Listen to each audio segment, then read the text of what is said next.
Hello.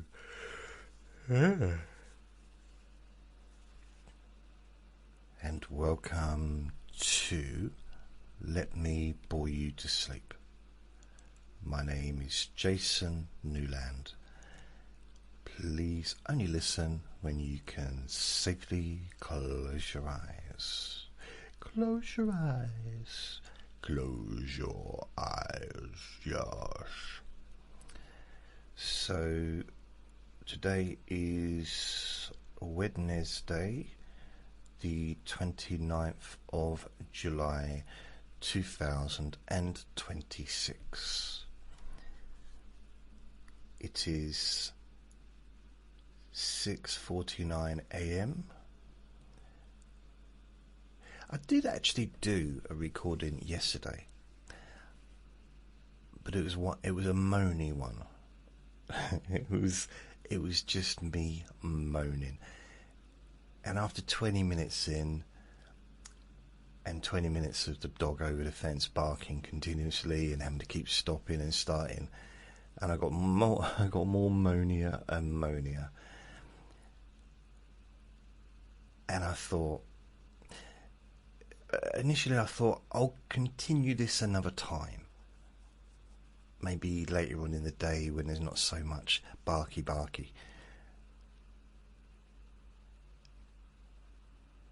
But later in the day, I couldn't be bothered. I just wasn't in the mood to do it. Plus, I've been busy still uploading or re-uploading the recordings to relax. What's it called? What am I doing? Relaxing Sleep Hypnosis Daily. So I'm still re-uploading those ones. And also, it was particularly warm inside, so I had to have the window open, which increased the volume. And of the outside sounds. But at this time in the morning, there's not generally a lot of sound going on. If the council comes round to do like building work and stuff, they don't normally start until 8 in the morning. The dog doesn't normally start barking till about 8 in the morning. So, yeah, it might be out there now, but because there's not a lot of activity,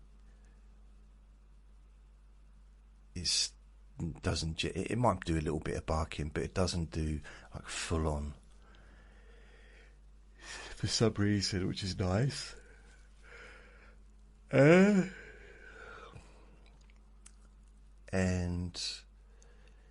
the dustbin men come round at 7:30. Vinny doesn't bark at them, but that's like once every 2 weeks. And the dog barks at them. But but the thing is that it makes no difference because they make their own sound, their own individual grunts and shouts and swears and stuff like that they do. It's actually there's a scene in Derek. Yeah, Derek, the TV show, where the lady, if you've seen it, it's a Ricky Gervais show. Ricky Gervais plays Derek, who works in a nursing home. I don't actually know what he does in the nursing home, but he sits around with the elderly people. And the lady who runs the nursing home has a boyfriend, and he has a job. He gets a job working on the dustbins, collecting the rubbish and stuff. And the person he's working with is a very angry young man. and they show him a few times, like picking the rubbish up and the bag split and stuff, and shouting and that, and that's what I hear pretty much every 2 weeks, is these angry and there's probably about 6 of them, 4, 5, 6, whatever, that can't, I don't know, maybe 4, but they make, it sounds like a football match gone wrong. They very much, it sounds like more than there are. It's a little bit like, you know, when you're sitting on a bus or a train and you hear these voices, and maybe they're deep voices, and they're talking like really aggressively, and it's like almost could be intimidating. And you get up to get off, and you look back, and it's just a bunch of kids that have probably teenagers that are still, maybe their voices broke. They might even have school uniforms on, and there's nothing to be intimidated by. They're just kids, but they're so, what they're saying, the way they're talking is so aggressive, but it almost is funny once you see them. You know, it's like a little toddler squaring up to you saying, "Come on," or "Scrappy do." So I don't know where I'm going with this. I don't know. It just reminded me that happened once. I was on a bus, and I was thinking, am I safe? Because I was on a bus on my own. I wasn't near the back, because I don't sit at the back anymore, really, generally. I don't really get on buses anymore. But, you know, this is quite a while ago. But ago. And I was sitting on the right-hand side, which is generally my favourite position. I don't know why. Maybe it almost feels like because I can see the traffic coming the other way. I don't know what it is. Although the other side, the left-hand side, better if you want to see people on the pavement, or if you want to see who's getting on the bus when the bus stops at the bus stop. I wonder how many times I can say bus. Bus, bus, bus, bus, bus, bus, bus, bus, bus. So normally I'll sit on the right-hand side, but I'm more kind of middle. I'll sit at the front if there's no one around, and I can, you know, I don't see the point in walking to the back. If there's literally no one on the bus, I'll probably will just sit on the front. I might even sit on the disabled chairs, but I will move if someone gets onto the bus that needs those chairs, those seats. Although I've got something to tell you, I might actually officially be able to sit on those seats soon. Bless me. Bless the aging process. Ooh, all warm and cosy. So yeah, I was sitting there on the right hand side, probably 2 or 3 seats away from the back, and I was hearing this. And for some reason, I think when I got on, there was quite a few people on the bus. I didn't look at anyone. But as the journey progressed, people got off. And I think on this particular journey, we'd gone through town, and everybody had got off the bus except me and the voices at the back. I didn't know how many there was. I think it turned out there was 3. About three of them. But I was hearing this seriously aggressive chat, lots of swearing, which is what I used to do when I was a kid. Lots of aggression. I didn't really do that. I've never really been an aggressive person, I would say, not really verbally. Generally, not and mean it, and not in public either. And there was a little bit of me thinking, am I safe? Am I alright? Because I didn't want to look back in case that triggered something. You know, like, oh, Because I knew I could tell there was at least 2 different voices, but I thought there was more. Well, actually, I could probably hear there was more. And I thought, but it seemed so. But then I said, as I got up, I looked round. I didn't start laughing, but internally I did. Because they couldn't have been more than like 13, 14. And they were talking like they were drunk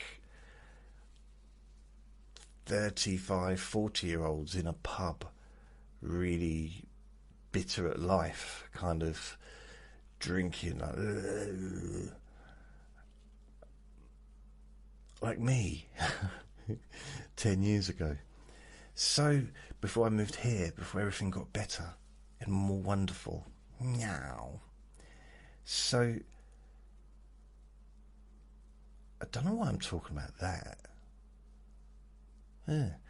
Anyway, so yeah, I did the recording yesterday. I was just being a grumpy ass, so I just decided not to pursue that one and not to continue it. Although there was a funny line, I can't remember what it was, but it was quite a funny line. Something to do with a tree and a squirrel. I don't know. Maybe I'll find a way to do it again today, but I kind of ruined it, haven't I, by mentioning the tree and the squirrel. So at some point later on I mention a squirrel or a tree, you're probably going to think that I'm going to mention also a squirrel or a tree. Well, what I mean is, if I mention a tree, you might think, oh, squirrel's coming. Or if I mention a squirrel, oh, a tree is coming. You know what I mean? And that might ruin the hilarious joke. But it depends really, doesn't it? Because if I stop talking about it, keep talking about it like this, then maybe after a while I can kind of ease it in, sneak it in, without you noticing. But then if you don't notice it, it's probably not going to be funny, is it? If it kind of, haven't really thought this through. I'll tell you what's weird. Well, it's not if it's weird, but when I do a Let Me Bore You to Sleep in the morning, and I don't normally do it in the morning, it's normally, well, going by past, it's normally early evening, late afternoon, sometimes early afternoon. It's rarely is it in the morning. Well, I have done them in the morning, but it's quite rare. I'm much more lively in the morning. And you might think, well, yeah, you've just woken up. I suppose there is that. I've got up, it's the beginning of the day.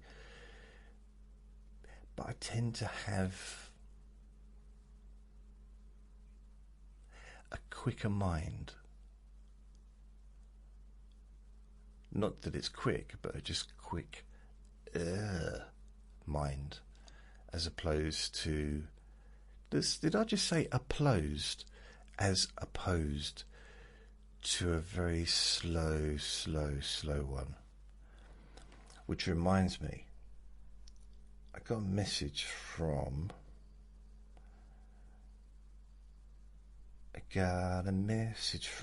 Christine. Hi Jason, nice to see you back on podcast. Your YouTube hasn't changed since the last Friday Q&A, just in case you didn't know. Thanks, Christine. So hi Christine, that was supposed to have been sorted, so I did kind of update the YouTube channel, but it didn't update. So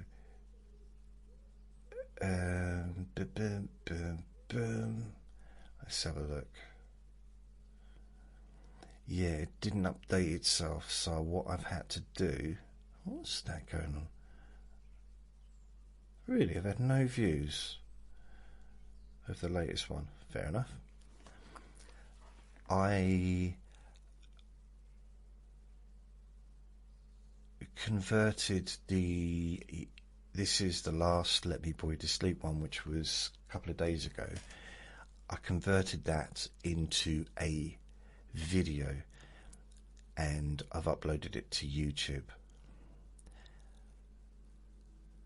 All being well, and if things work how they should do, from now on, whenever I release a new podcast to my podcast, they should just automatically upload to YouTube, like what they did and like how they should. So that I'll be going back to 6 versions again, which will delight some people and annoy others. It's in equal measure, possibly. It's just, as Buddy Holly said, if you try and please everyone, you'll please no one. Which isn't really true, is it? Actually, that's not true at all.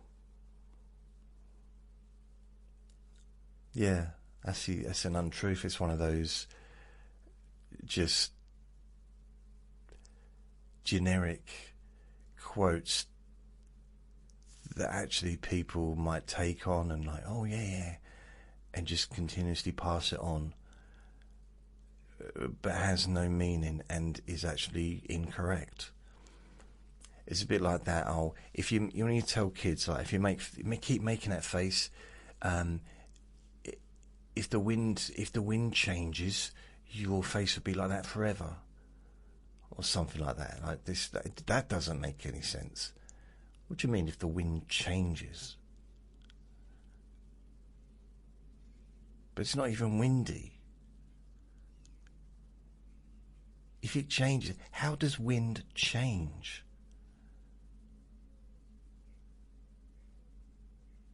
What, going from blowing to the left to blowing to the right?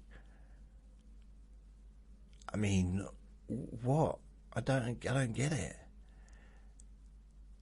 And I'm not going to keep this face going the whole time, because the wind it's not going to change instantly, is it? Unless it's some kind of tornado, which moves quite fast. But then even in a tornado, you can see it, and you can probably have enough time to not, hopefully, take shelter, but at least change the expression on your face. Yeah, I don't know why some of those things. There's another one in the UK. I don't know if you got it. Some of these expressions that I kind of grew up with is things like look who the cat dragged in. It's like, hi Nan, it's your favourite grandchild. Look who the cat dragged in. It's like, so what you're saying is I'm basically a half-eaten rodent. Yeah? Lovely. Thanks. It's a very negative country, this is. I think it's always been like that. Just generally. Not everyone. Not completely. But just a lot of the sayings, a lot of the language patterns is not a positive one. The standard greeting is, hi, you alright? Yeah, not too bad. Not too bad. I'm still alive. And that, I tried to stop myself talking like that. But I had to do it manually. I had to do it on purpose, because it was almost built within me. Because that's what I've experienced from being born, hearing people say stuff like that. Hearing people complain about the weather. It's too hot, too cold, too wet, too damp, too windy. The word too, T-O-O. That reminds me, I've got an issue with the word lose. So, why do people use the word L-O-O-S-E, which is loose, instead of L-O-S-E, lose? It's a different word.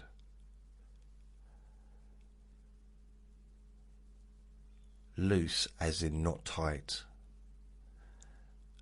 Not loose, not lose as in lost. That's bugged me for years and years and years. I don't know why, but I see people use that in their grammar. I don't know if it's like a different country use it as a different word, but I just like, come on, loose and lose. I realise it's a little bit, probably a little bit pedantic, but it's a similar word, because like lose, loose, lose, loose. It's a similar word, and if I was trying to learn English as a second language, words like that would really confuse me, because it sounds the same pretty much, doesn't it? But then there's a lot of, like, if you go from someone, and I hear this quite a lot, people maybe from the northern part of the country might use terms like bath instead of bath. I'll say bath, they may say bath. Of course I'm right, I'm not judging. If you say bath, you're clearly wrong. But it's, the thing is, people only say bath or bath is because that's where they're grown up to. That's how they've been taught to say it. Which makes you wonder why, considering bath is the right way to say it, just like in the English language, I mean, not morally.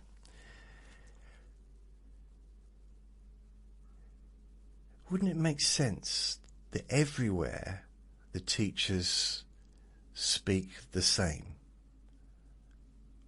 Like all teachers in every school around the country speak the same.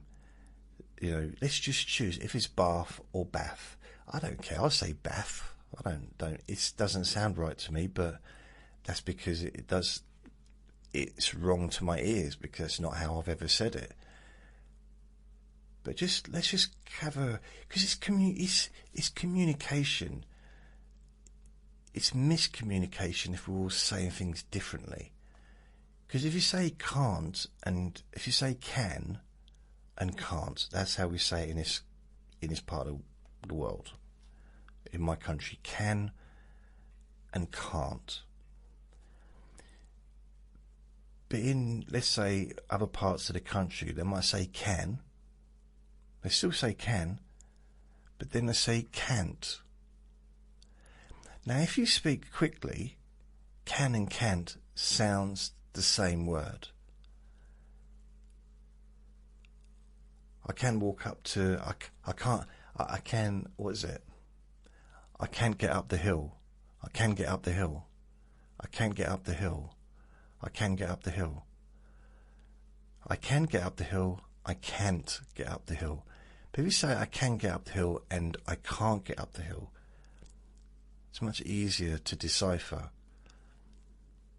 And that's something I've struggled with in the past when I hear people talking and they say can't. And it's the same with other parts of the world as well that say can't. Especially when the talk... And I've actually heard... It's quite funny. I've heard people that are speaking, using these words, having to ask each other to repeat it because they don't know what they mean because they're speaking too quickly, and can and can't sounds the same in a sentence when the person's speaking very quickly.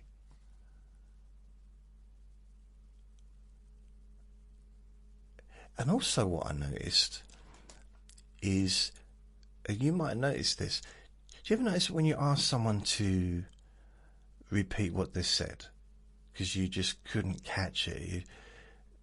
Perhaps happens a bit more to me because I'm so blimmin' slow, but and have a degree of lack of interest. But if you like, oh, can you repeat it? So if they said, oh, I'm going on a holiday to blah, blah, blah. It's like, okay, I didn't get that last bit.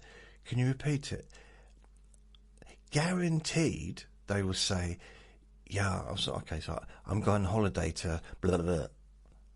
They'll repeat it exactly word for word, the same speed, the same mumble at the same place. It's like, but it's kind of rude to say no. But it might be rude that I do it. But like, no, I understood the first bit when you were actually speaking English, but the last bit was incomprehensible. All I heard was blah, blah, blah, blah. I think that attitude contributed to me getting sacked from my insurance job. You know, yeah, correcting people on the phone is not a good idea if your job is to, you know, talk on the phone to customers. Correcting them on the way they talk, yeah, it's not a good idea. But anyway, I learned from that. I learned that I didn't like working in insurance. That's what I learned. I also learned that they did not pay me enough. I was selling £500,000 worth of insurance a year. And in most sales jobs, like if you get a commission, it's going to be at least 10%. So I should have been on 50 grand a year. But I was on, well, I worked out about 5%. You know, no salesperson outside of maybe, you know, because I was on commission, but it was only based on the commission of how many sales I got and a certain amount per sale, blah, blah, whatever, plus a basic salary. Blah, blah. I just heard someone on TikTok. I'm very fascinated by TikTok. I probably spend about 20 minutes a day just going on TikTok and listening. And if someone fascinates me, I'll listen. I'll watch them. And there was someone on there and he kept saying the word mate pretty much after every sentence. All right, mate. So, yeah, mate. All right, mate. All right, mate. He seemed to be putting on like a deep voice as well. And he said that he was in his early 60s. So I don't know. Because some people do that, don't they? You can tell that they're putting on a fake deep voice. Because probably they heard somewhere that perhaps women like deep voices, or men with deep voices are come across as being tough, or I don't know, whatever. I used to do it myself when I was 10. Didn't work though. I tried to have a deep voice, you know, like, yeah, that's right, yeah. That was me trying to have a deep voice. I want Weetabix today, Mum. That's like, yeah, it wasn't really. I mean, there was a period when I was going through the change, you know, the first change. Hair where you don't want it, until you realise that you're supposed to have it there, and then you don't get as much as you want. Parts growing, or not growing, depending how lucky you are. And my voice hadn't broken. I mean, I never had a deep voice anyway, even when it did break, but because some people do have like naturally really deep voices, and you could almost feel the testosterone like spraying in your face when they talk, you know, the breeze of the testosterone filling your nostrils. It's just, some people are just like that. I never was. I don't think I had any testosterone in my life. I don't think there's ever been any in my body, actually. So, but I used to wake up, and there was this period when I'd wake up and I'd have a croaky voice, and I'd be in bed, and the first thing I did when I woke up, the second thing I did when I woke up when I was about 13 was go, the third thing, because I had to clean up. The third thing I did when I woke up was,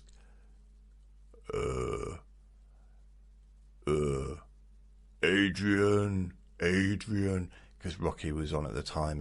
Rocky was the big thing, and Adrian, and that was the only two really, Adrian, and the other one was the impressions I did back then was, don't think, feel. It's like a finger pointing to the moon. Slap.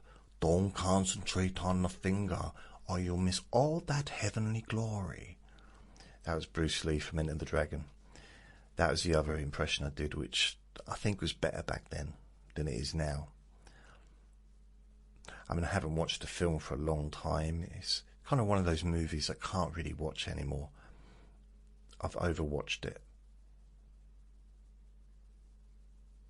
It's not like a song, is it? Like with a song, I over-listen to that song, but then maybe 10, 15 years later, 20 years, 30 years later, it's like, I enjoy listening to that now because it only lasts for 3 minutes.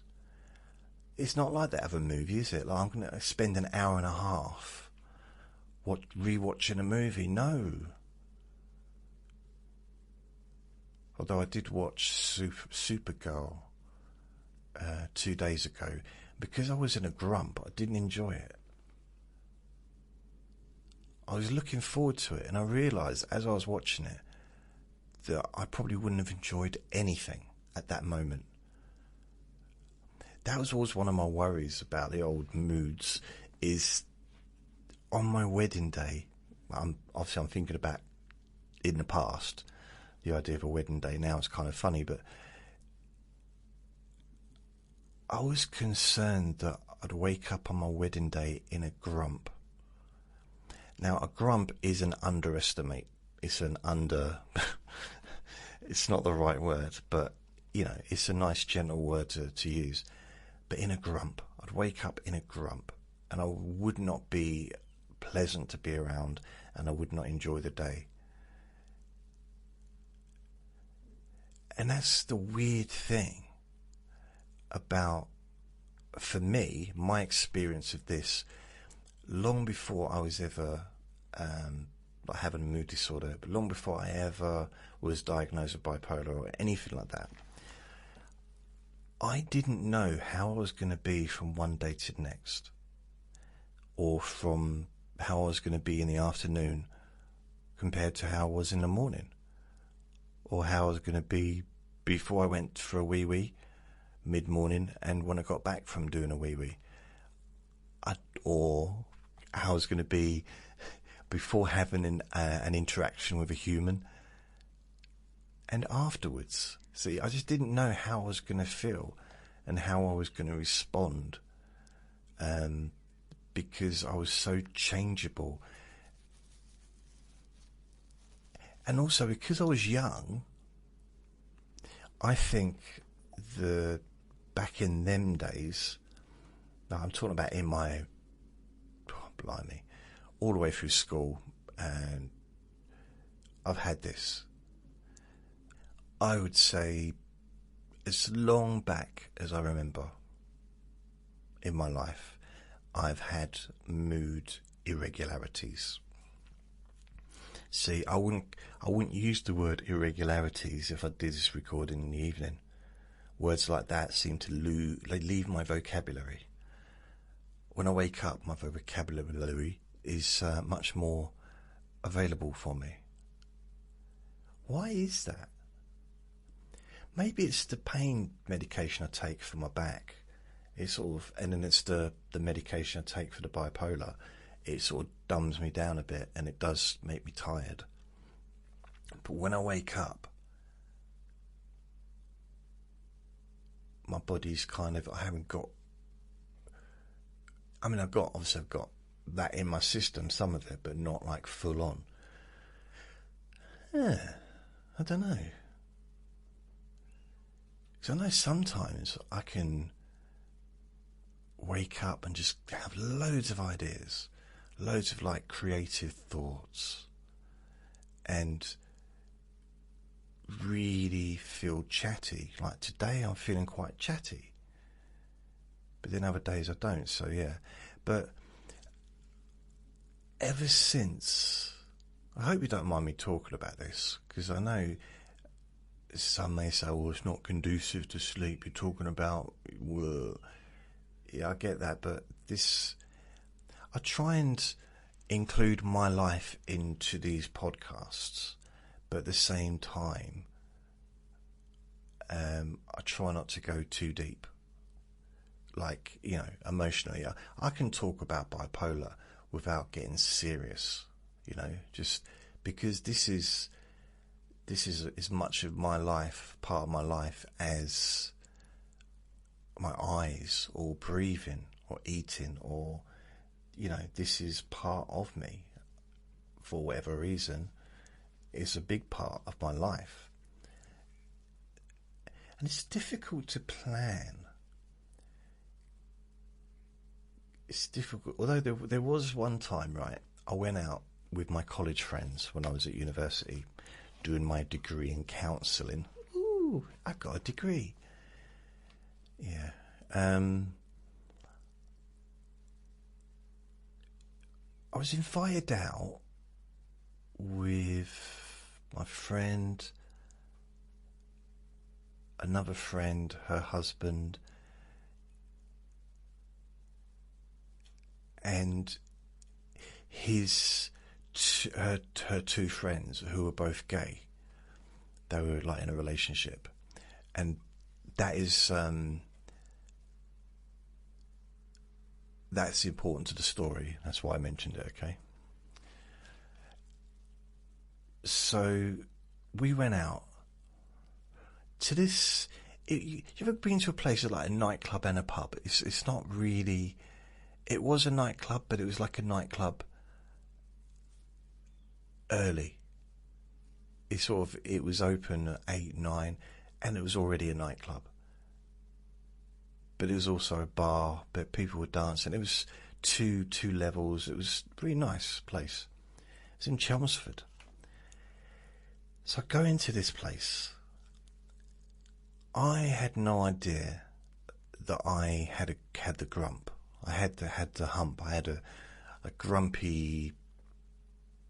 I was just in a mood, but there was no reason for it. And so I had my friends trying to kind of talk to me, and I was not being very responsive, and I was really, really in a bad mood, like really, really, really. Again, no reason. I didn't want to be there, but I couldn't get home because my ride was like booked. So I probably could have got home. I could have got a taxi back, which would have cost a fortune. So maybe I didn't have the money to do that. I don't remember. But something absolutely hilarious, well, at the time I found it hilarious, happened,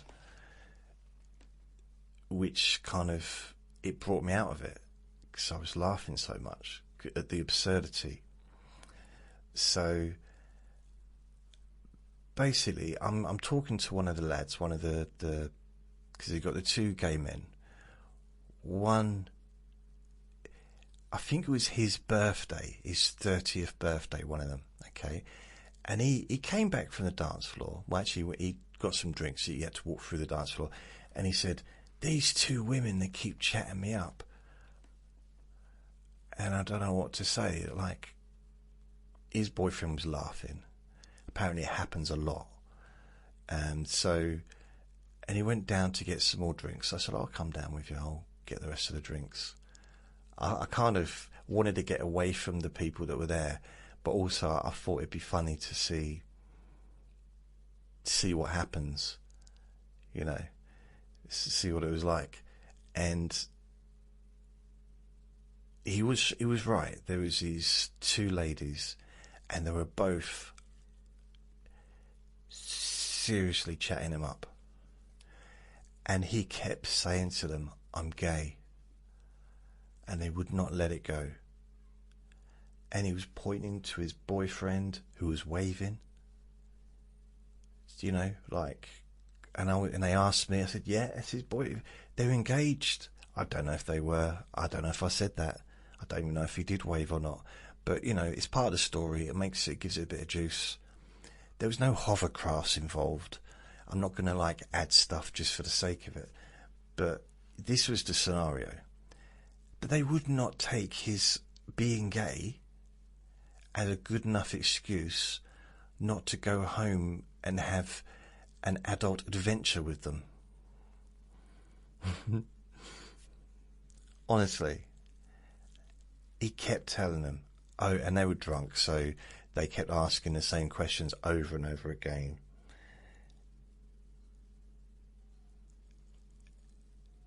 And he kept saying, I'm gay. I don't find women attractive. You like that. I like men. I'm engaged to be married. We've been together 700 years. We're vampire. I don't know what he was saying. And it was so funny. She said, and they said, well, why are you here then? Why aren't you in a gay club? He said, well, and this is when I jumped in. I said, well, excuse me, what are you talking about? He doesn't have to go to a gay club just because he's gay. I go to gay clubs all the time. And one of them said, yes, so? I said, well, I'm not gay. And everyone started laughing. Yeah, of course you're not. Excuse me? So one gay person that's literally waving to his boyfriend, they don't believe him, but they think that they believe, they don't, you know what I mean? It's like, what? Which I guess that's why they weren't coming on to me, because they thought I was gay. Otherwise, I'm sure they would have been talking to me instead. Which is untrue. They wouldn't have been. And he said, well, I'm in here with my friends. We are allowed to come into like normal, well, I say normal, straight places. I don't have to just go to gay clubs, you know. They said, oh, okay, what are you celebrating? So it's my birthday. Oh, how old are you? And he said, I'm 30. One of them screamed out, 30? And the other one like, oh, that's old. You're an old man. 30? The look of disgust on their faces. They turned and walked away. And you could hear the building shake. No, they were normal size. No, but you could... It was almost like, if it was a cartoon, smoke would be coming out of their ears. They were furious that had wasted that much time on someone that was 30 years old. How dare you talk to us? They were probably 25, 26. You know, I don't know why 30 is so old, but that cheered me up so much. I mean, the bit about them, you know, you like didn't believe that I was straight. Not so much, but the fact that him being gay was not a deterrent, but being 30, that was the line that they would not cross. That was the sinker. Wow. This is a true event. And I was laughing. It tickled me. Absolutely. I feel one of them came back and said, are you sure you're 30? He said, yeah.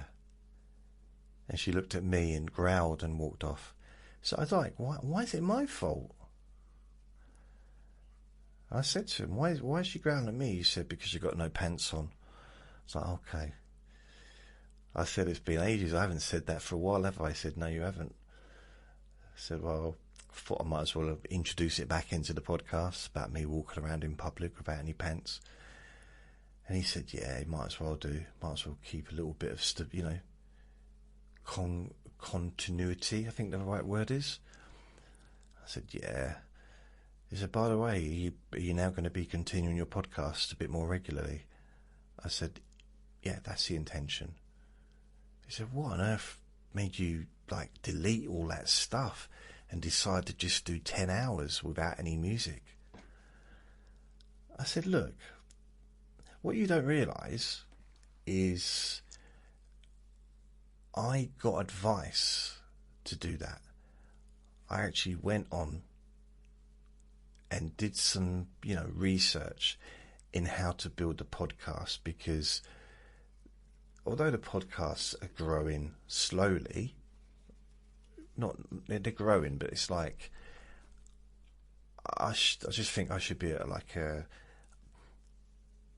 more. I want to reach more people. That's all, so I can help more people. It's just simple as that, really. And having so many different versions means that my recordings get lost. The ones I did 2 months ago are almost invisible, and a lot of work goes into these recordings. Each individual one is hours of work, and the idea that I do something and make a hypnosis recording that lasts for 2 hours, and then it's because it's 3 months ago, no one's ever going to listen to it again. Yeah, if it was visible, still now, people would possibly be listening to it. So, that's kind of one of those, that's why I kind of went that way. And he said, that was a very long answer to the question. He said, you do know I think I'm 32 now. And I said, you mean, what? I was being a bit slow, to be honest. I had been drinking a little bit. I said, oh, you mean because it took me so long to answer that you've actually aged 2 years? He said, yeah. I said, oh, that's quite clever. He said, I thought so, but I think explaining it ruined it a bit. I said, okay. And we did laugh, but I was also thinking about, the two women wanting to be with him when he was gay, but not when he was gay. I mean, he still is, but the idea that, being 30 was the deal breaker. Oh, it still tickles me a little bit even now. And this was back in, I reckon, I was at college at the time, so probably about 2009, 2008, 2009, I'd say, ballpark figure, 2009. So what's that? 19, 20, 21, 22, 23, 24, 25, 26, 17 years, yeah. And he said, yeah, I know how long ago it was, because I was with you, wasn't I? I'm the bloke in the story. I said, sorry, I forgot you. I thought you were gone. I thought I was talking to the audience. He said, no, you're still talking to me. I said, okay. So what you're telling me is you changed all the podcasts, got rid of all that stuff, because you were trying to help the audience. Yeah, that's it. That's why. But do your listeners think that? Do they feel that it helped them? No, probably is the answer. No, I don't think anyone did. So, whether or not you thought it was helping, if they didn't feel helped by it, then it wasn't helping, was it? I said, no, and that's why I've gone back and re-uploaded stuff. Oh, so you didn't lose it all? You didn't just delete it? No, I had a backup. I'm not just going to delete all my recordings. Everything's saved. So why didn't you just make those recordings private and see how it went? And then you could have just, when it didn't work, you could have just made them public again. And it would have taken you maybe a couple of hours. The reason I didn't do that is because I've only just thought of it. Wow, that would have been a much easier way to do it, wouldn't it? Just make all the recordings private that weren't 10 hours long, but still keep them on the podcasts, which meant I wouldn't have to delete or re-upload anything. Perhaps in the future, if I ever do that again, I'll have to, or, experiment. I'm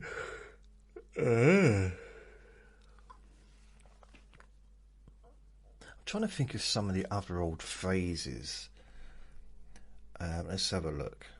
This is very much a Trivia Tuesday kind of theme, isn't it? So, old English phrases.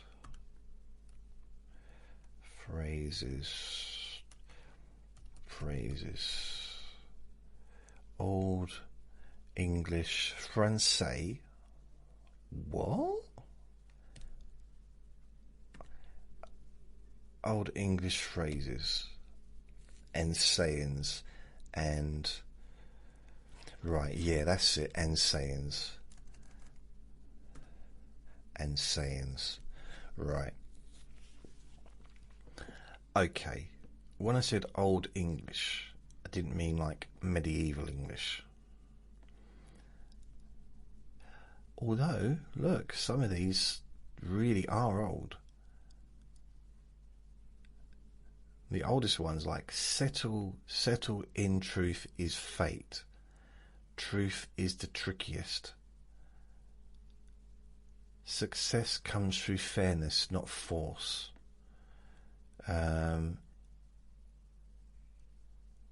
Need do thyself harm. Don't hurt yourself. Okay. So here's some. All that glitters is not gold. So not everything that appears valuable is valuable. A fool and his money are soon parted. There's a few words I don't like, that I just don't enjoy. The word fool. I don't like that word. And idiot and stupid. That's the other two words, which basically is what a fool is, isn't it? That's the meaning of the word fool.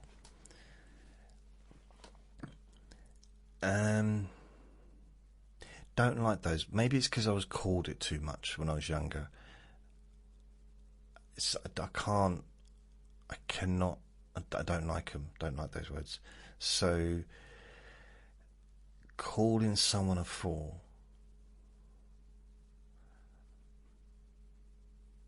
I don't, yeah. I've never used that word on someone ever in my life.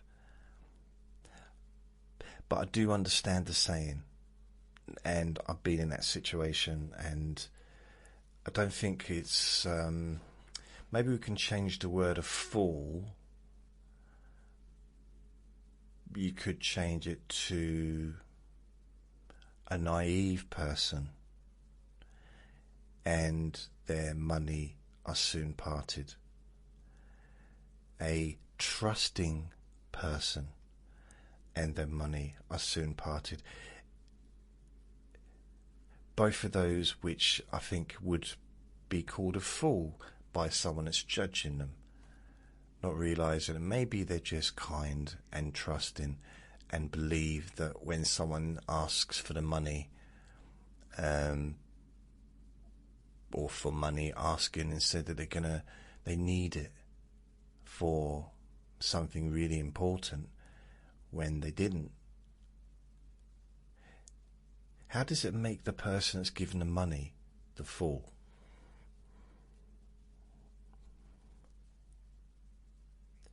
How does it? It's weird, isn't it?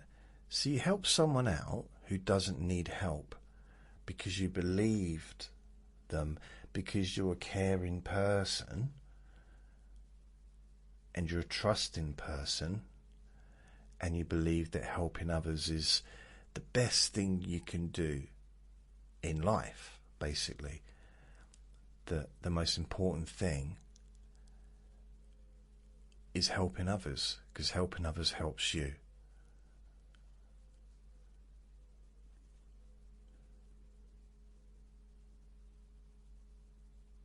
Oh, it sounds like there's a fly somewhere.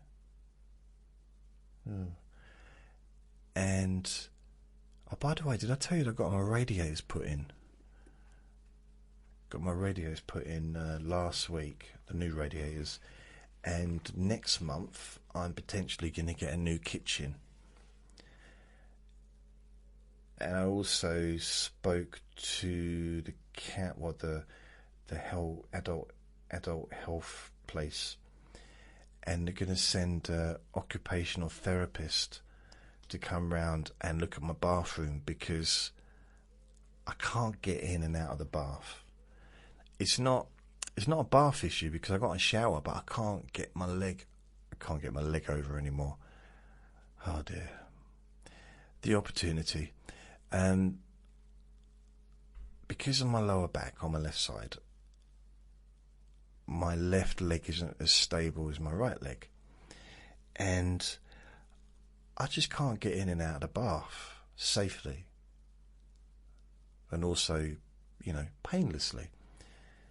So what they might do, if it comes to it, they might change it and get rid of the bath, perhaps put a wet room in, or perhaps put a shower in, or something like that. Yeah. At one point she said, well, we could do you need anyone to come and help you to wash? And I said, no. It's not. I'm too young. I know there's no age limit on that stuff, but no. That would be, no, I think that would be, no. I said, if you've got photographs, then no, I didn't say that. No. And she did say, if you considered a walking aid, like a walking stick, to help you with your balance and to take, to help you so you're not in so much pain when you walk. No, but then I'm going to be in public with a walking stick. And that's not me being rude towards other people that have walking sticks, but it's just, that's not how I don't know. I guess I'm not ready. Like my nan, even when she was 95, she couldn't see. She was having trouble with her hearing. She's basically just really old. I mean, obviously 95 is old, and her mobility was almost very, very, very, very bad. But she had like a Zimmer frame, and she could walk very slowly. Her family, and there's one thing I would say about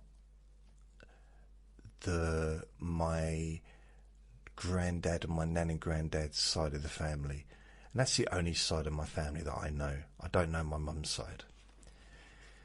So my dad's side of the family, impatience is something that I've noticed that they've all got in common. Very impatient. Just want to get on with it.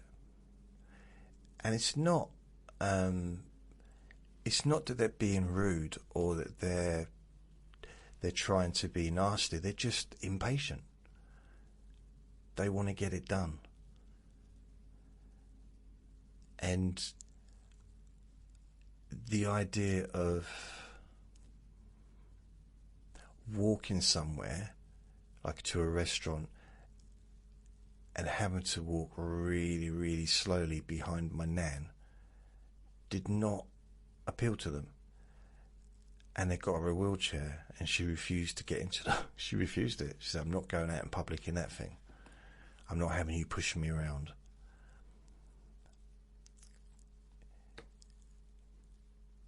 And it's just, it was... And I'm not criticising my family, because blimey, my dad was amazing, and my aunt, and they were really good with my nan. You know, she wanted for nothing other than... All she did want, well, she wanted my granddad, and she wanted me to pay the money back that I stole from her purse. But what she really wanted was... I didn't steal any money from her purse, I'm just joking, blimey. It's just light-hearted. See, I would say that to my nan. It's not something I wouldn't say to her. I wouldn't say that I stole money from your purse, but I'd do it as a joke, you know. She had a good sense of humour. She did, she was funny. I used to make her laugh, I like that. See, I don't make my dad laugh. I don't make any of my family laugh, really. But I used to make my nan laugh. And that's all that really mattered, because I used to come out with stuff that was rude, and she'd be like, oh, couldn't believe I said it. Oh, Jason. Oh, you know, and I would come out with stuff. And this is, bearing in mind, this is like in my 20s, in my 30s. I mean, she left when I was 44. But even up to like early 40s when because the last year or two, she did fade. But I'd still make her laugh. I mean, the very last time I saw her, it was just before Christmas, and it was 2014. So it was December 2014, and she was almost whispering. She could hardly talk. She just wasn't very well. She was basically just age, really. And so I had to get really close to her for her to see me. And and for her to hear me, she was whispering, and she still had the smile in her eyes. And maybe it's like, say, Irish smiling eyes. Irish have this, smiley eyes, whatever. And she was Irish. Both her parents were Irish, going back probably centuries. Thousands of years maybe. I'm not saying her parents were thousands of years old, but her heritage was Irish through and through. I'm 48% Irish, so I'm guessing my mum's side also had Irish, because technically I should only be quarter Irish, because my dad's half Irish, so I should be quarter Irish, but I'm actually 48% Irish, which is nearly 50%, isn't it? I think I would agree. So on my mum's side, one of my grandparents must have been Irish as well. Maybe it was my granddad. I don't know. I never met.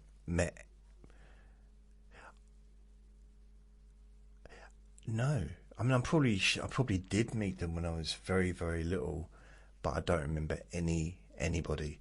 I mean, my granddad was gone. Her father left the planet before I was even born. But I don't remember ever meeting my grandmother or my auntie, because she had a sister. I mean, she might still have a sister. I never remember meeting her.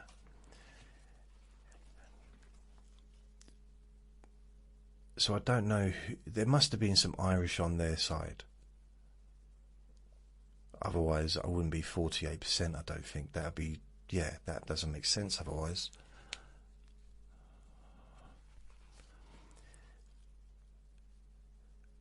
But my dad, he, and you say, well, yeah, everyone does it. Well, it's not just about everyone does it, but I was surprised at how good he was with both. At the time, my step granddad and my step grandmother and my nan, my actual real nan, were all elderly and unwell at the same time.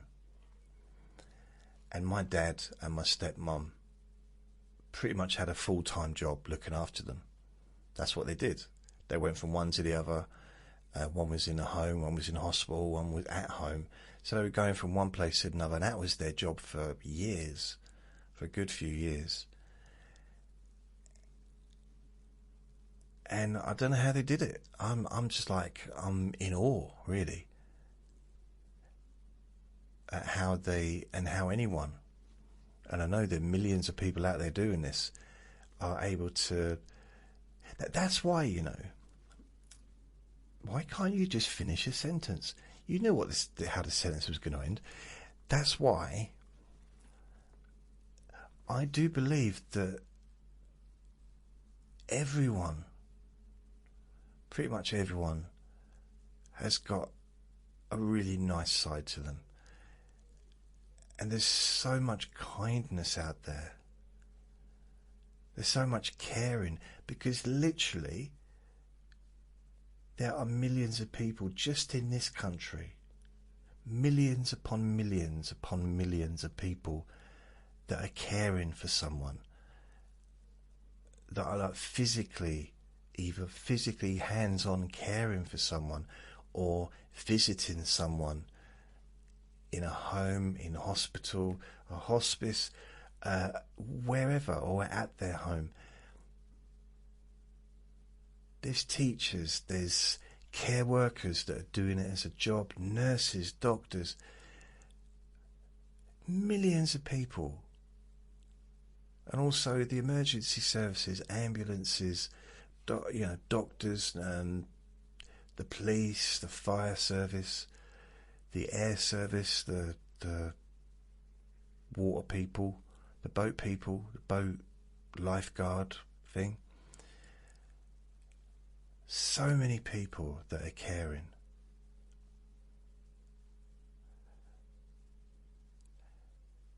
And it's kind of amazing when you think about it, because that's not the way that society is portrayed in the news, in the newspapers, on the internet. It seems to be that the negativity is what stands out, and they're the ones that make the most noise. And maybe that's because the people that are being kind and caring, or people that they haven't got time to be involved in that stuff. They haven't got time to go on to TikTok or Twitter, or sit on TikTok for hours, shouting and getting into arguments, because they're busy being kind. They're busy caring for someone that they love. Maybe I'm just speaking out loud. There's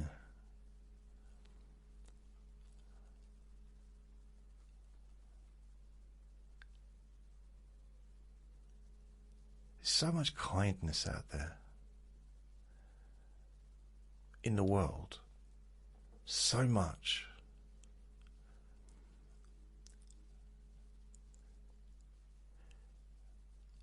I wonder what it'd be like if more people realised, or really got to grips, got in touch with that part of themselves that really is selfless, that's caring and kind and loving. Because it's there.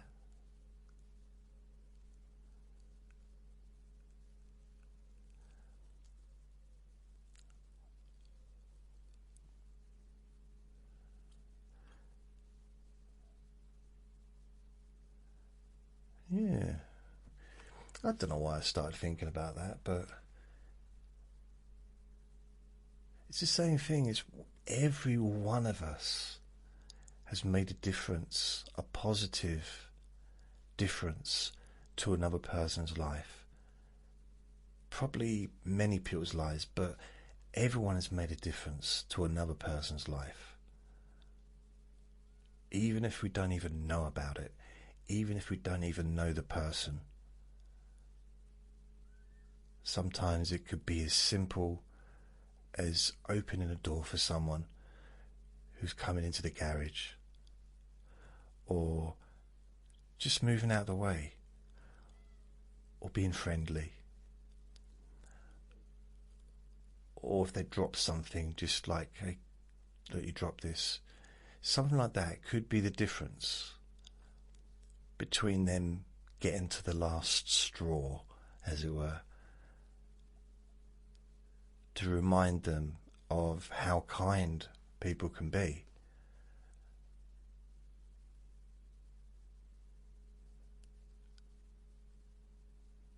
Can you imagine if we all just decided, and it's not about doing a good deed, but to just, at the very least, remind ourselves of the kindness that we have and others have, and to maybe share that kindness, like one little bit, share it. Even, here's an experiment. I might try and do this myself, and I've done it in the past actually, is sending love. And this is kind of a meditation practice, but for me it's a little bit different from that, but it's almost sending kindness to another person. It doesn't have to be someone that's in the room with you. It could be someone that's distant. It could be someone in another country maybe. But in some ways, I quite like the idea of sending kindness to a complete stranger. Someone you see. Maybe you're on a bus. Just someone you can see, you see getting on a bus, and just close your eyes and send them kindness. Maybe to the bus driver, maybe to a neighbour.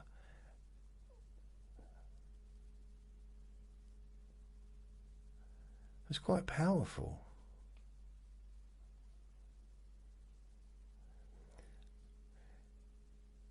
So I used to do these kinds of things on buses where I would imagine, not just on the buses, but sometimes, it could be a bit boring sitting on a bus, and I'd like, okay, let's do some meditation, but let's do some mind magic kind of. So I'd imagine that like invisible rain would start to fall down on everyone, but it was healing rain, and it'd fall into, and it would soak into their scalp, and it would kind of fill their body up with this healing energy, and they'd be completely covered and filled. Or if I saw someone on the bus and maybe they looked like they had a sniffle or they were coughing, send them individually like really powerful healing. Partly to try and stop them coughing because, you know, it's not ideal, is it? But it feels nice. It feels nice to send. 'Cause it's one of those things where, let's say if you've got a cake and you share your cake out, you might, if it's a birthday cake and you're in an office, you might end up not getting to eat any of your own cake. But the difference with this, unlike a cake, every slice you give out a whole cake returns. You get a cake back. Every time you give a slice out, you get a cake back. So every time you give healing energy out or send healing energy, you get 10, 20, 100 times more coming back to you. So it never runs out. It just grows stronger. The more you give it away, the larger it becomes. That healing, that positivity.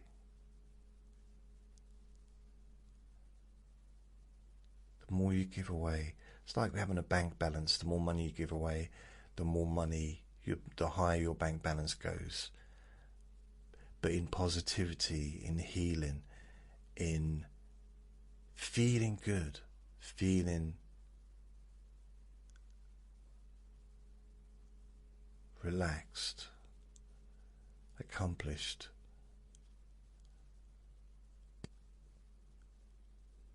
feeling that you've done something really nice.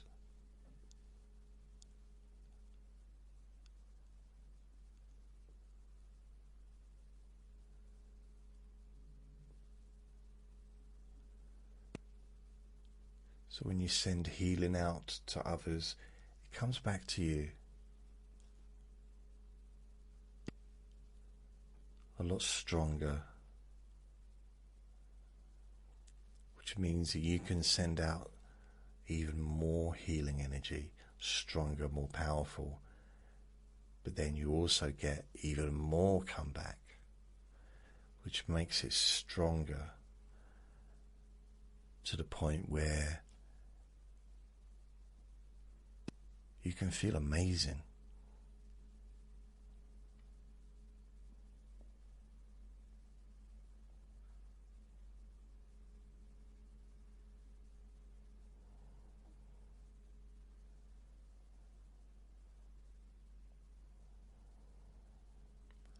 I'm just getting in touch with that feeling. I can feel it in my brain, almost in my head, my eyes, my face, my chest, my legs.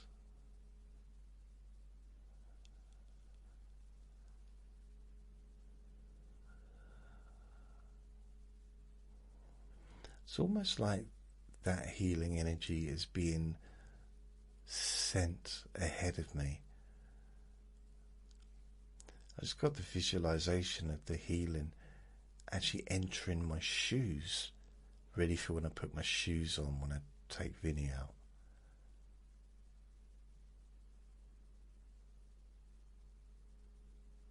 Being on the carpet, being on my toothbrush, so when I brush my teeth, in the toothpaste, in the water bottle. So everything I do sends more healing energy into me, healing more of you.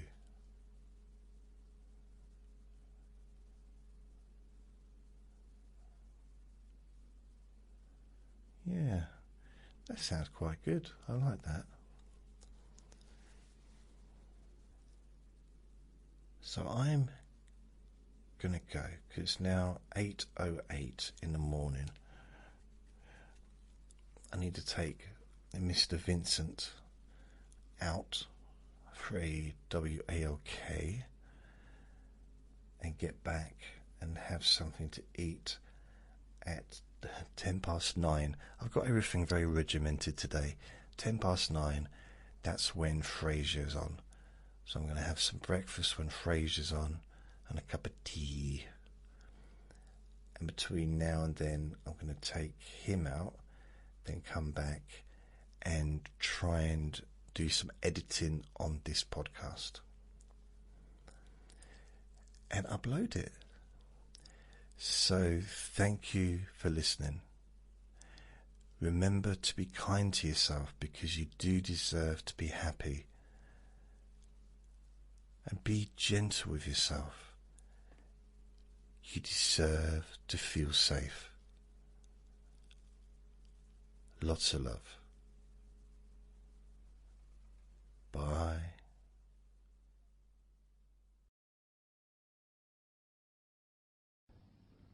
Relax in a more deep and meaningful way, maybe in a way that can not just allow you to feel calmer now and throughout the time we spend together here, not just relaxed at the end of the recording when it's finished and you can enjoy that sense of comfort and peace, but also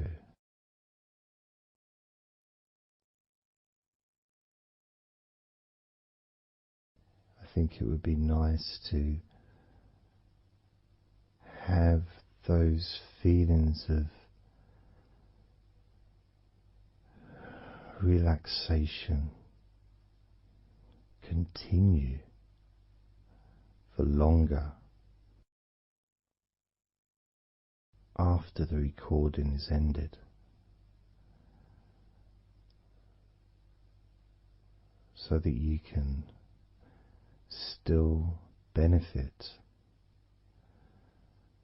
from listening to my voice, maybe in a few hours' time, perhaps tomorrow.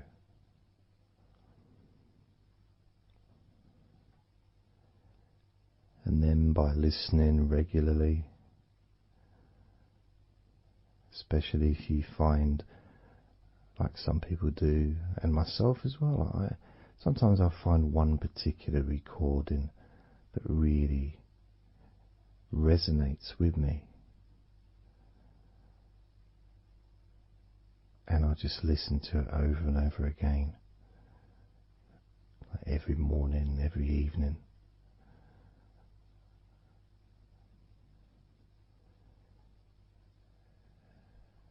There was this recording from, we're going back to about 1999.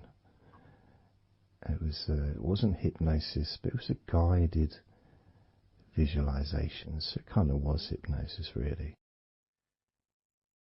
And I managed to find it again, and it still has the same effect on me. And part of it was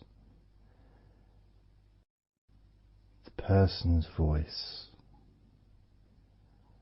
relaxed me. Just felt so peaceful, and I'd look forward to listening to her in the morning and in the evening.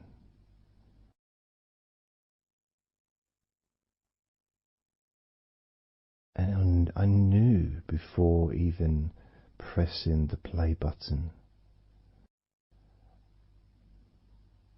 that as soon as I'd done that, pressed the play button, this was in the days of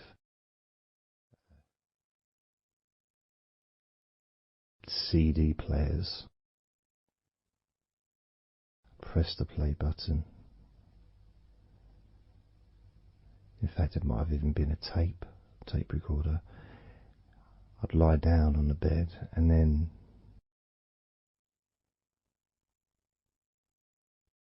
even without necessarily listening to her words,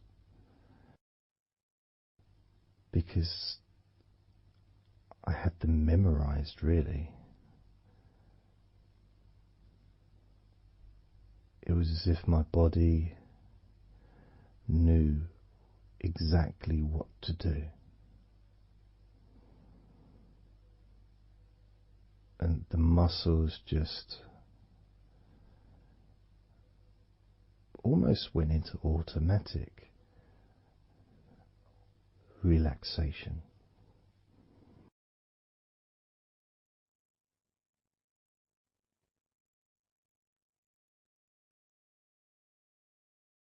And I remember my mind would slow down.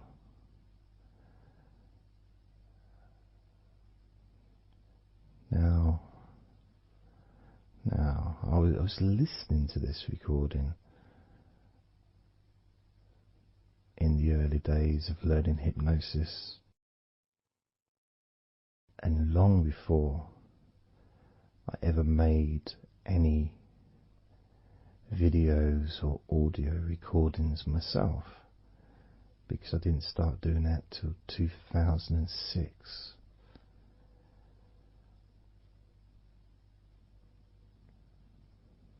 But I knew how helpful I found being able to just let go, to have that trust in the person that I'm listening to.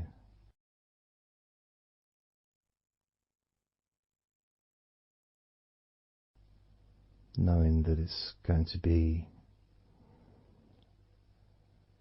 just as relaxing, if not more so, each time you hear my voice. You may feel the same.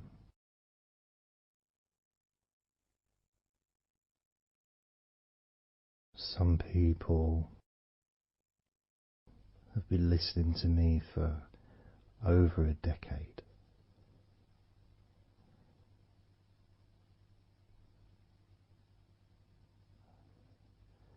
Maybe not solidly, obviously not 24 hours a day, but maybe people come back.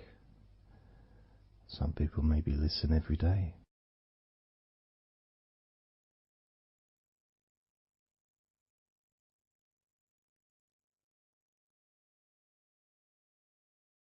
And something that I do, which you may not realize by listening,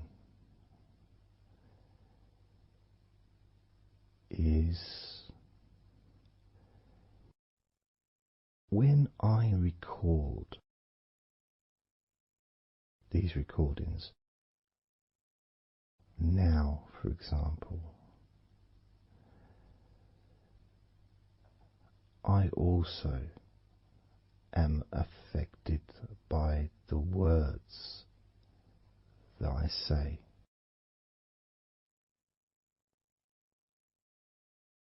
So if I said to you, focus on your feet, notice your feet relaxing, I will be focusing on my feet. I will be noticing my feet relaxing.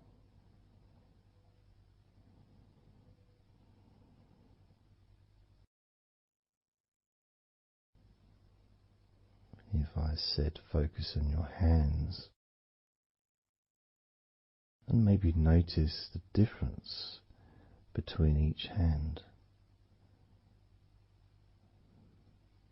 Perhaps notice the air in the room, the temperature of the room on the backs of your hands.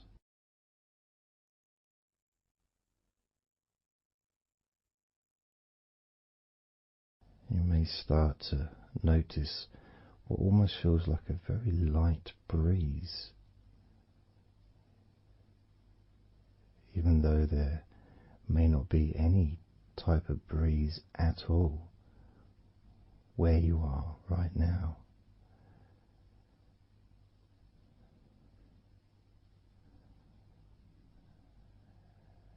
And as you become aware of your hands,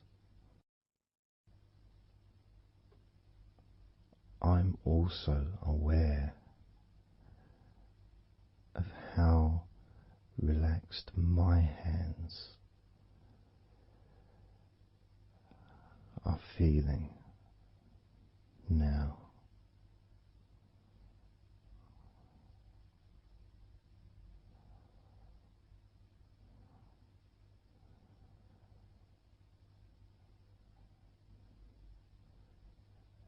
And when it comes to potentially drifting off to sleep, which may be the reason you're listening,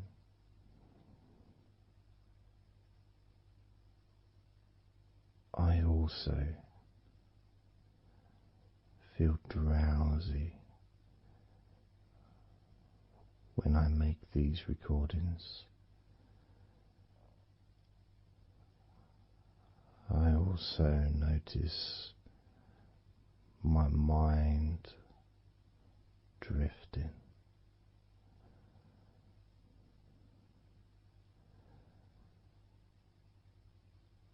In fact, at times I've actually fallen asleep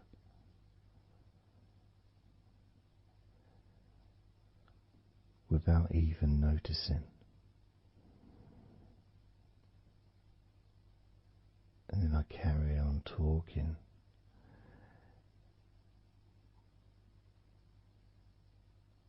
And it's only when I listen back to do the editing, I hear snoring. And I think, I don't remember snoring. I remember talking. Is it snoring or is a pig turned up?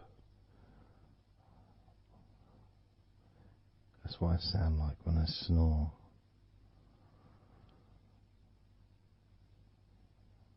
And I get really into the whole experience.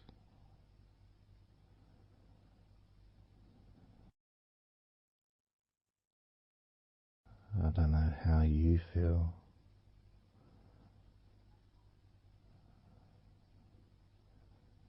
How relaxed you feel in your feet. How relaxed you feel in your hands.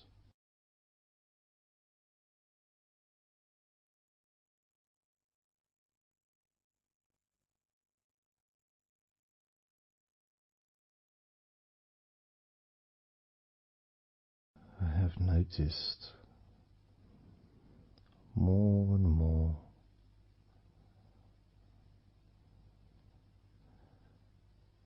that the more relaxed, deeper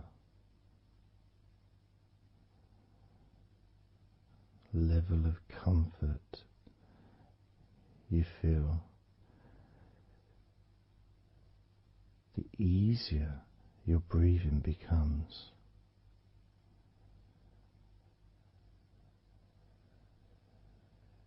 It's almost like that additional muscle relaxation. So this allows you to breathe easier.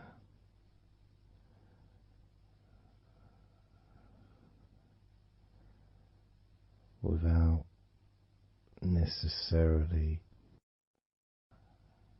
focusing on your breath.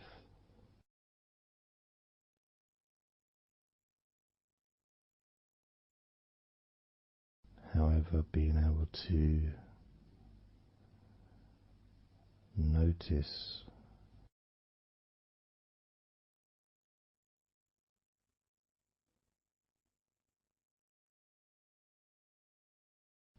the ease in which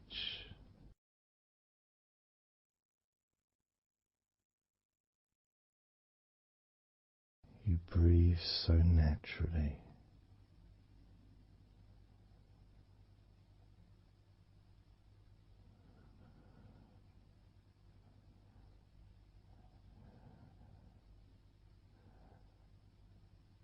You breathe so very easily and smoothly.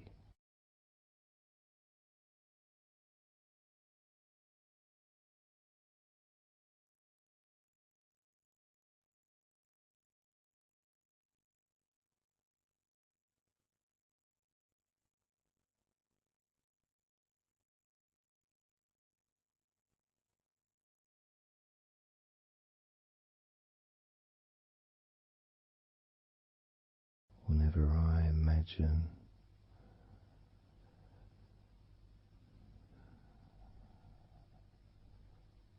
my breathing improving,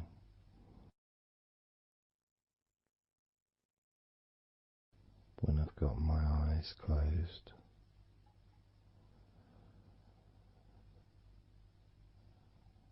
I tend to visualize a beautiful field with trees and flowers,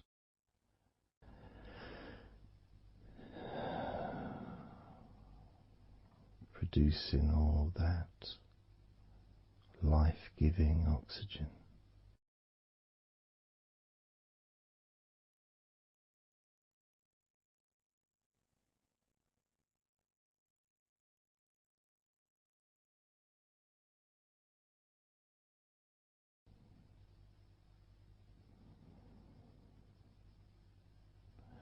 It feels nice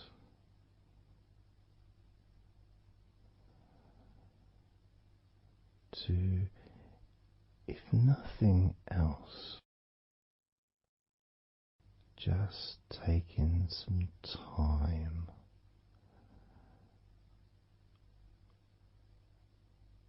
away from everything.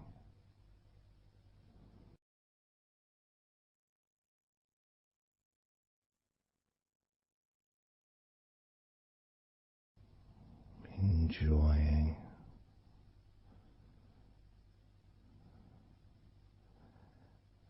that feeling of peace, serenity,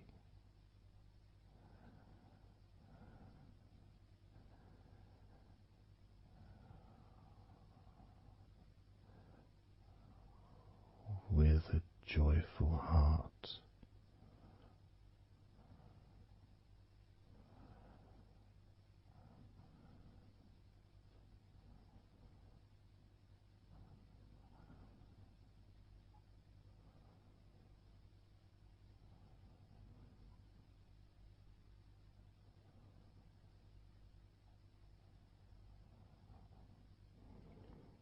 Time seems to just drip by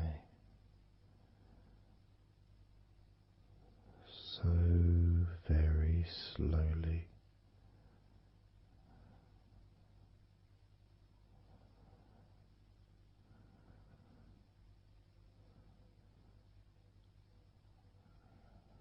Relaxed,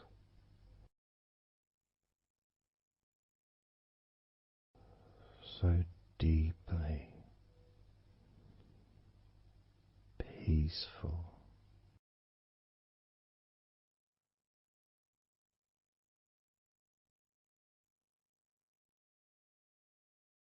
completely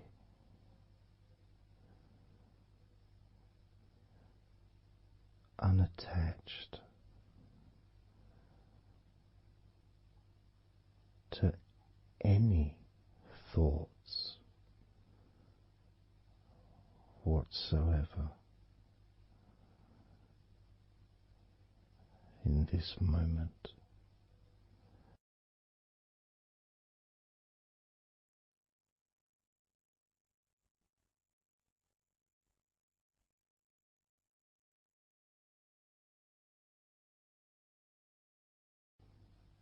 Completely free.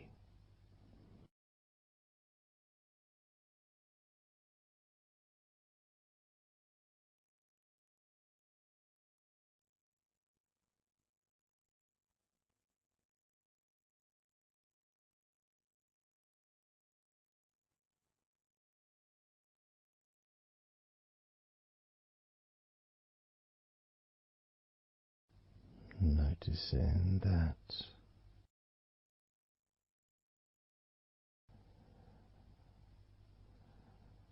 your mind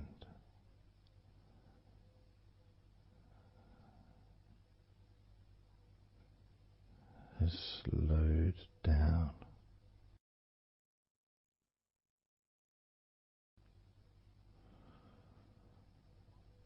slowed down.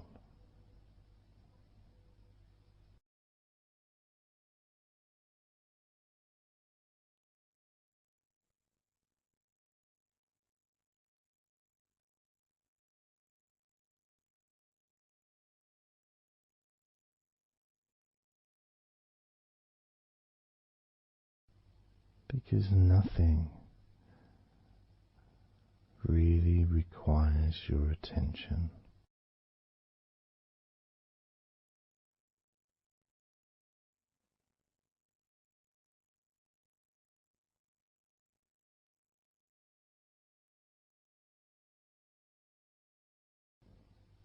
You can enjoy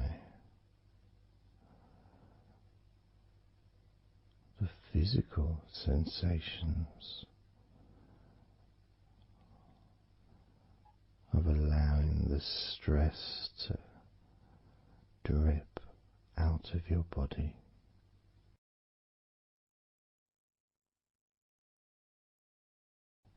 Dripping out of every part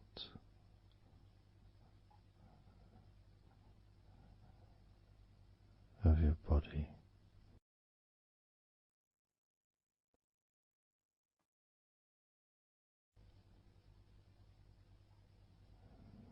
And being released from your brain and your mind.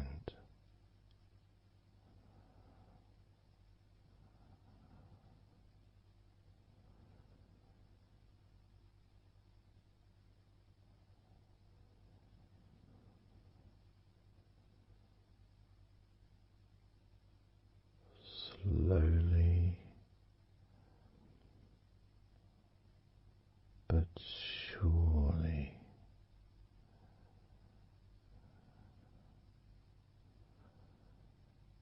the muscles in your legs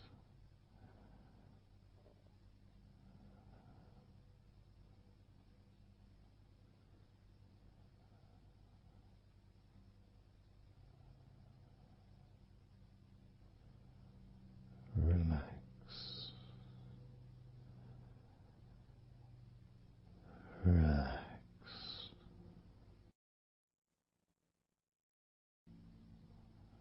relax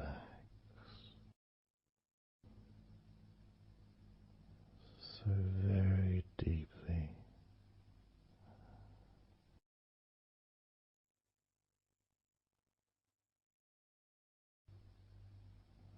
Relax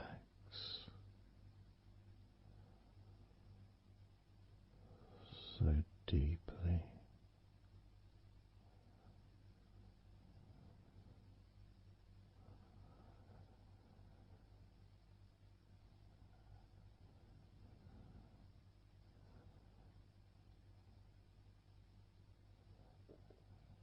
And the feelings, the pleasant feelings in your arms and shoulders,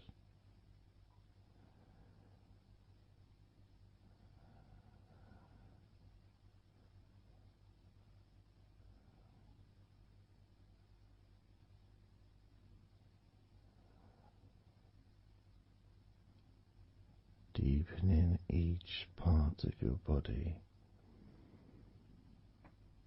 further and deeper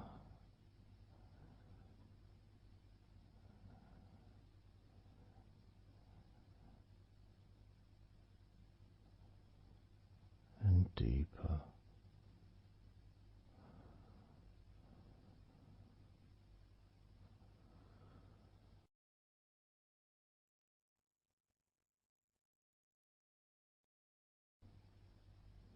noticing the feelings in the back of your neck.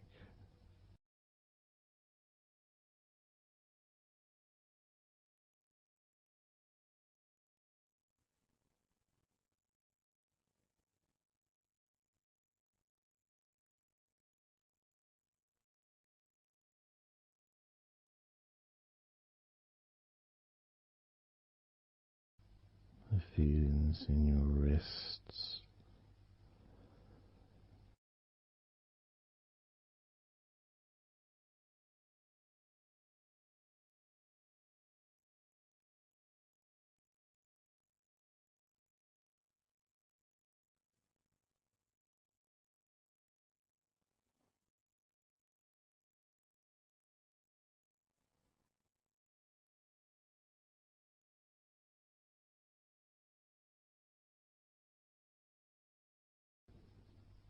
the muscles in the front of your body.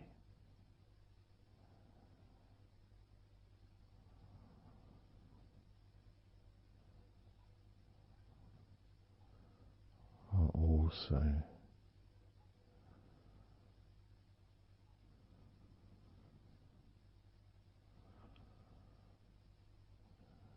feeling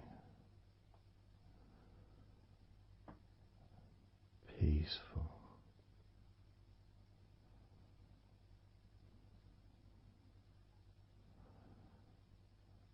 deeply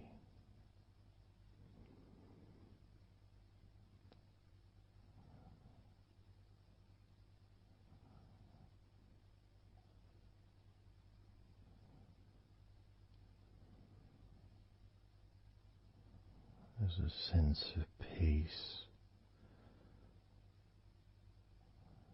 spreads through your very core.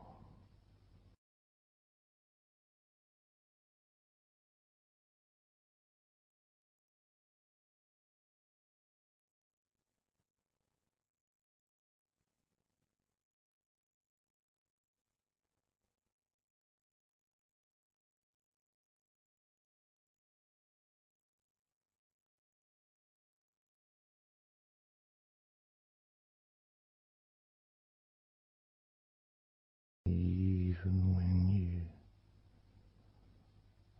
focus on your mind,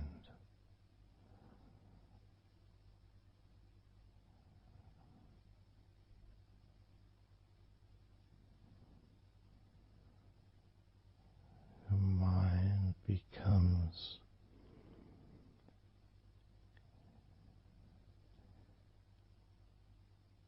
even slower.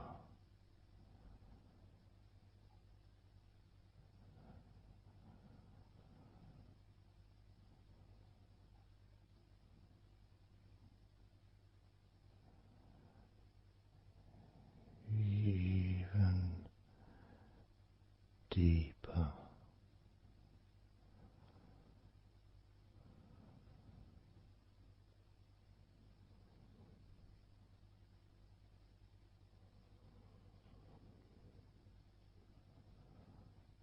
Relaxing.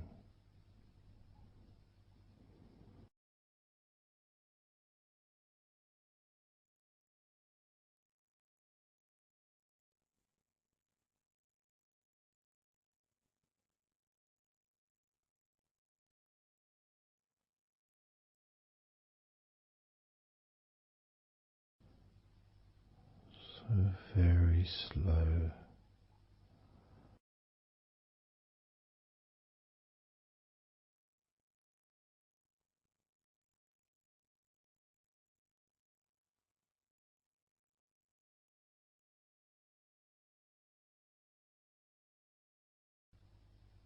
Your stomach,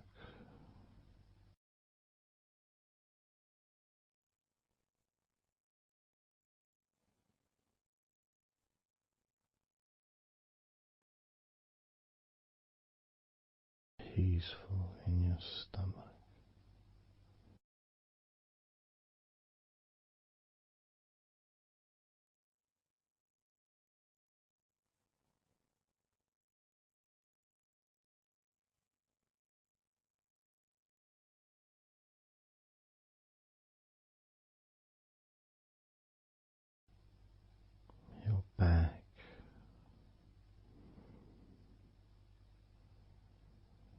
Notice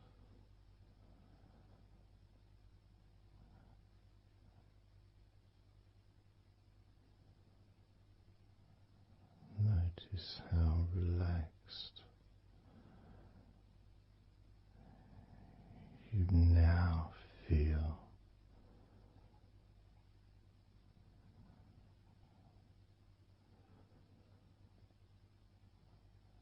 in the whole of your back.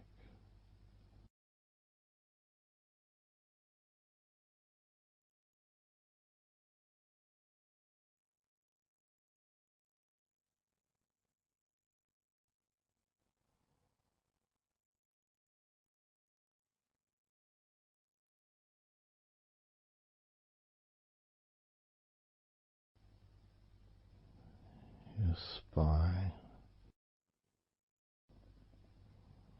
from your brain all the way down the middle of your back, sending and receiving millions of messages every day.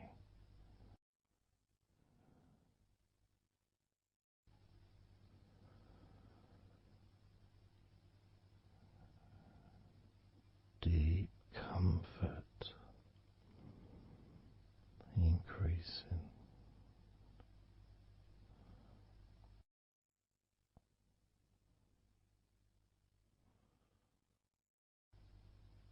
Deeply relaxed.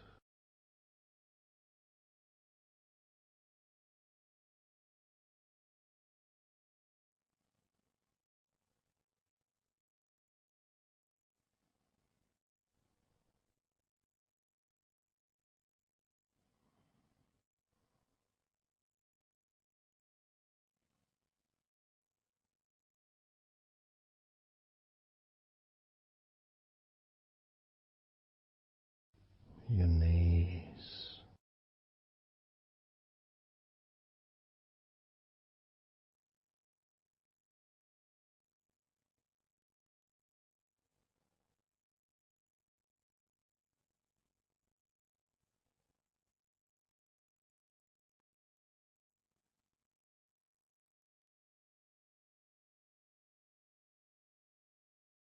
relax,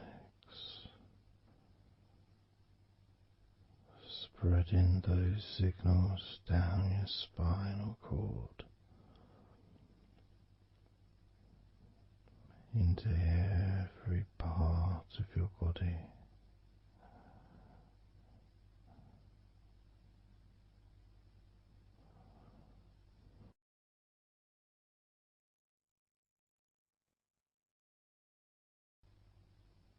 Your shins and your calf muscles,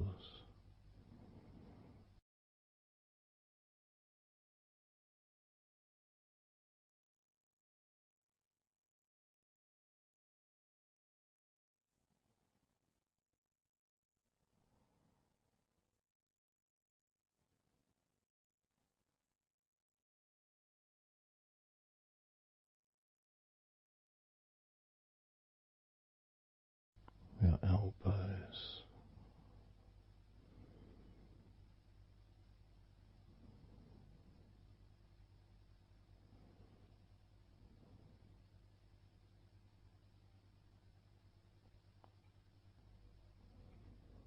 feelings of peace and tranquility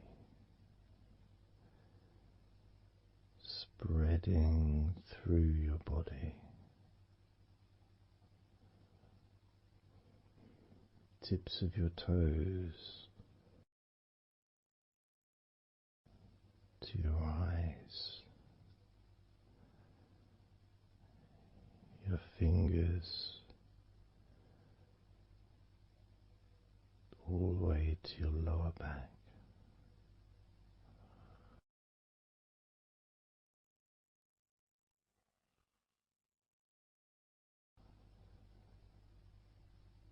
And letting go,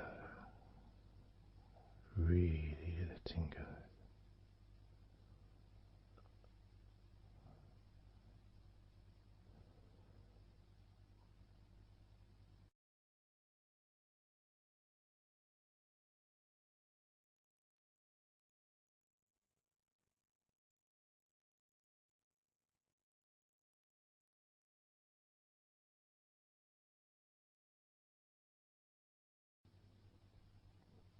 peace.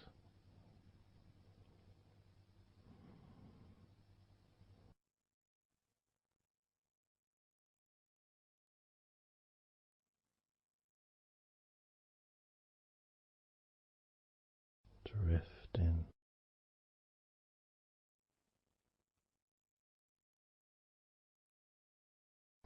mind just wandering away,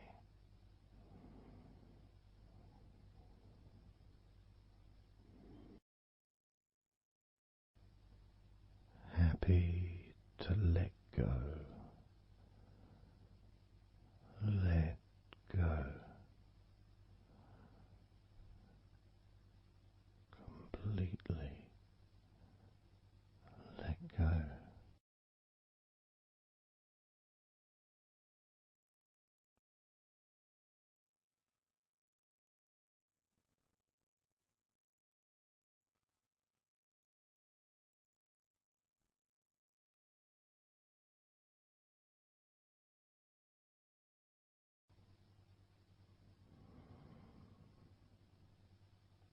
So tranquil.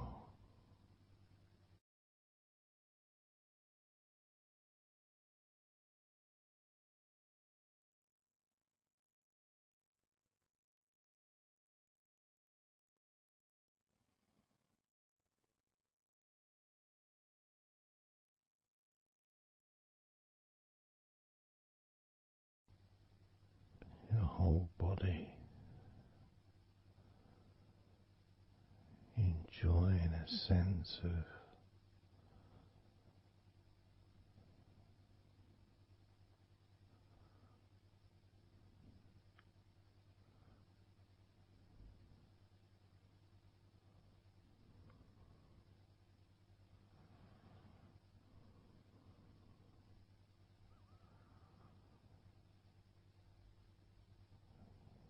letting go,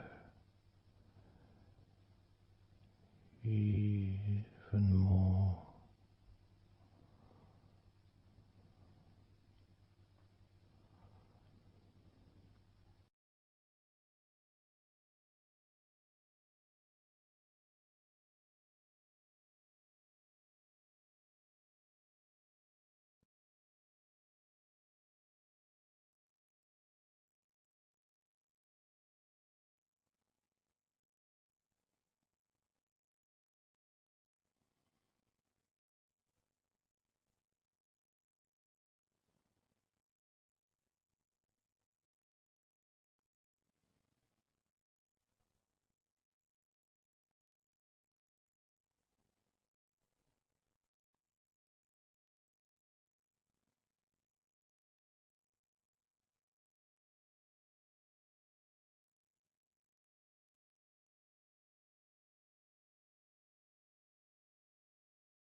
Peaceful,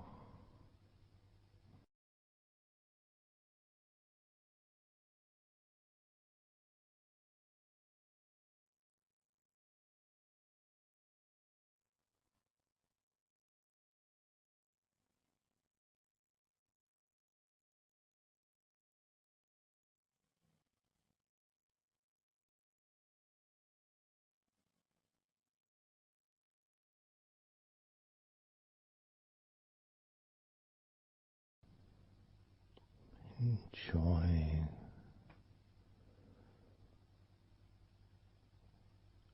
the space, this space of peace and safety.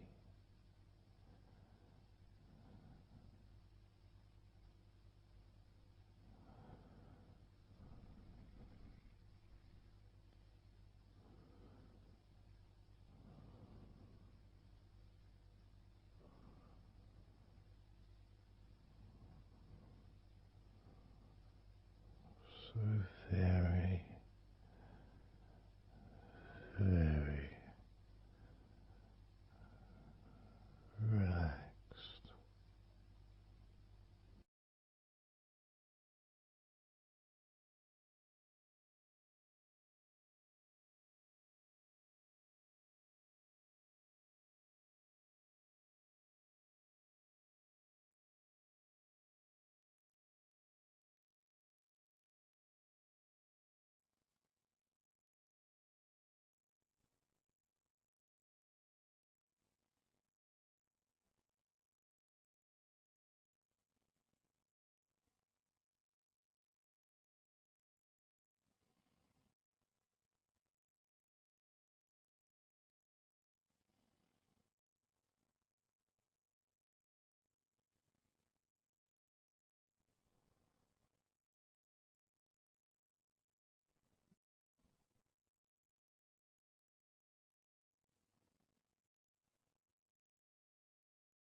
letting go.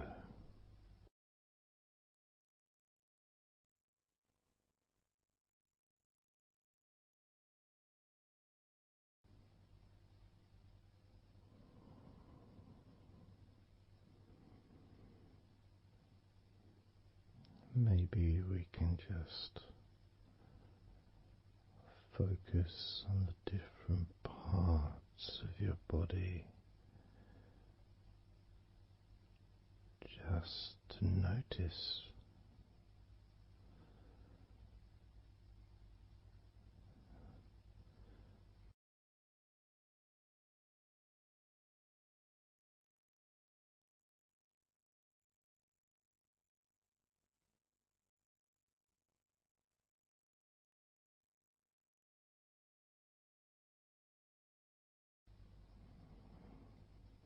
your forehead and your eyes.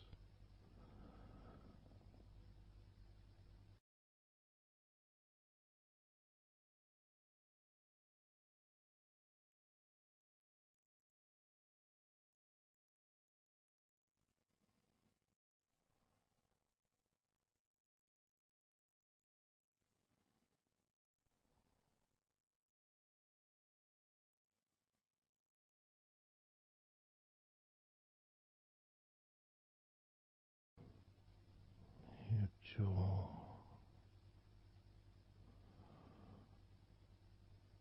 so loose.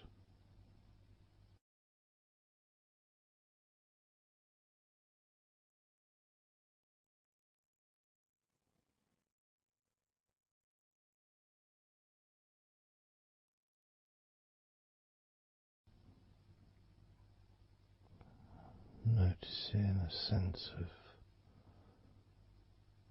complete freedom.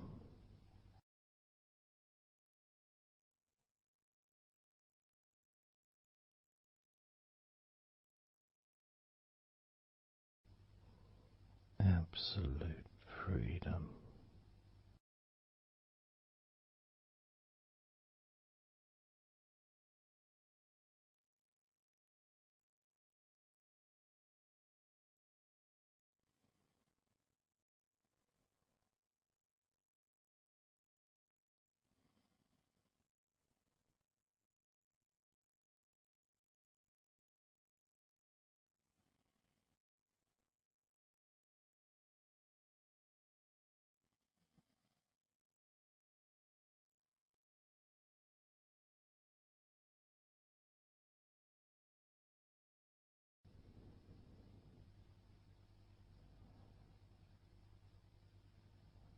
Drifting.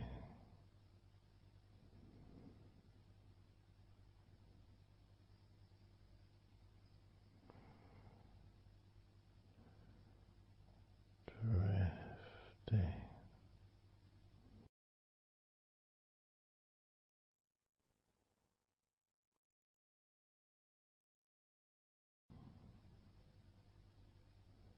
Peaceful energy.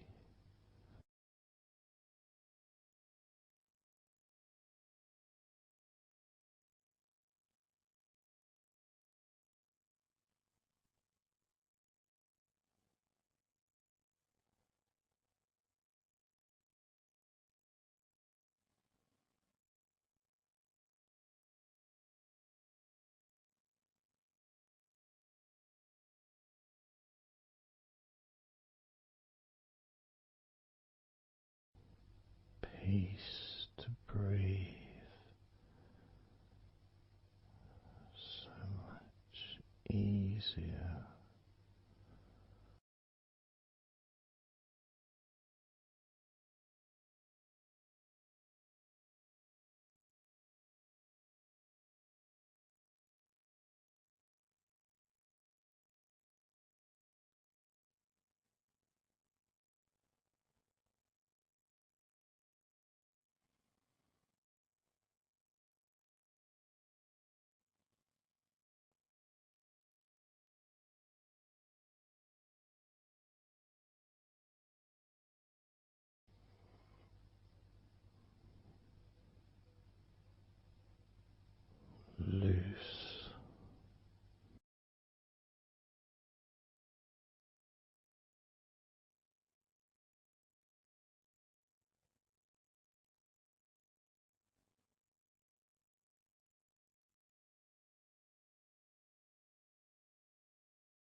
have noticed your mind drifting.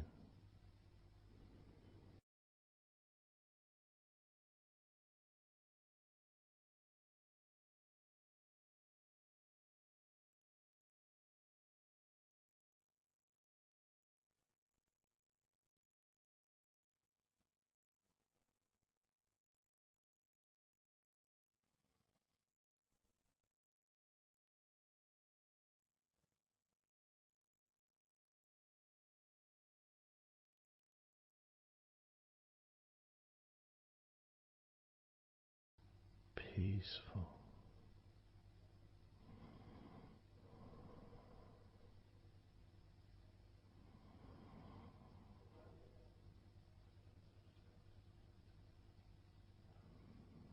Moving even more deeply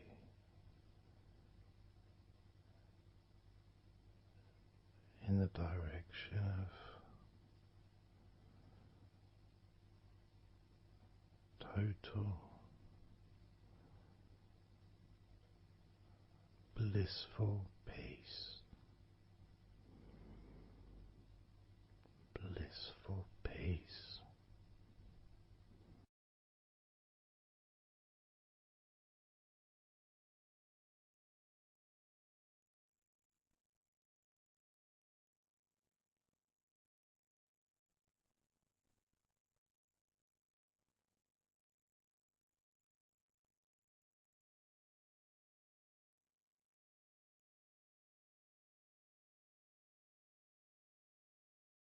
Drifting.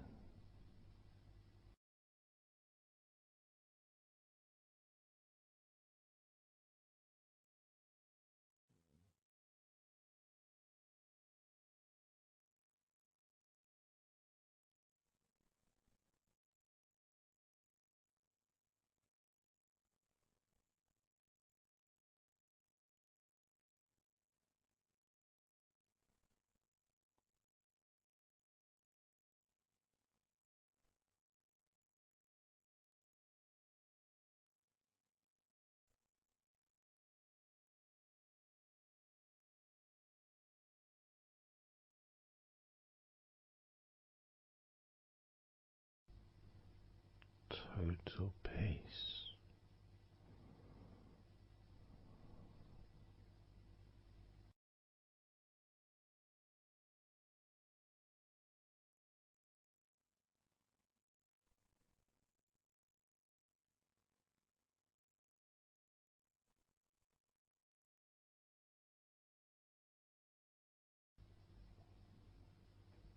Calm.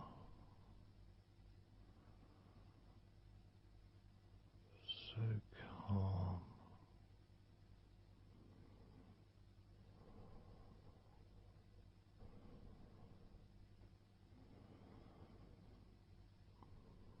Letting go.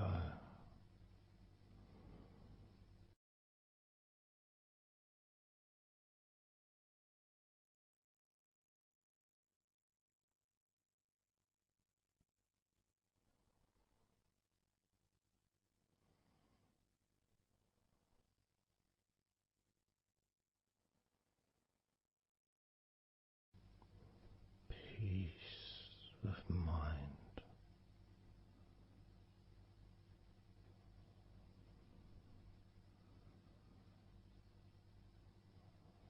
Relaxed body.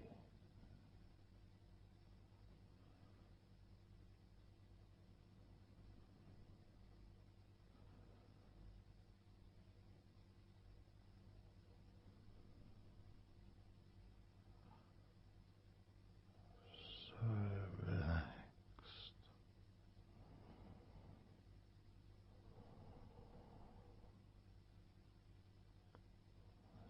So relaxed.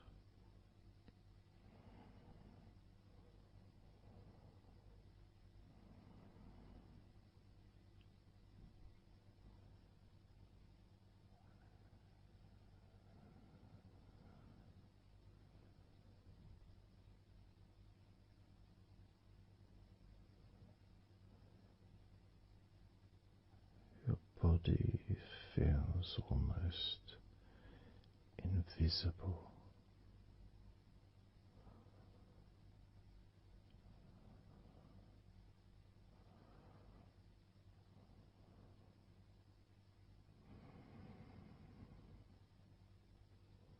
So very relaxed and peaceful.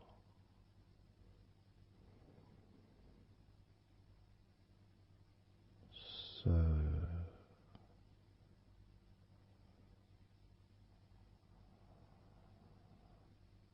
peaceful.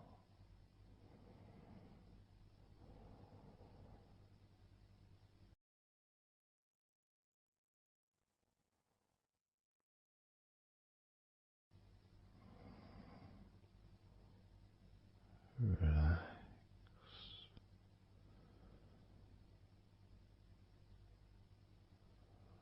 Let go.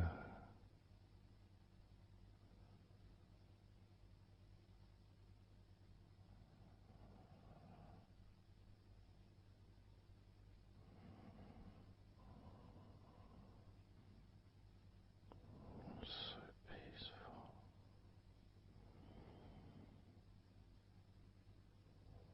So very, very peaceful.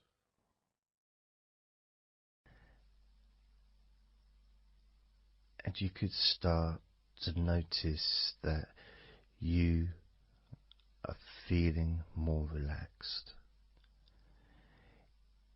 Even though I've not purposely focused your mind upon that sense of physical comfort that is growing within you throughout your body. And your mind starts to slow down. And that could be almost in recognition of, I guess, my speech not being particularly fast.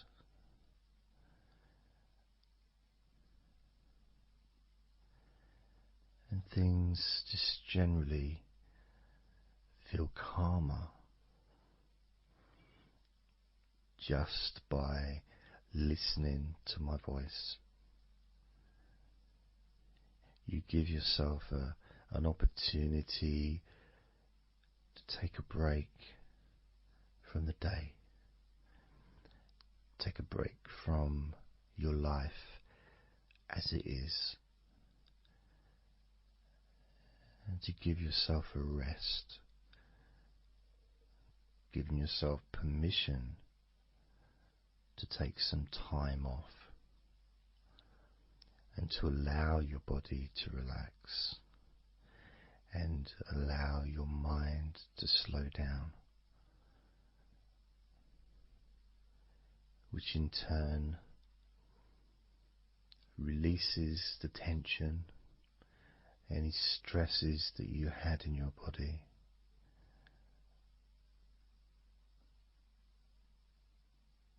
It's almost as if the parts of your body just open up, allowing the negativity out.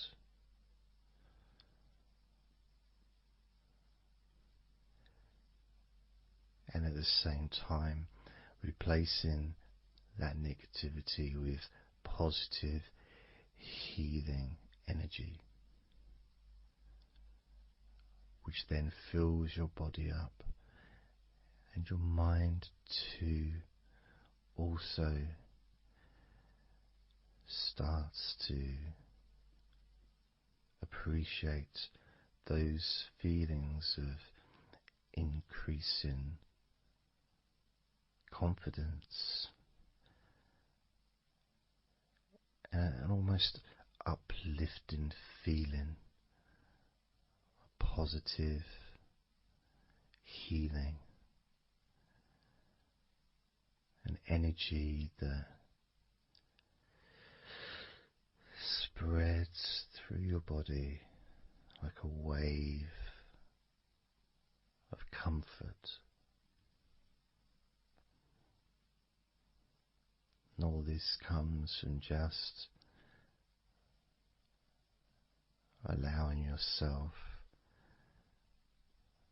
a few minutes, maybe half an hour, however long you want it to be, to just rest.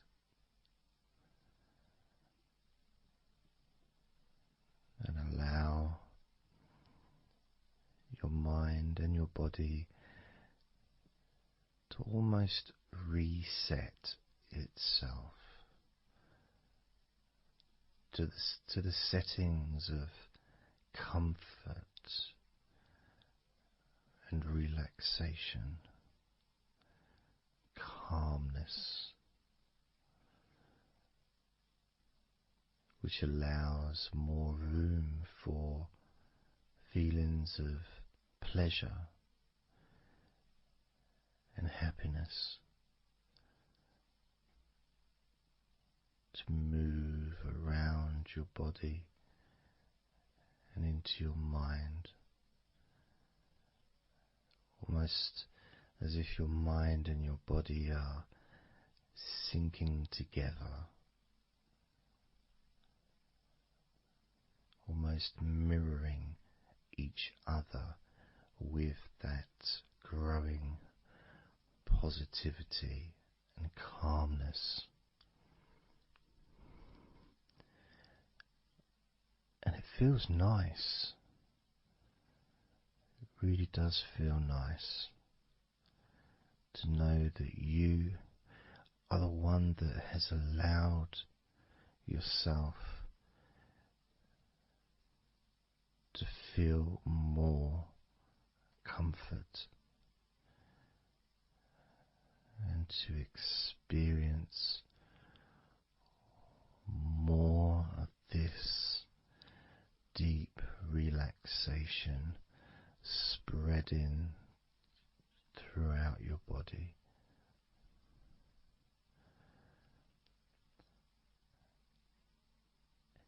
And as I focus on each part of your body,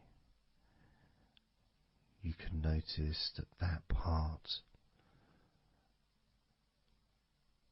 becomes even more relaxed just by focusing on it. It becomes even more calm and comfortable just by focusing. And as I move down your body, starting at your head, the parts that you've already focused on will continue to relax deeply. And those parts that we've not yet focused on will just automatically release any remaining tension in anticipation of even more comfort about to come.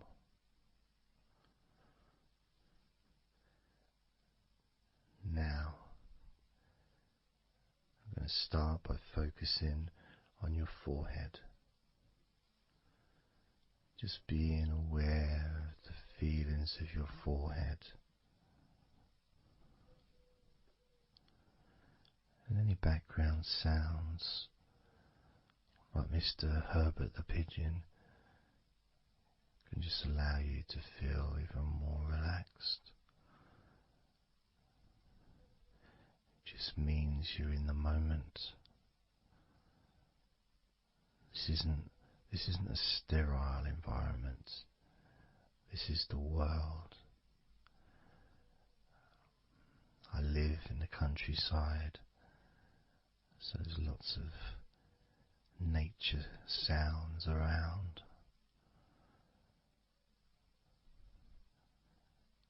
So as you focus on your forehead, just notice how it becomes even more relaxed as you focus only on my voice and that part of your body. Moving down to your eyes, focusing on your eyes, noticing how your eyelids feel so heavy, yet so light at the same time, and all the muscles around your eyes relaxing completely, moving your focus down to your mouth, your lips, your tongue, your teeth and your gums, and the whole of your mouth relaxing, calm and loose. As you focus now on your jaw, not just the part of your jaw near your mouth, your chin, but all the way up the sides of your face to your ears, that whole of your jaw, feeling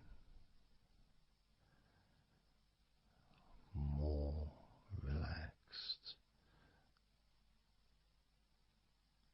and calm.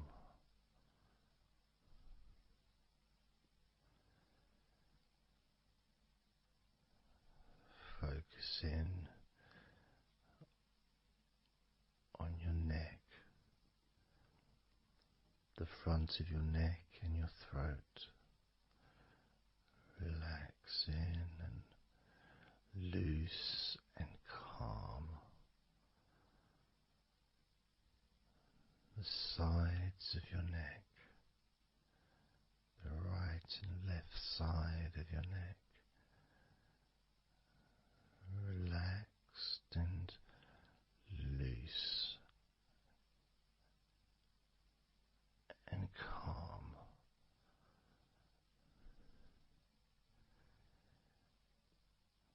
And now the back of your neck, focusing on the back of your neck,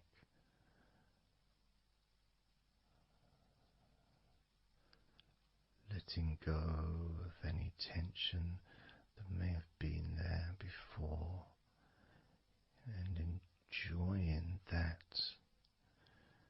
sense of increasing comfort and release that you can experience in the back of your neck.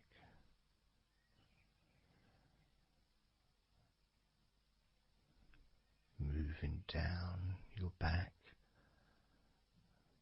and moving either side of your spine, right from the top of your back all the way down to the bottom of your back.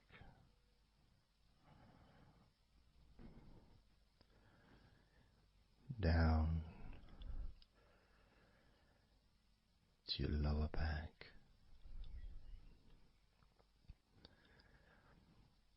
As you move up and down your spine, you can feel the muscles either side of your spine relaxing even more.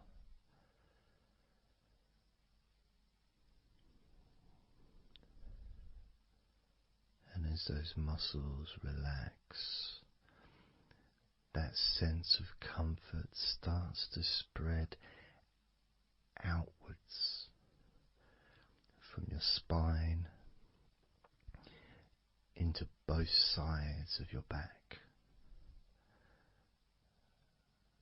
the top of your back, the middle and your lower back. And as you scan softly and slowly up and down your back as the muscles in the top of your back relax and become looser. The muscles in the middle of your back also seem to just almost divide from each other, separating and almost melting.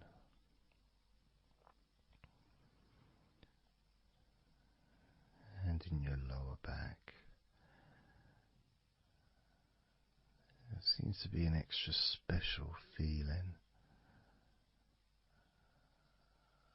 of comfort that spreads into your hips, so down your lower back and into your hips, into the area where your coccyx are, and into your buttocks, and all those muscles that spread from your lower back into your hip area start to melt, start to really let go.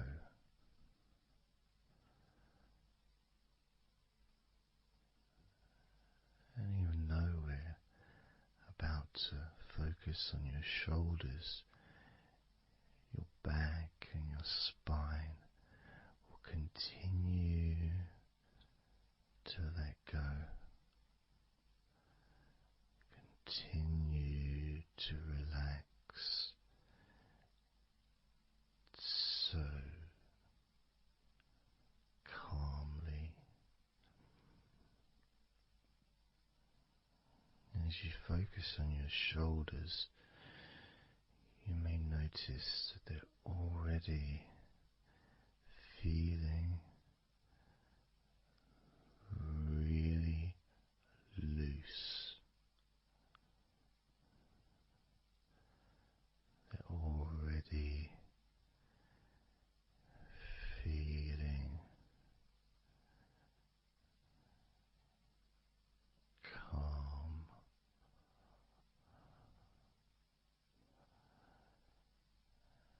And that feeling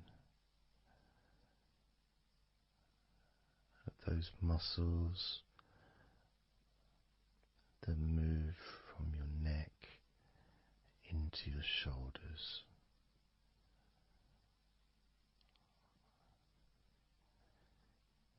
Feel so soft and gentle, so smooth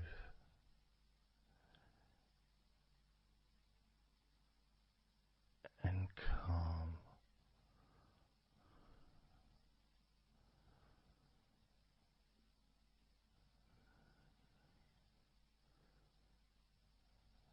And the feeling in your shoulders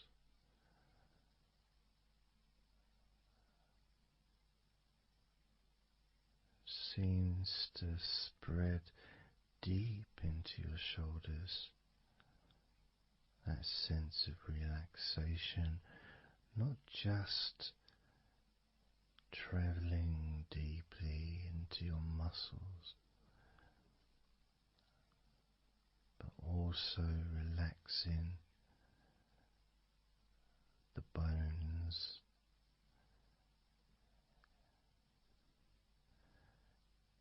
and moving all the way to underneath your arms,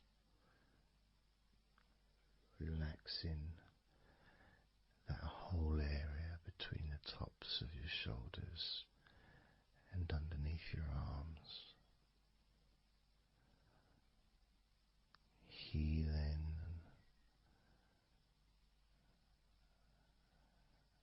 You feel so relaxed and comfortable in your shoulders which sends that deep healing message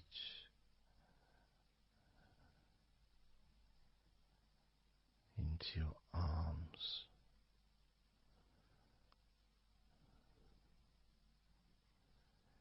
And you may feel almost as if your arms are not even there because they're so relaxed, so deeply relaxed.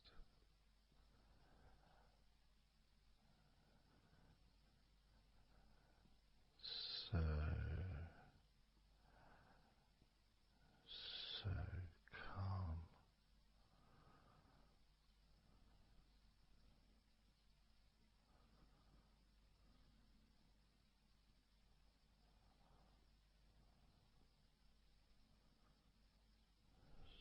So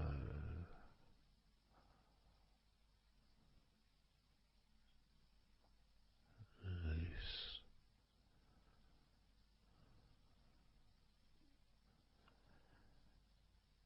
That feeling spreading all the way down your arms to your elbows, including your elbows.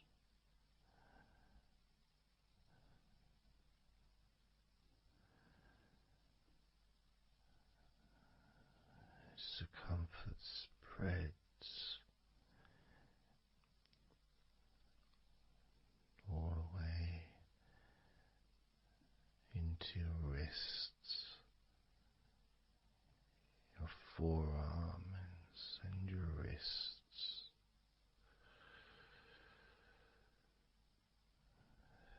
feeling so heavy, yet at the same time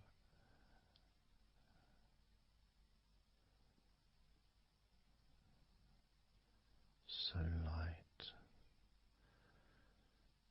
and gentle.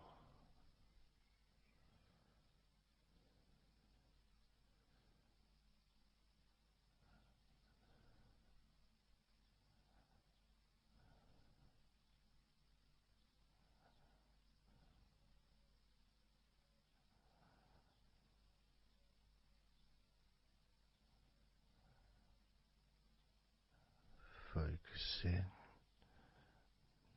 now on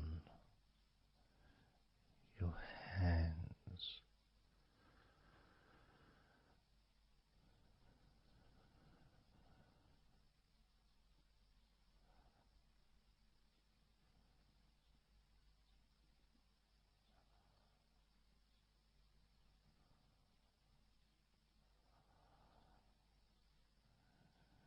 Your hands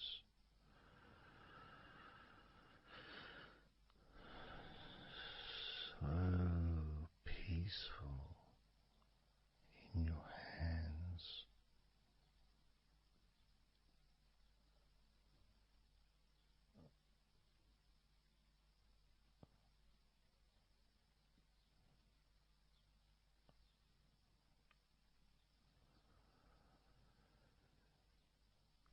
There's a sense of real peace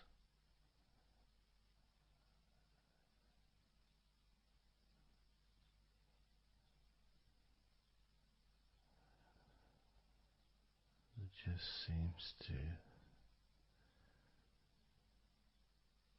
feel so familiar when your hands relax deeply.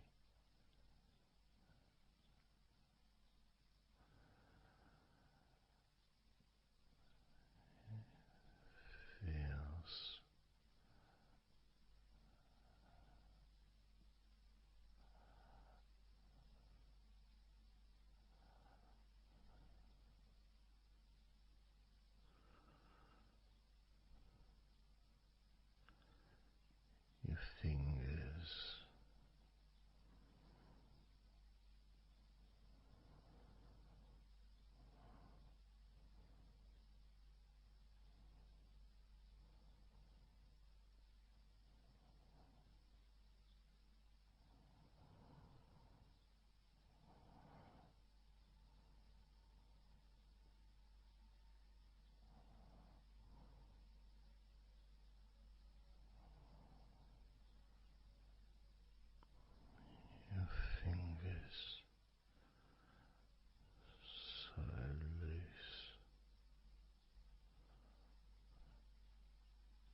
fingertips.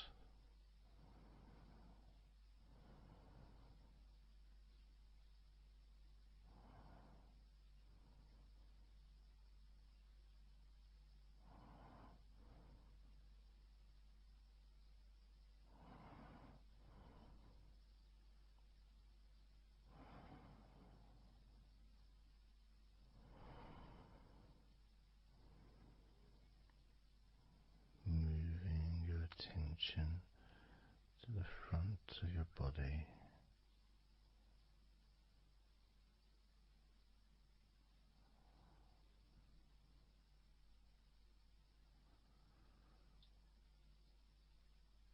so comfortable.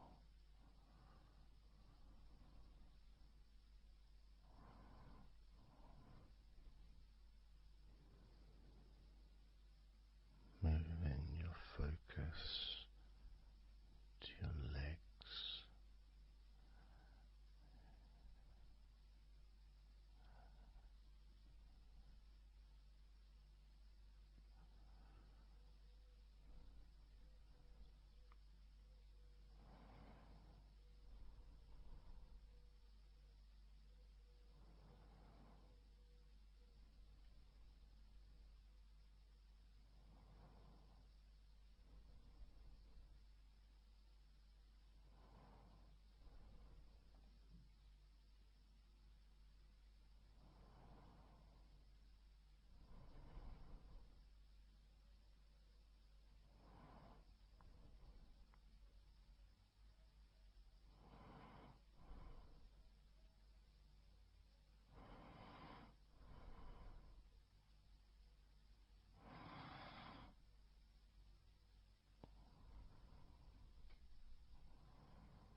all those muscles in your thighs,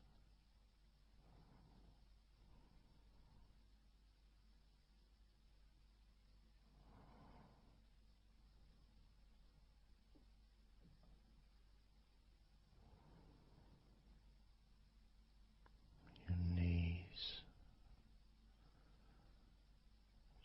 so relaxed.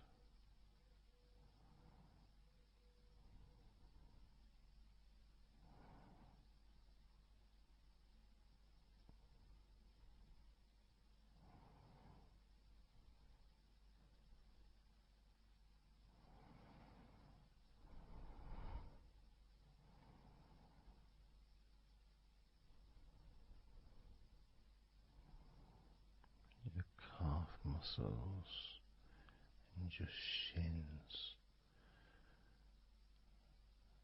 completely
so peaceful,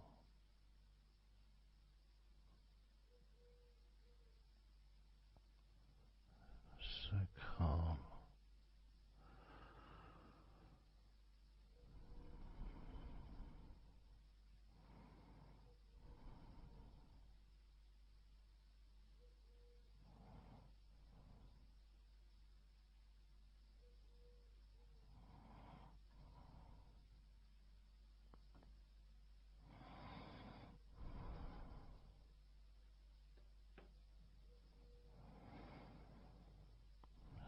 So peaceful, so calm, so peaceful,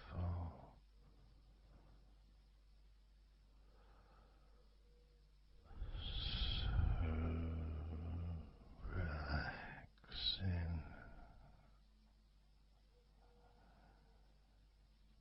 peaceful, so calm.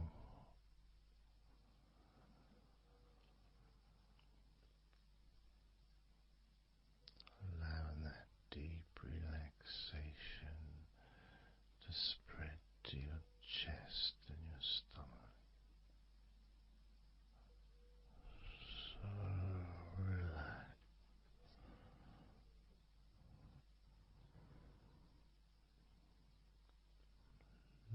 Letting go of everything.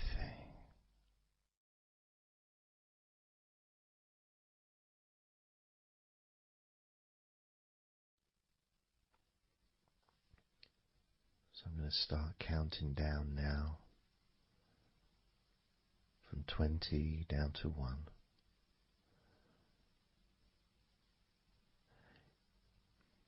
You can imagine, in a way, it's like just walking down some steps. And each step, all 20 steps, and each step represents a level of comfort. Each step represents a deepening of that comfort.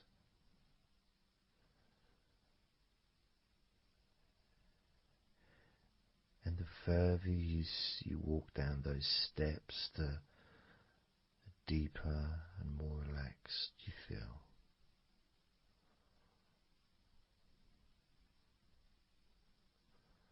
So, starting with number 20.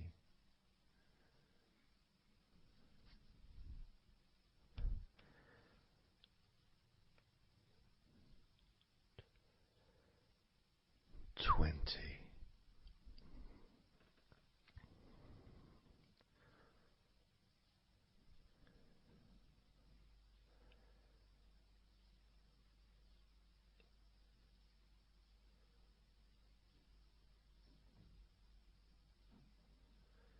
19.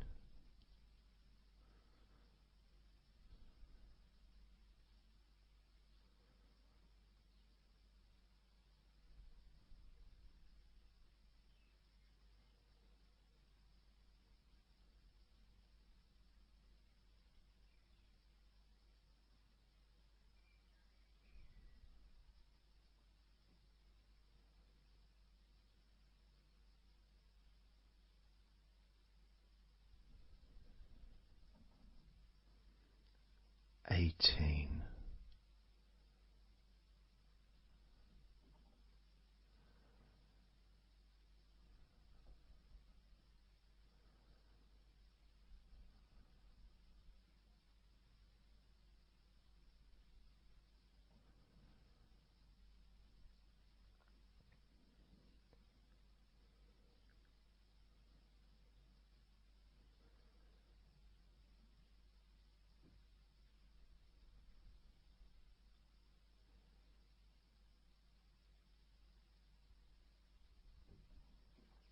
17.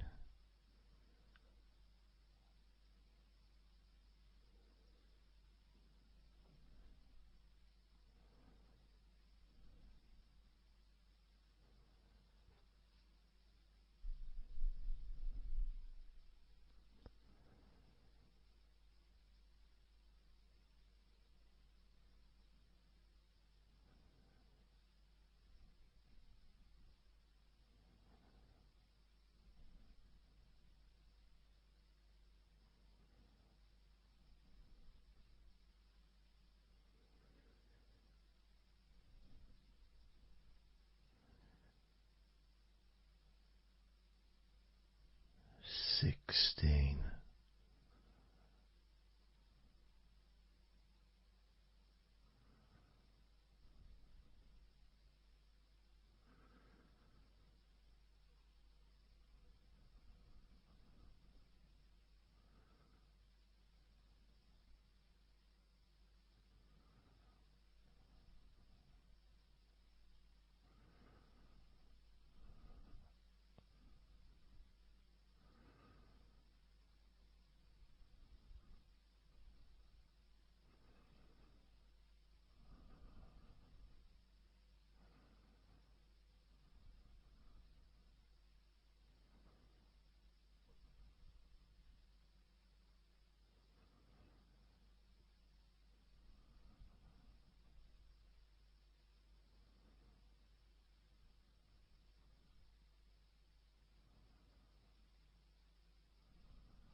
15.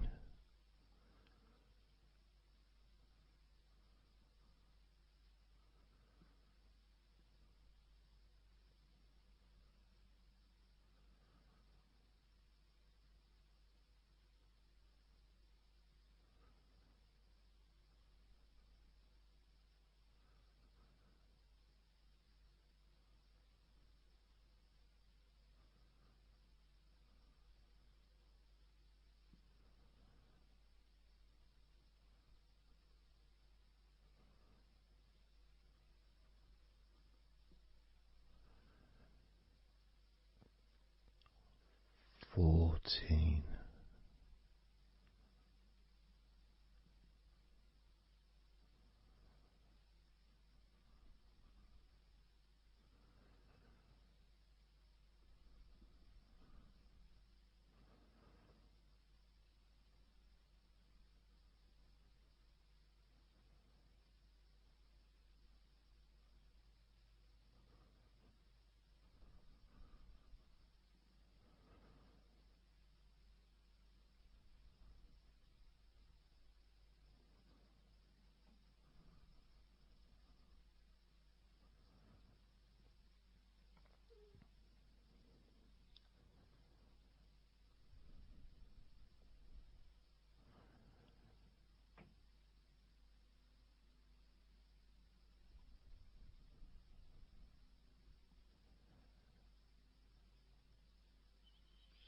13.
12. 11.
8.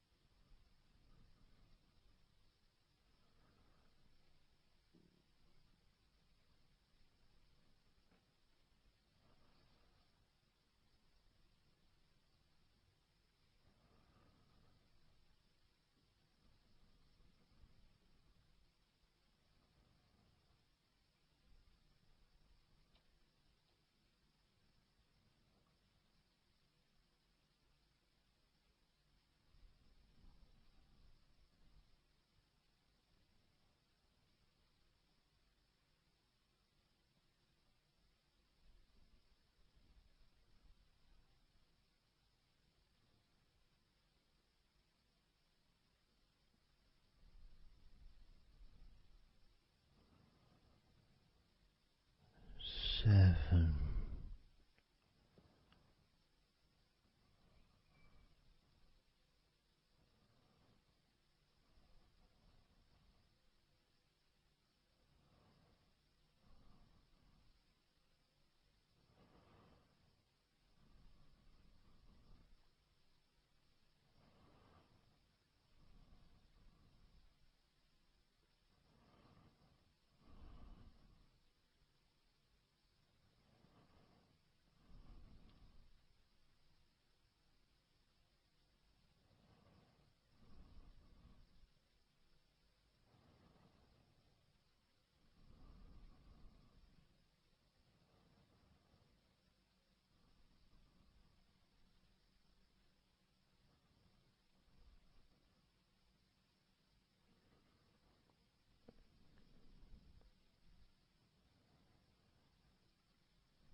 6.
4.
And now, as you focus on your eyes,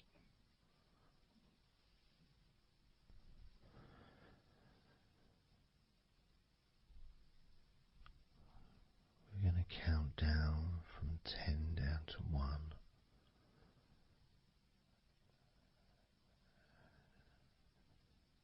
Focus in just on your eyes. your eyelids, the muscles around your eyes, your eyeballs themselves, that whole area that makes up your eye.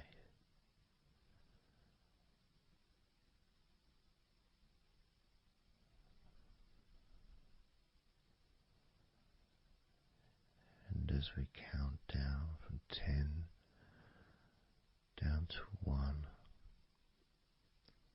whilst focusing on your eyes,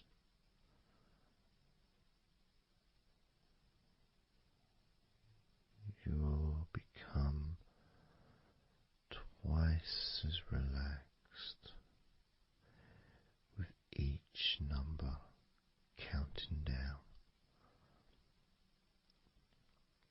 And you may find that all you want to do is just drift off to sleep. And if that's what you want, then just allow yourself to do that.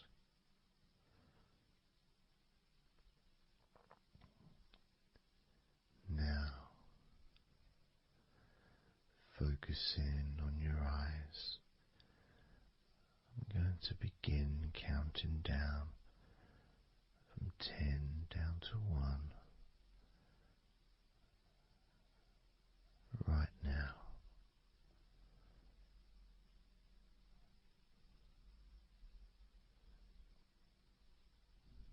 10.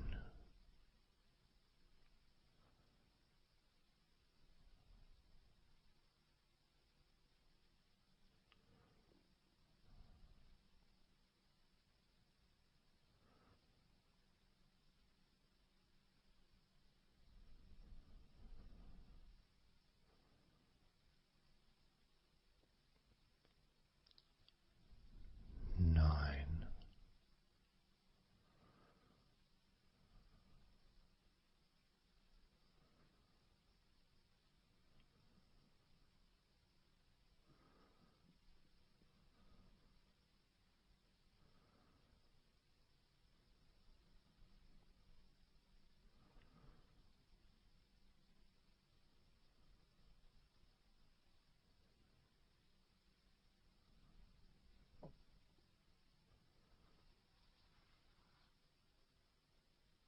8.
4,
3.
Two,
1.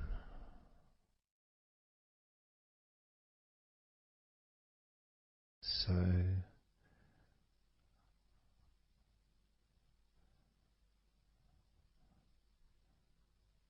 counting down from 10 to 1.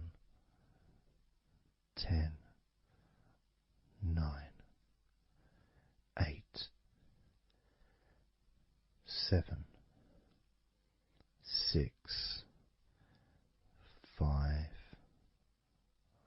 4, 3, 2, 1.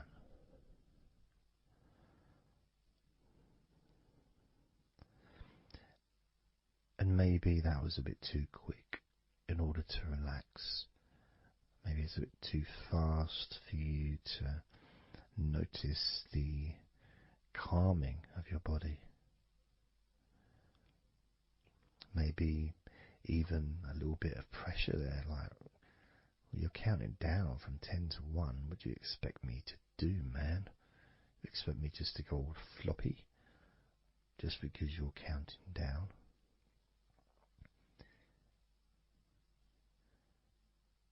We could try again, but this time I'll go a bit slower. This time, as you focus on the whole of your body before we focus on your legs, just notice how your body does start to feel more relaxed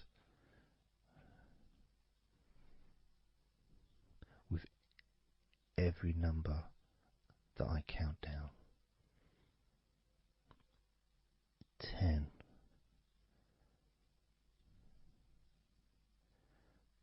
9.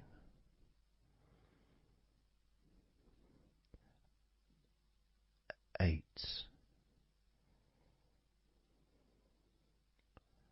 7.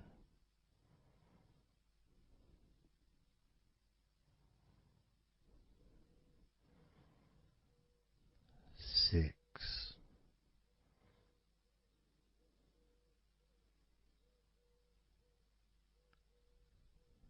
5.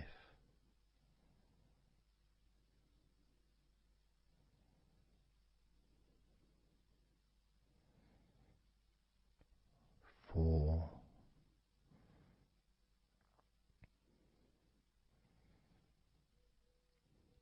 3.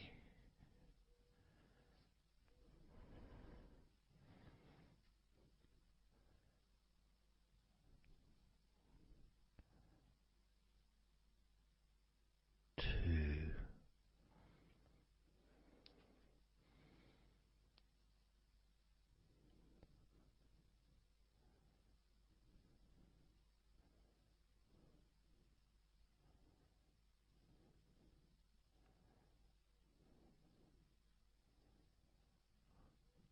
1.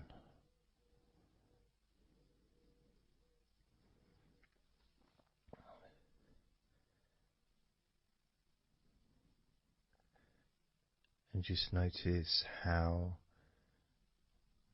you feel generally, how your body feels.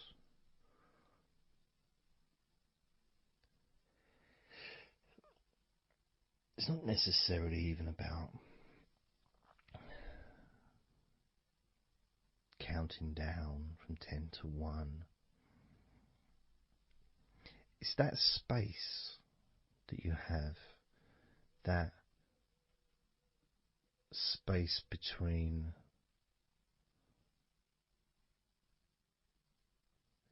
being active physically or mentally to just sitting or lying down, just being there, not doing anything, not saying anything, not needing to think about anything. So it opens up a space, a bit of a space, a gap.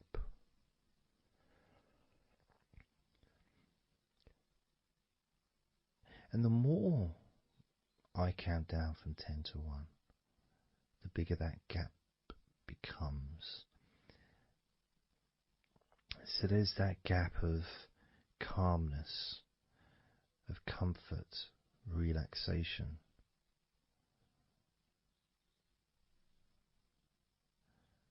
It's a nice feeling.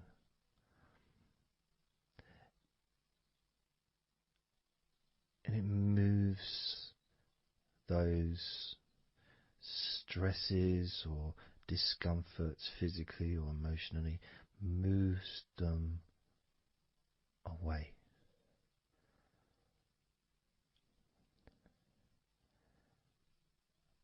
Allows you to just slow down. So I'm going to count again from 10 down to 1 and notice that gap widening. The gap. And as it widens, it's almost like the stress and attention falls into the gap.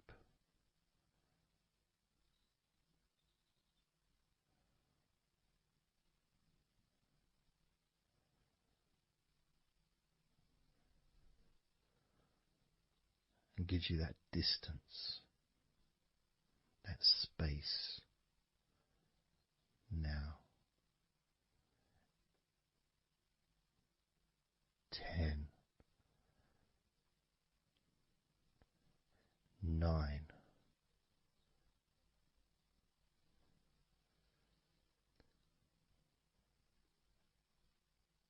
8,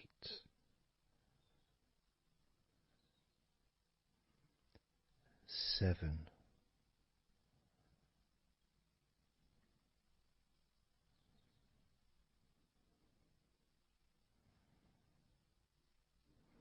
6,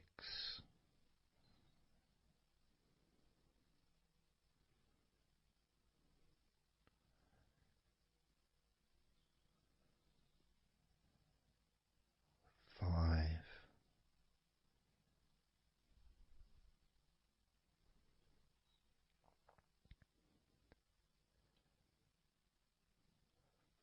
4,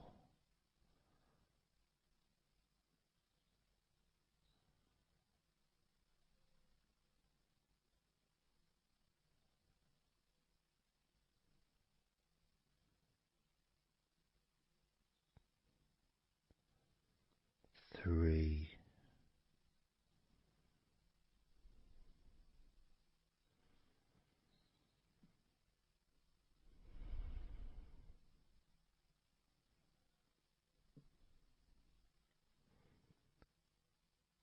2,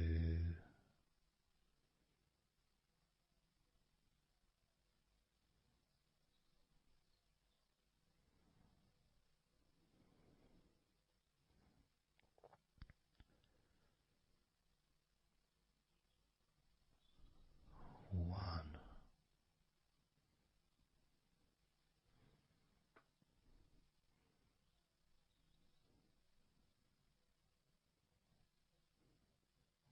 How does your body feel now?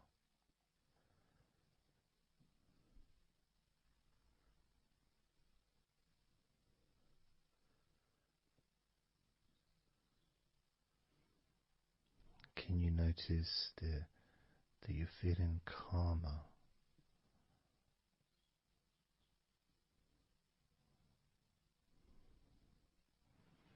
That you're feeling more relaxed?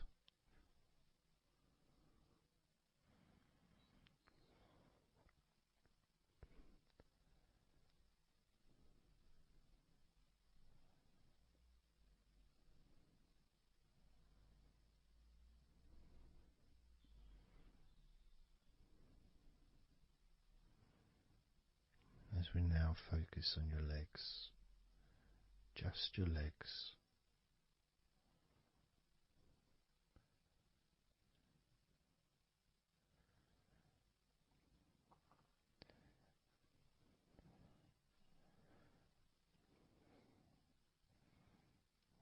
We're just going to start with focusing on your thighs.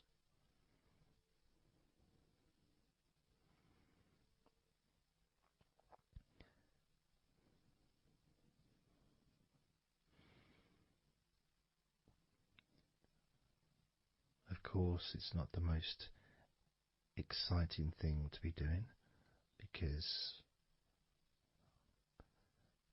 I'm sure, like most of your body, there's not a lot going on right now.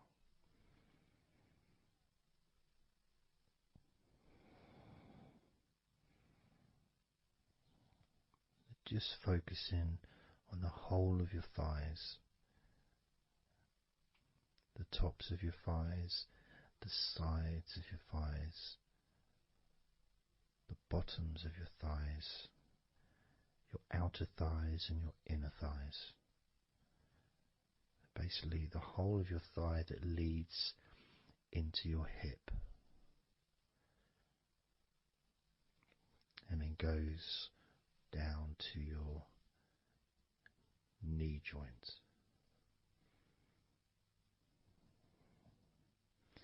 Now this is a big area. It's a very heavy area. It's very strong. Probably the strongest muscles in your body are in your thighs.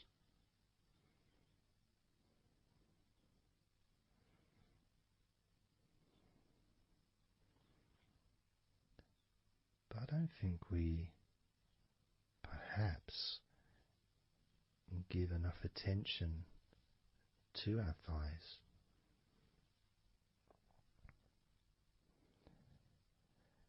Perhaps we don't acknowledge how important our thighs are to our lives.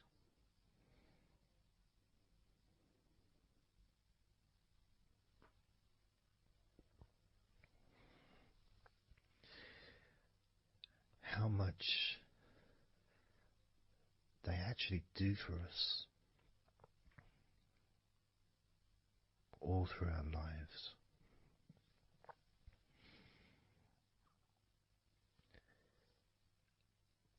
And it may sound really weird, but I think that all of our body parts, especially our thighs, need some TLC. A bit of love shown, a bit of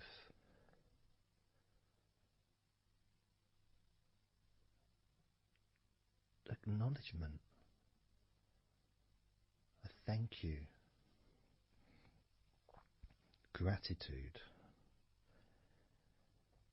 for what our thighs do for us.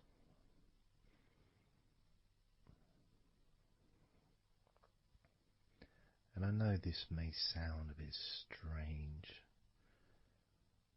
Maybe you think, why am I? Surely I should be out in the garden hugging a tree or something. Well, it's hard to set a microphone up on a tree. That's why I'm doing this indoors. Otherwise I would be outside hugging a tree. No, I can't see the television from the tree.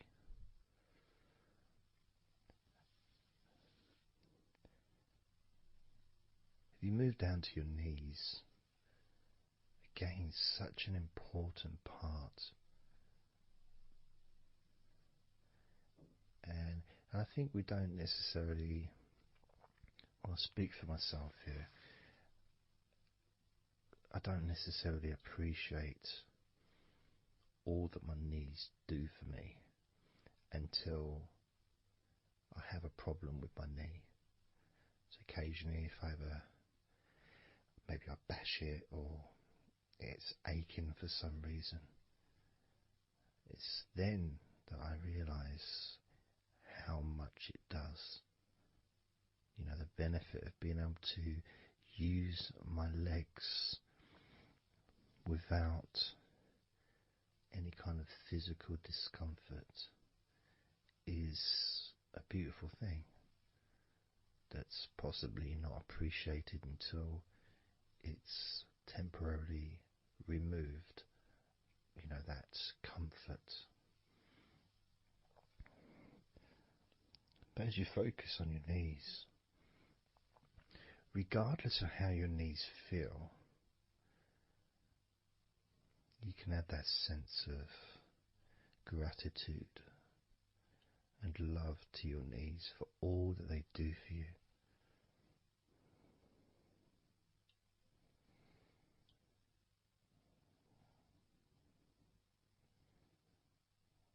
And you can still have that attention on your thighs and maybe notice how your thighs feel.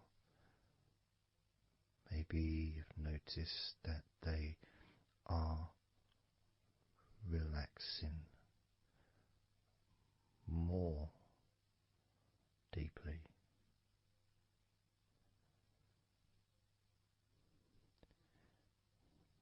As you focus now on the bottoms of your legs, your shins, and your calf muscles, and the bones between your knees and your feet, incorporating, of course, your ankles.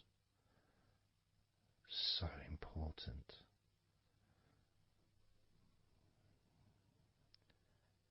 Anyone that's had even like the slightest sprain of an ankle knows how much we take our ankles for granted.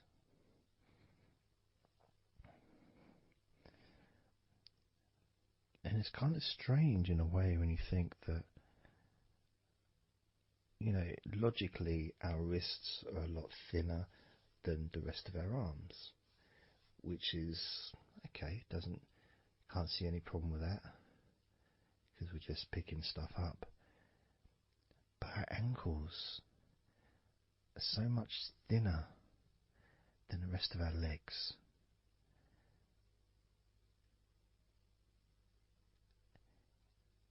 And from a physics perspective, or logical even, it doesn't really make sense that all this weight would ultimately be resting on your ankles, then leading to your feet.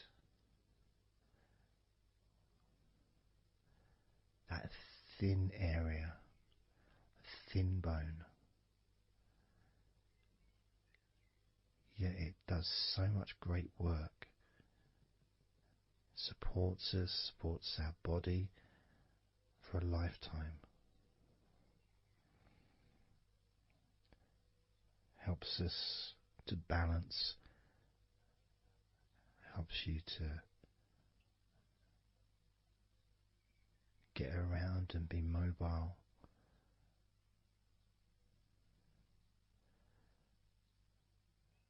And there's the calf muscles, of course. When I was younger, I couldn't see the point in calf muscles. It didn't seem to do anything. Okay, if I walked around on tiptoes, then my calf muscles get some work.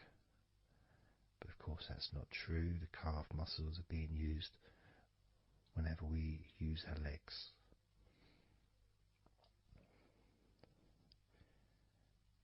And your shins, there to protect your lower legs, shaped in a way almost as a protector for the bone.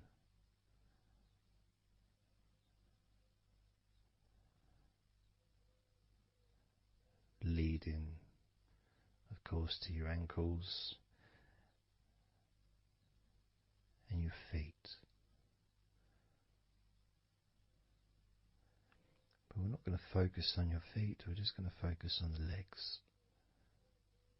I realise that now that I've mentioned your feet, you're probably focusing on them anyway, so maybe I should focus on your feet a little bit. You can have them in your awareness, the same as you have your thighs in your awareness, even though we haven't been focusing on your thighs for a few minutes. We've been focusing on your ankles,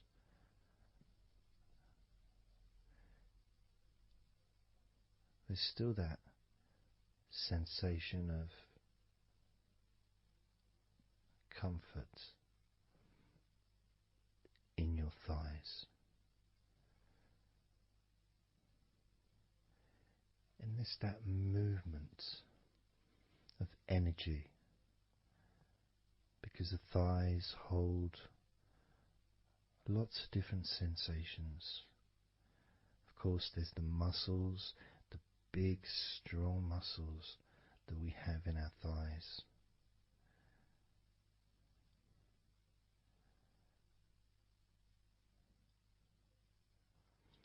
But the skin on the outside of the thighs, as in the outside of all of our body, can be very sensitive.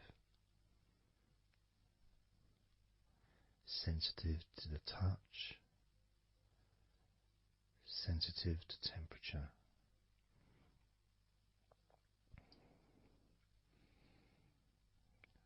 And inside your thighs, the bones, there's the muscle, there's the blood vessels, the arteries. So all this stuff, it's inside your thighs. And I guess sometimes it'd be nice if you could actually put your fingers inside your thighs and massage. So you can massage on the outside, of course, but to be able to get deep into the muscles, and to be able to just massage inside your thighs, massaging the bones of your leg, massaging all the veins, and just gently healing your thighs. And you could move down, massaging inside your knees, just massaging those bones, but with healing fingertips, spreading that healing energy deep into the joints of your knees.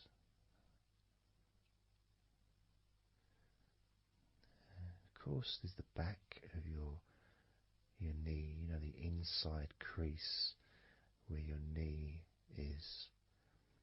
It's a very sensitive area. Feels very nice when you stroke it. That might be because it's an area that's not really touched very often. It's almost like a hidden part, that crease in your legs. It's almost like a part that has a sensitivity which is a little bit different.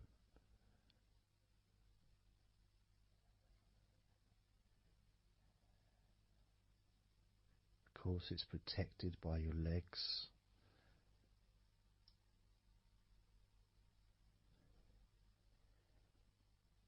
So you can imagine putting your fingers into that crease in your legs.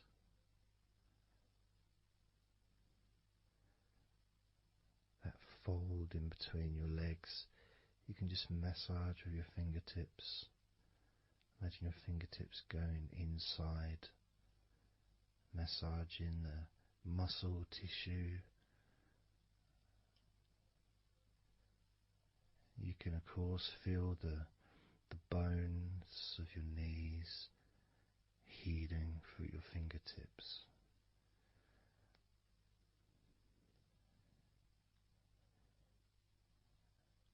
And then as you go down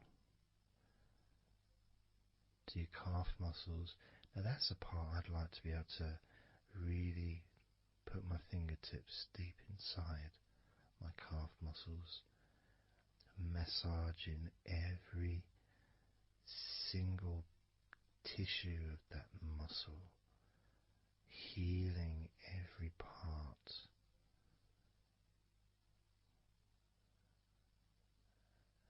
And then doing the same for my shins, massaging and gently stroking the bones, gently stroking them, healing in a loving way, because they deserve to be treated as the precious bones that they are, because our legs are so precious, as in all the other parts of our body. They're more precious than any jewel on the planet.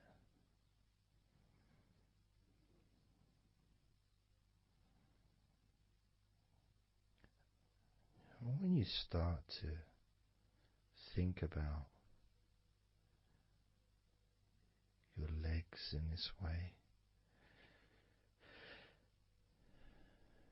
it can change your perspective.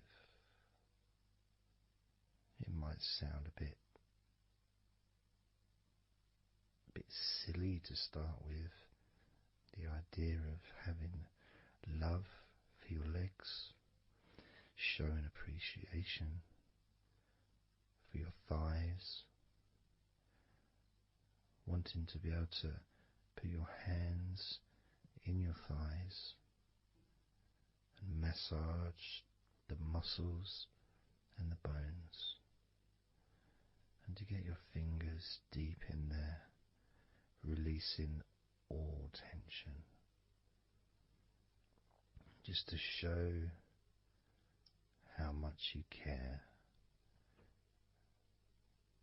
about your legs, how much you care for what your legs do for you regularly. Your knees, your calves, your ankles. The strength of your ankles, considering how thin they are compared to the rest of your legs, especially your thighs. Yet they're so strong, so flexible. Absolutely amazing things. Your ankles are truly a gift because of what they do for you.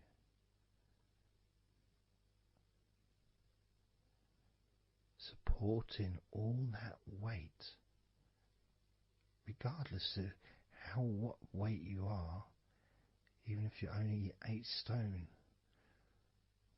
it's still a lot of weight for these little ankles. Now I'm a lot heavier than 8 stone, double that. Yet my ankles support my body all the time. Although they do give off a sigh of relief when I sit down. In fact, my whole legs do. My feet also go whew, and my toes clap. They're so happy.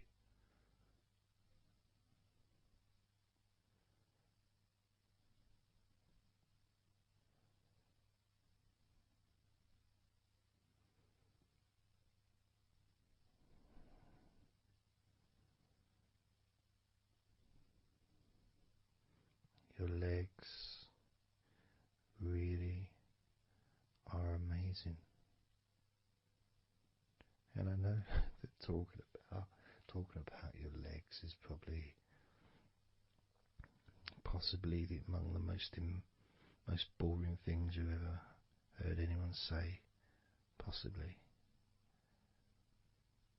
But boring or not, everything I said is true. Your legs are amazing.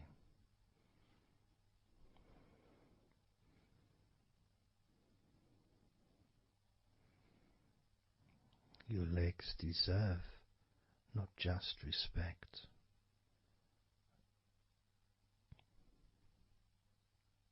but they deserve to relax deeply.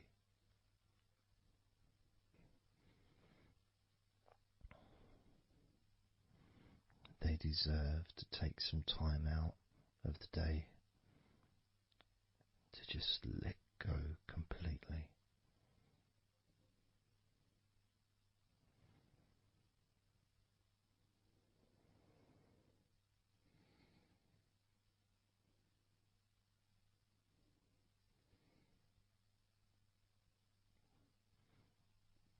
Your legs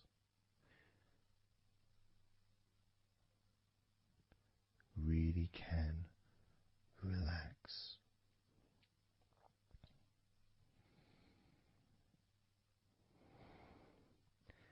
And because the legs are such a very important part of your body, when you relax your legs, the rest of your body also naturally follows in that journey of comfort.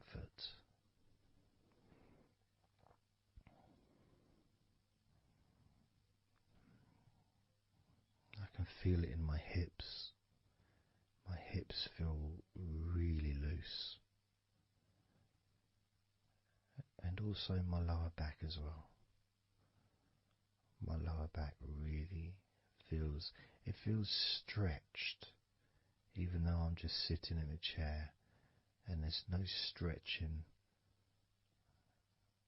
as far as I'm aware that I'm doing.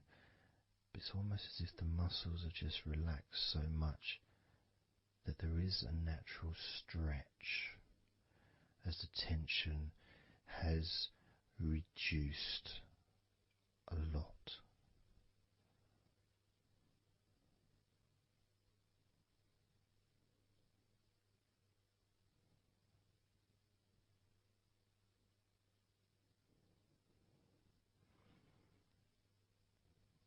And I'm now going to count down from 10 down to 1.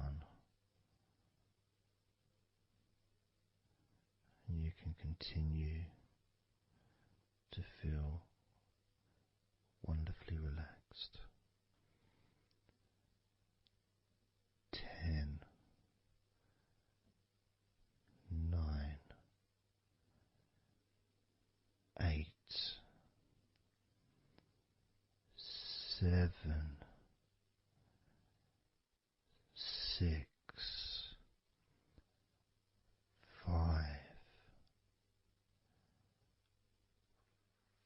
4,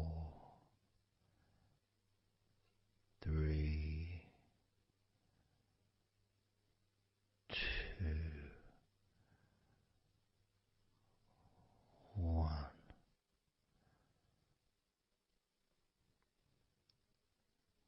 Relax.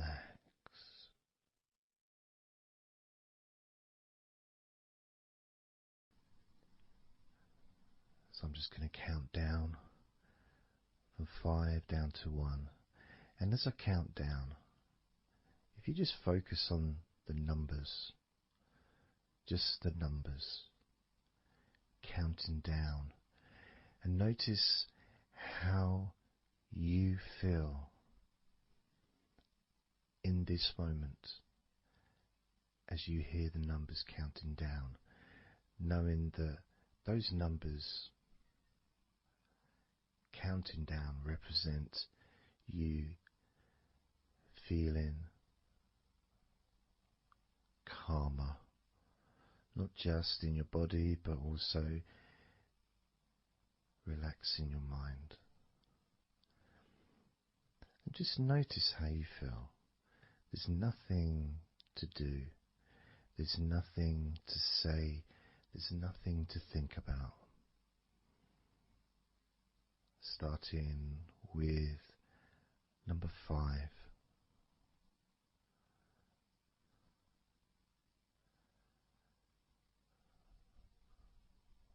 4.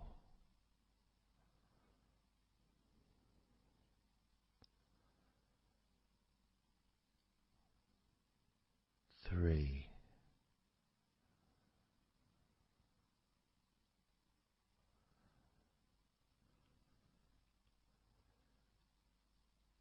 2.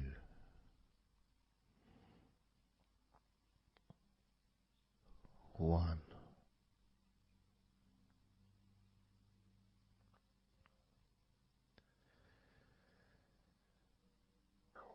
As you notice the gradual letting go of the tension in your body, you may also begin to notice and be aware of how your mind is starting to slow down. This is just a natural thing that happens. It's not really a special procedure. It's just natural because as your body relaxes, your mind also starts to relax. And the more your mind relaxes, the more your body relaxes. It's just a continuous circle of relaxation.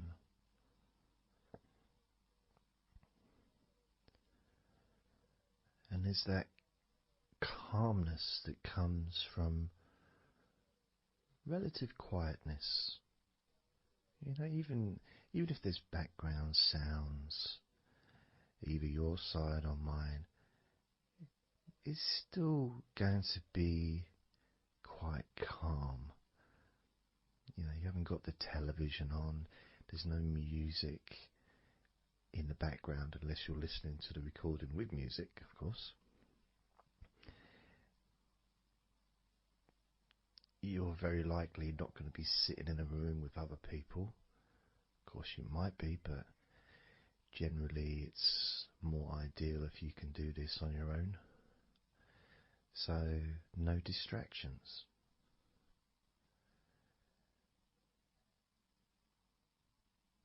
And when you stop thinking about stuff,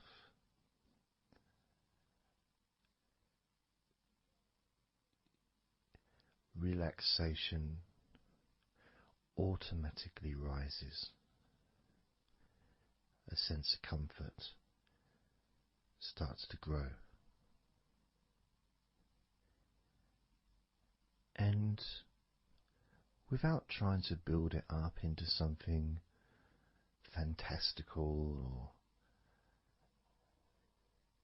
something magical, this is just a natural process, something that's easy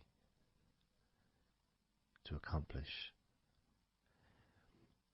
In fact, it's almost, the sense of relaxing completely happens really when you put no effort into it. It's not something that you can really force. It's something that happens naturally.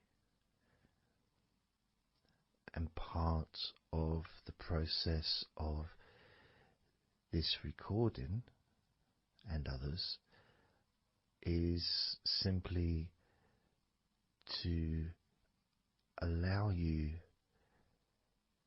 to take advantage of this space, this time, to just let go, to just be here, to be in tune with how you feel.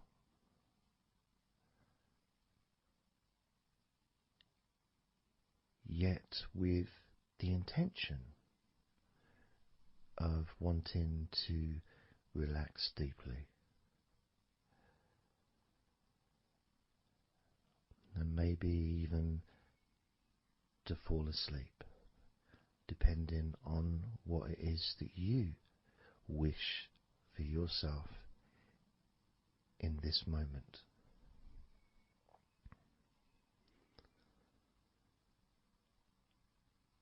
As we know, relaxing is the majority of the process of falling asleep. The actual falling asleep part is the tiny bit at the end. The deeper relaxed you become, the easier you find yourself drifting.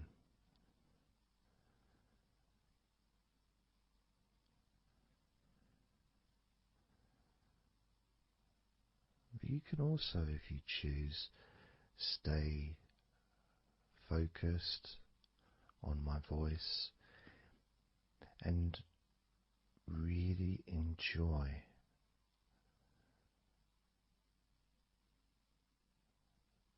the process of gradually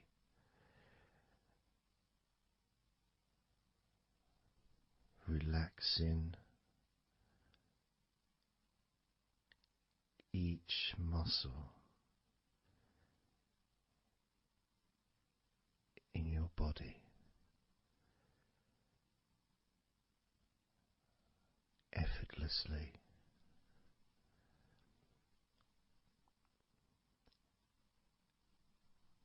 and just observing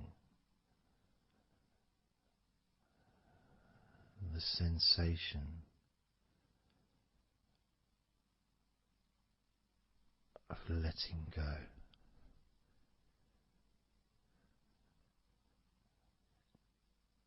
Completely.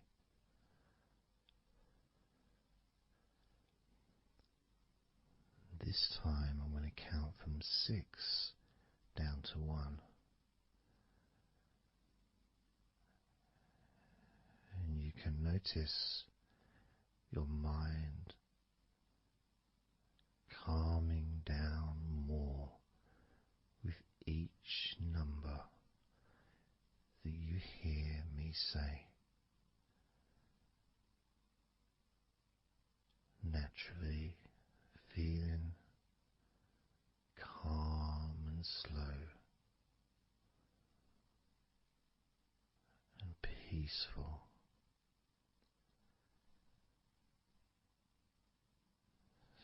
6.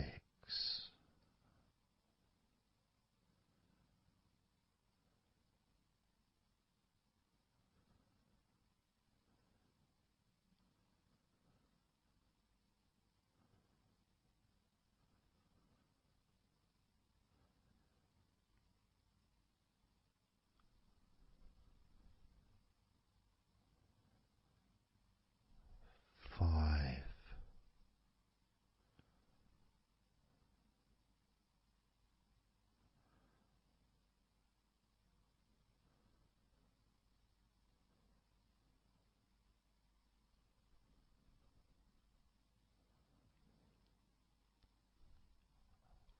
4.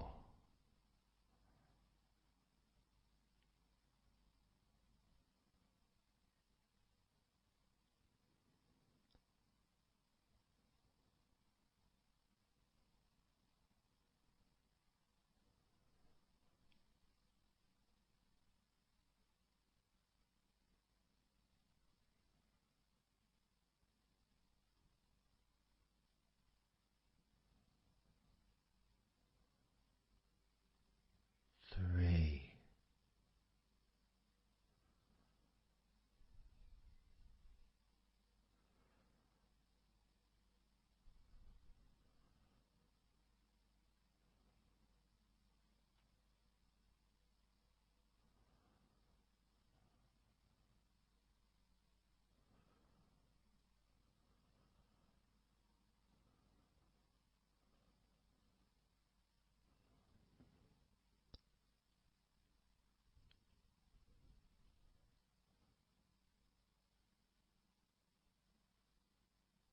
2.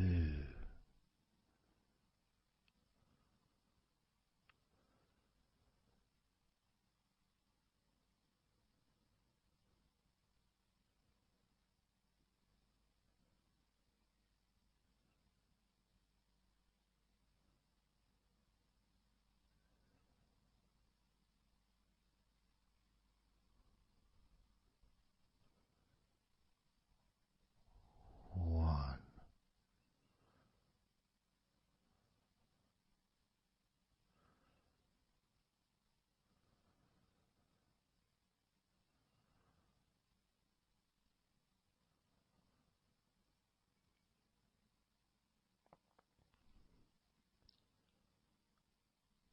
Being aware of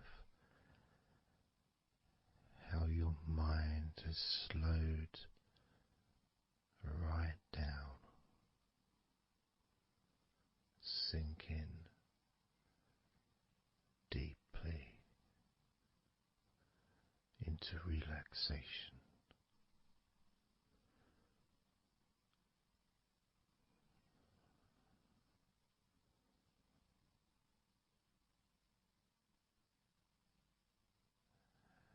And as you focus on your mind, you may notice that are some thoughts still there, maybe some stubborn thoughts that for some reason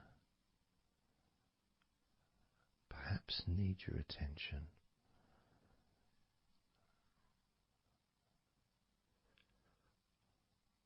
So what you can do is send love to those thoughts. Sprinkle those thoughts with love, like little petals from a flower. Just sprinkle it over them. Petals filled with love towards those thoughts, to let those thoughts know that you're not abandoning them. You just need them. You require them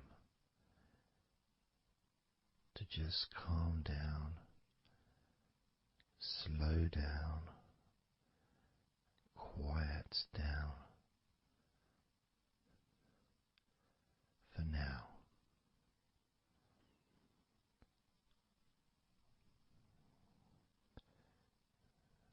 So as you focus on those remaining thoughts, as we count down this time from 7 down to 1, with each number, just imagine sprinkling those flower petals of love, kindness, gratitude over those thoughts, which will allow them to just melt away and relax deeply. With every number,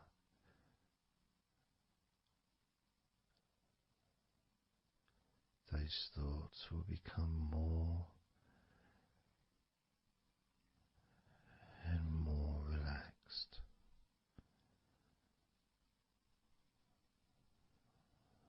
Starting with number 7.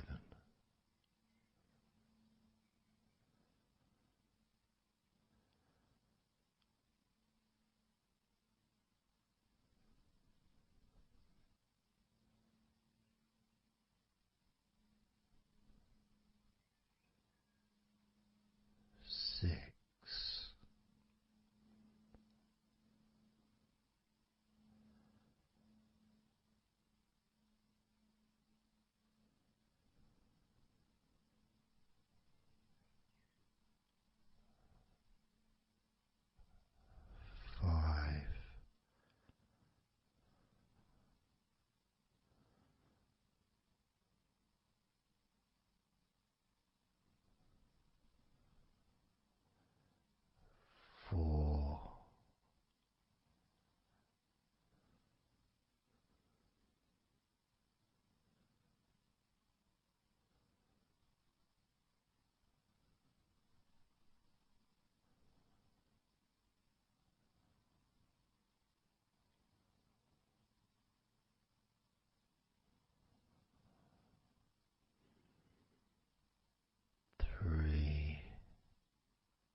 as you now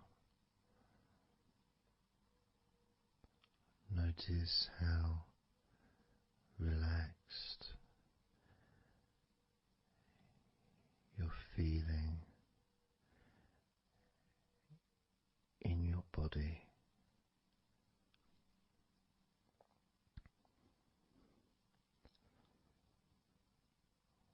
we're going to focus on your hands.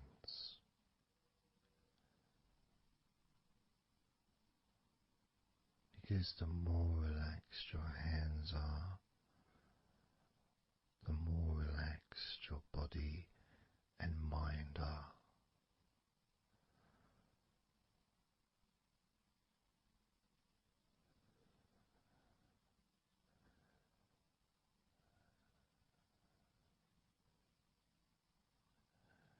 And as you focus on your hands and your fingers,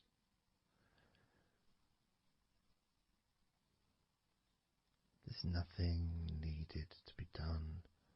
There's no clenching of fists or tensing the fingers or anything like that.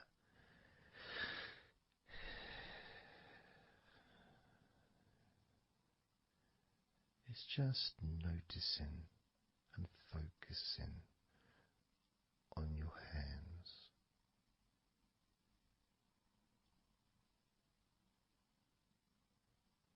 Noticing how they feel.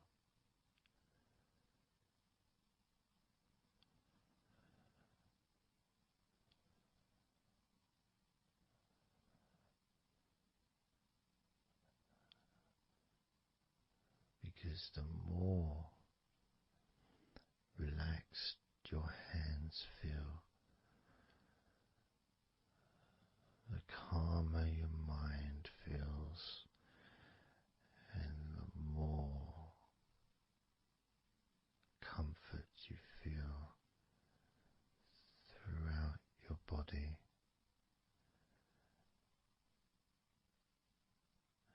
And you may have already noticed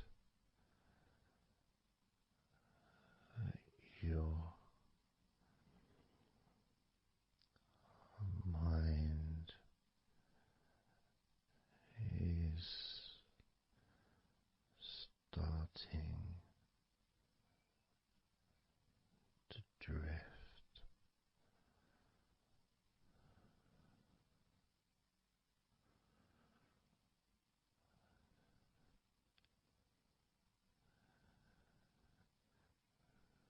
Focusing just on your hands and fingers, allowing them to experience a real deepening of that relaxation in your hands and fingers.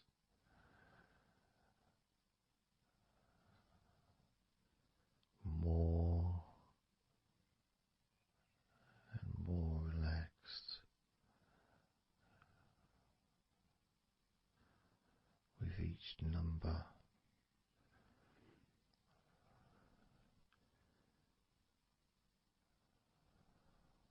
From 8 down to 1.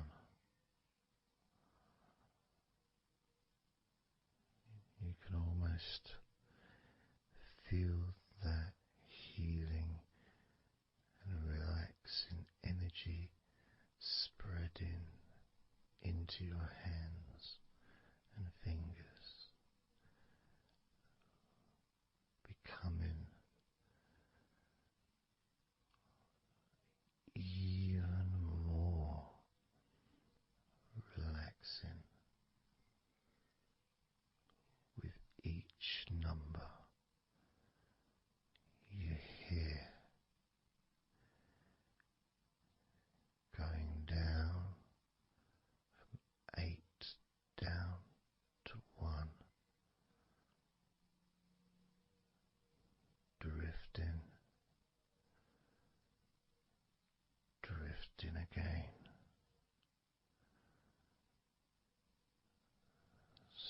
starting with number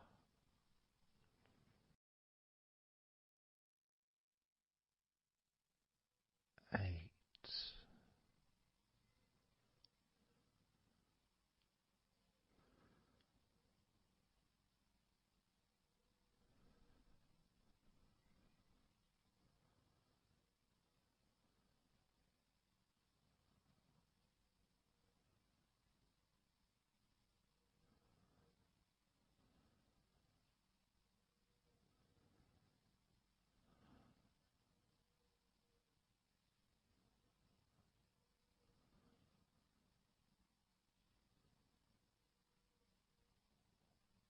7.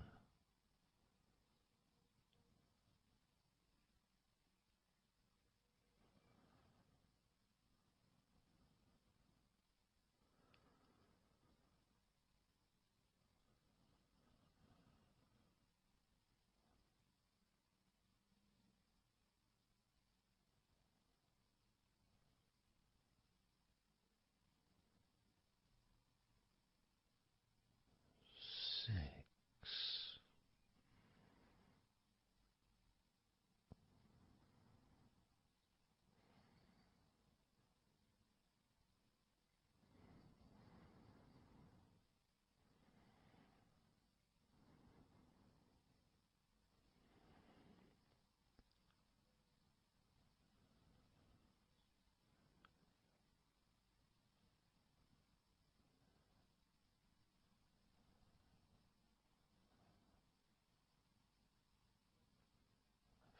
5.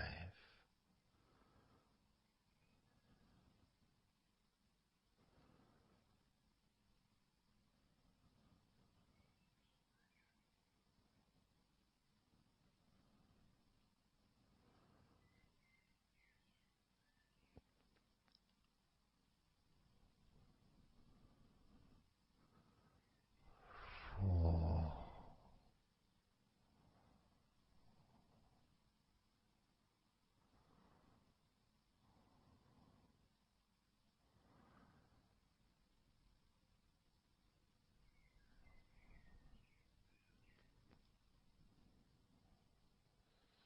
3.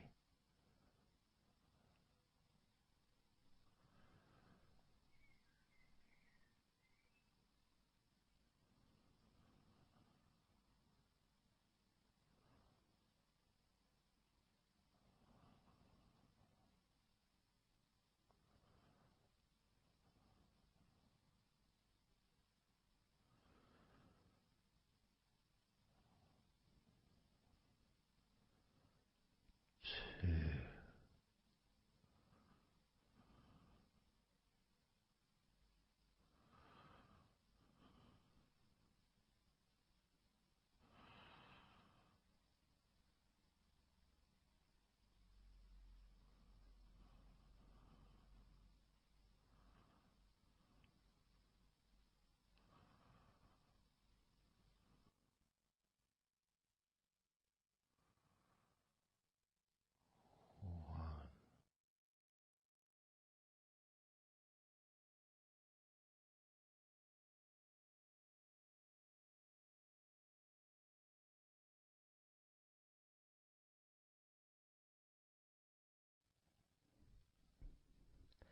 Just being here now. Nothing to think about, nothing to do, nothing to say. And everything just feels calmer. And this is your natural state of being. This is how you just normally feel when you take away all of that other stuff that we add. You know, things like stress and worrying and overthinking and anxiety, tension. generally thinking about stuff. When you take that away, which is what we're doing now,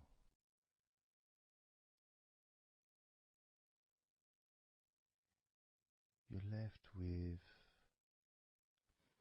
a real sense of peacefulness, which comes to you very quickly. Because ultimately, it's just a feeling. A feeling of comfort. It's almost as if you've gone inside yourself and you've found a special place where everything is peaceful. A place where you can feel relaxed and your natural sense of comfort. A place where you can be you.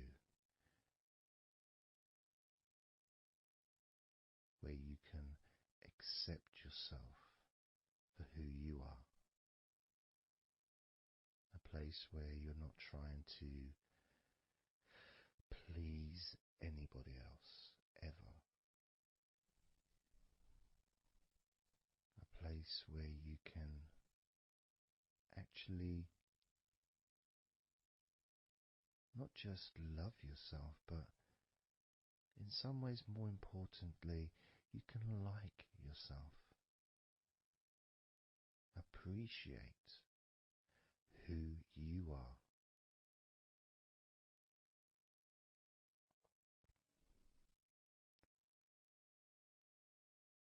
And that sense of gratitude is in the air all around you.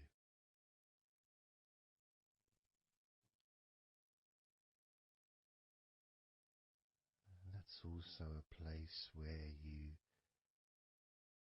can actually feel the healing energy soaking into your body.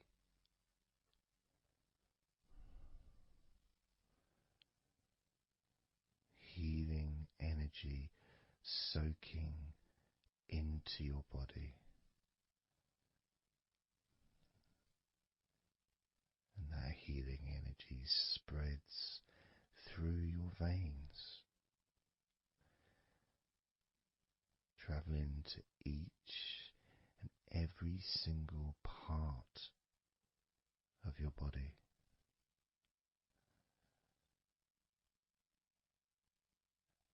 And you start to realize that actually that healing energy has not just entered into your brain, it's become part of your brain. And that spinal fluid is now mixed with healing energy.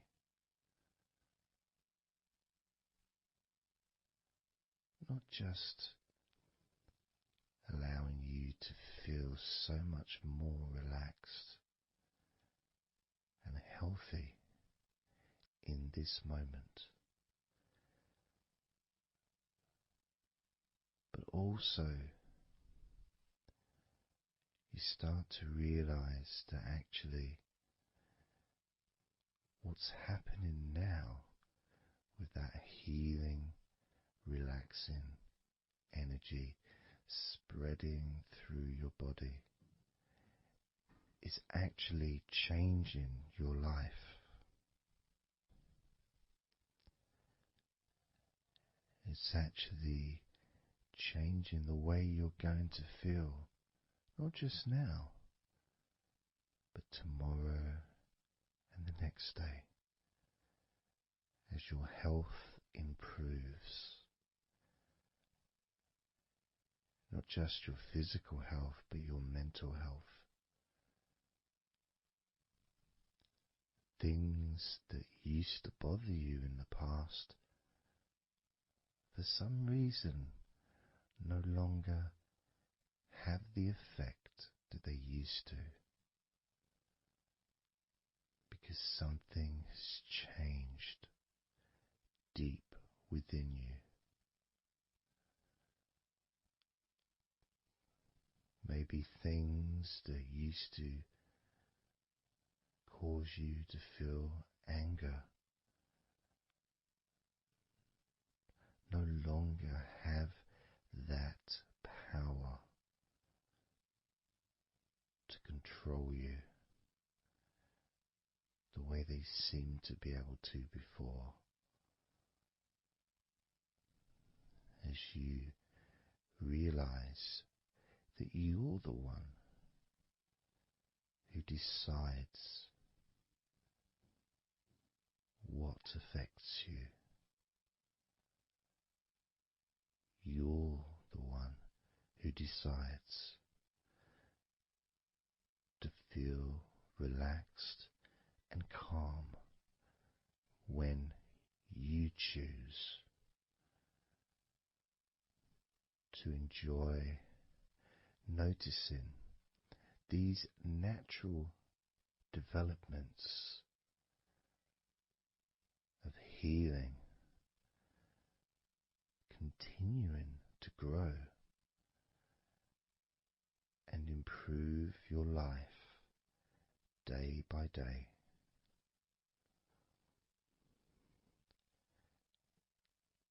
Including, of course, your ability to relax so much easier and sleeping is the most natural thing in the world to you, because falling asleep is something that you've done so many times in your life,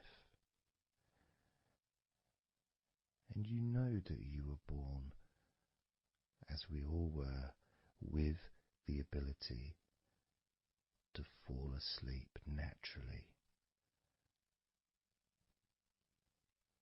We were born with that ability to just drift off into a deep, healing sleep.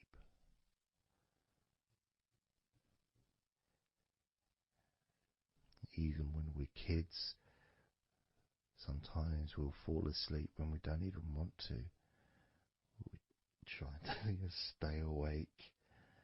Maybe it's a birthday in the morning, or it's Christmas or holiday or something we look forward to. We don't want to go to sleep. But the more we want to stay awake, the more we just start to drift. And the more you fight drifting, the more you try and stop yourself from drifting asleep, the deeper and stronger that drifting becomes.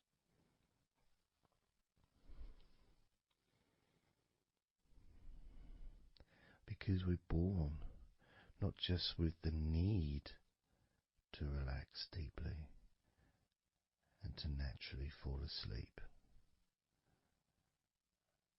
but it's our birthright.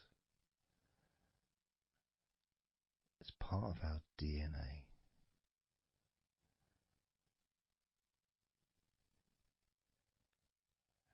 And sometimes as we get older in life, perhaps at times we have forgotten that relaxing completely is not only a wonderfully pleasant experience,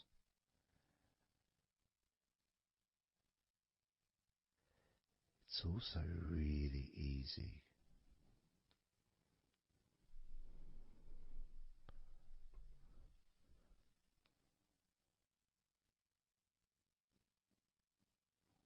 very, very easy to let go, because that's all it is. It's just deciding to let go.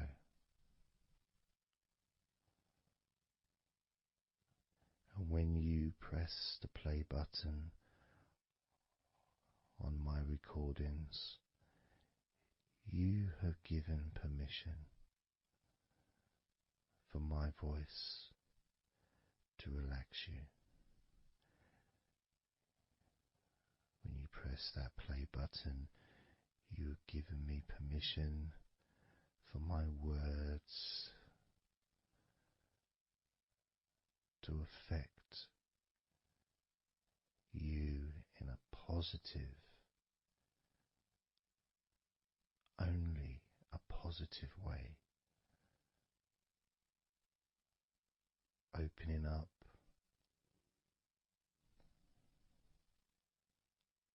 your mind to useful and healing suggestions that can have such an amazing effect on how you feel right now, as well as those changes that continue long after the recording ends, those changes within you that continue to flourish and grow, transforming your life in a positive, beautiful way, allowing you to move forward in your life in the direction that you choose for yourself.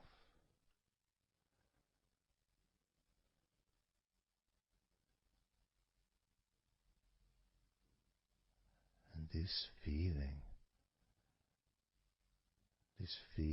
that you can experience of safety, comfort, calmness,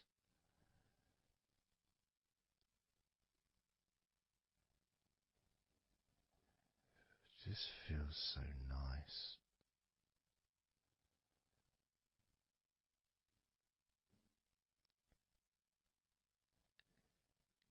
It's such a healthy place to be.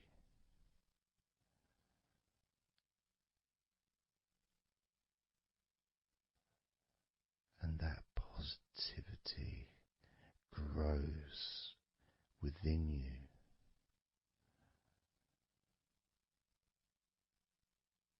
Each and every day, moving forward, you're going to find that you're more relaxed physically and in your mind is more relaxed.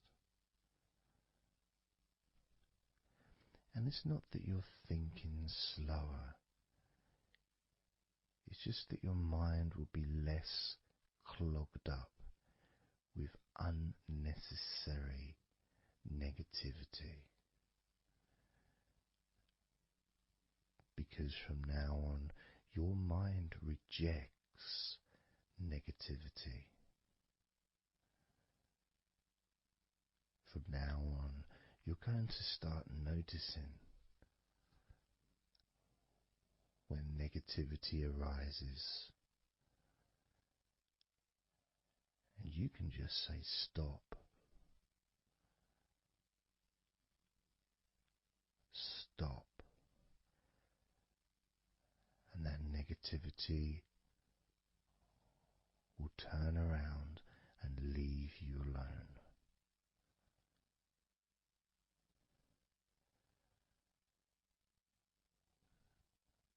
Stop, and that negativity would disappear.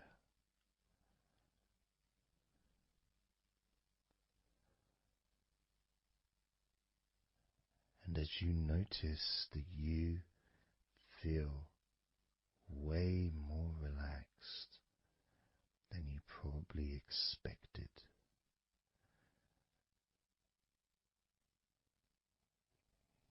you can now congratulate yourself because you're the person that has done this. You are the one that has opened your mind up to the simple facts that you can feel more relaxed in your body and in your mind.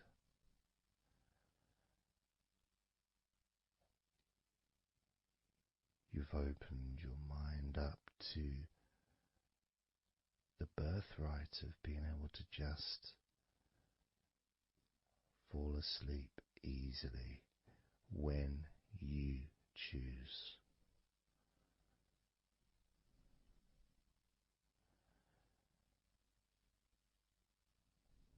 And that's a nice feeling, don't you think?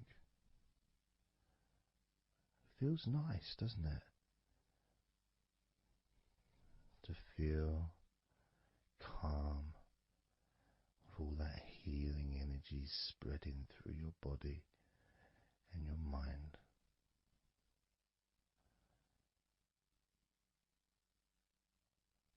To spend time in that special place where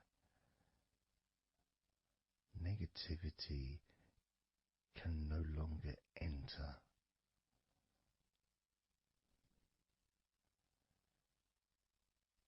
Negativity is banned, it's barred, it's not allowed entry. It doesn't deserve to be here, doesn't belong here. Negativity has no place in your life.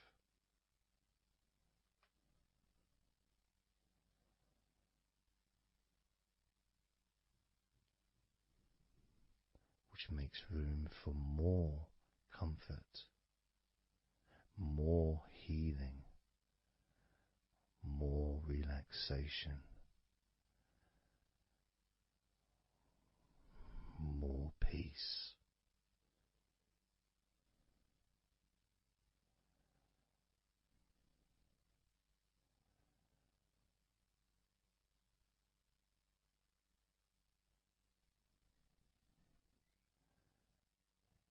It feels nice, doesn't it?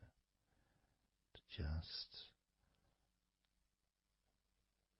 let go of everything.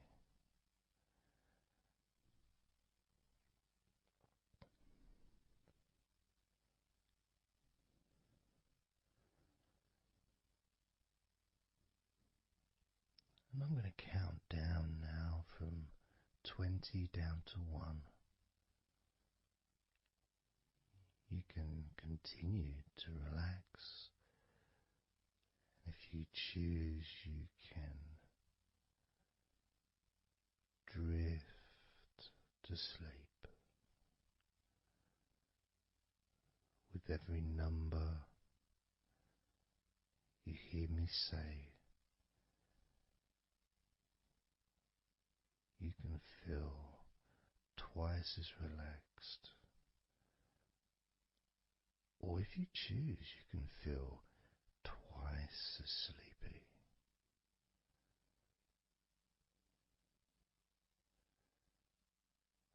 Now,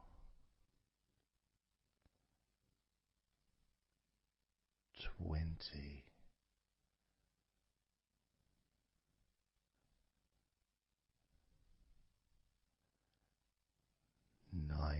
18,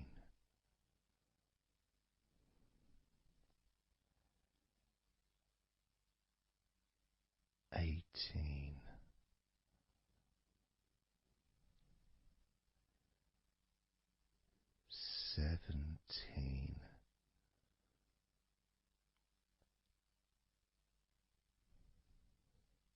16,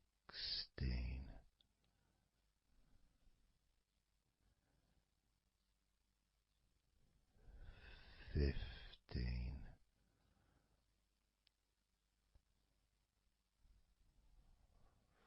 14,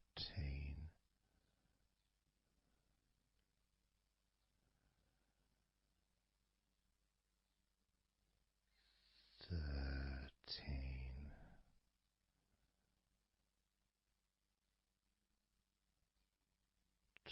12,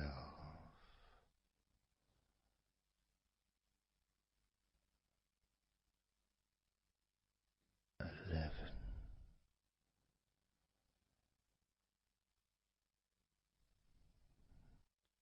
10,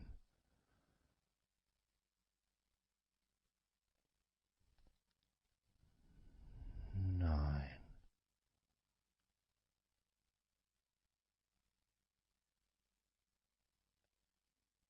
8,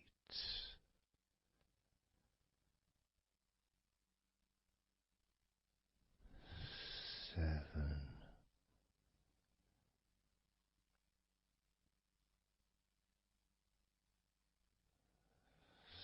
6,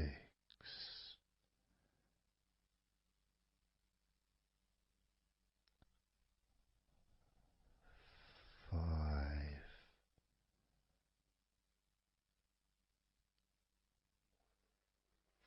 4,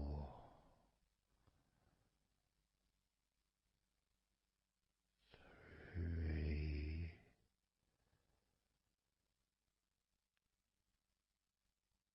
2,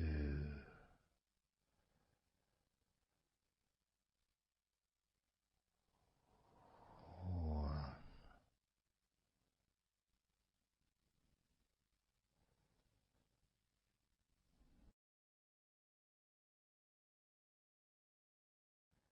This is your time to just take a break. Your time to relax, to allow your mind to slow down.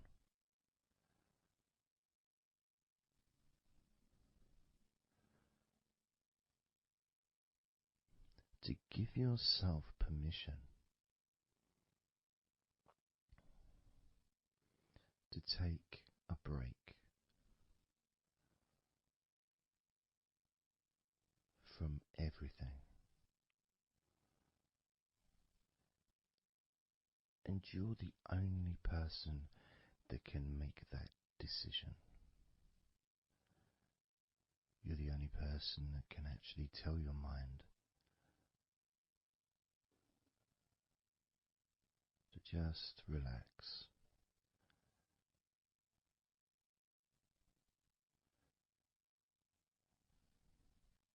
To just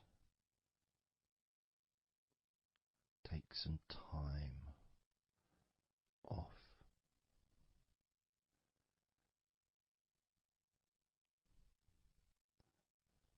So that you can focus on your body, getting in touch with how you feel physically.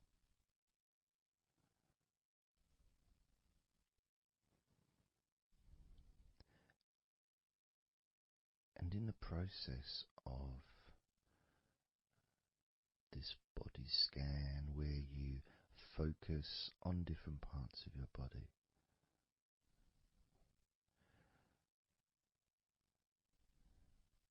those parts that you focus on and observe, even though you're not purposely requesting for those parts of your body to relax, it's kind of expected. You expect, when you listen to my voice, to feel more relaxed naturally.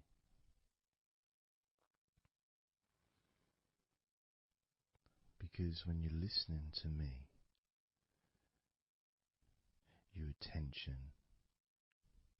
is focused on my words, and as my words guide you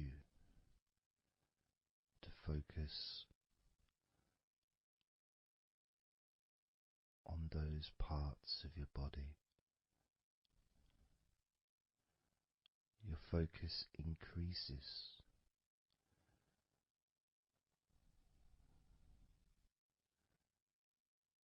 Which actually calms your mind.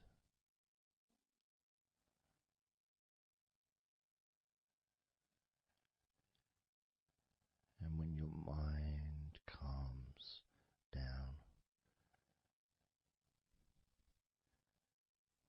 your body relaxes.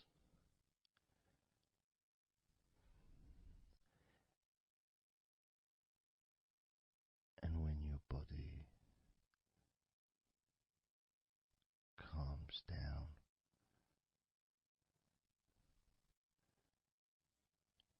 your mind relaxes.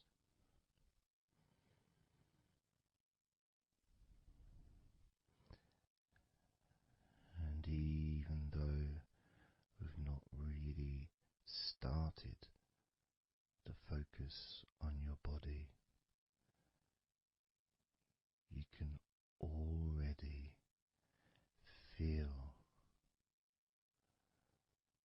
that healing energy spreading through your body, pushing out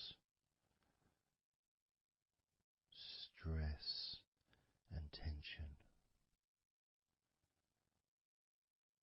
healing all the parts of your body, including your skin, your bones, your blood, all of your organs inside your body, all of the muscles, all of the fat, all of everything. Every hair on your body is filled with that healing energy.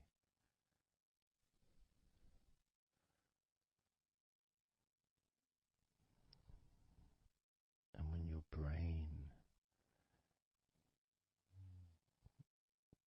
fills with that healing energy,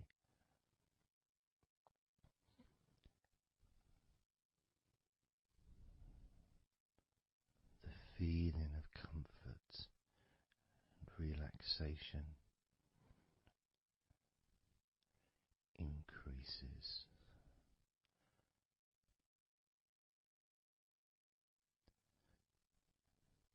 Deeply increases.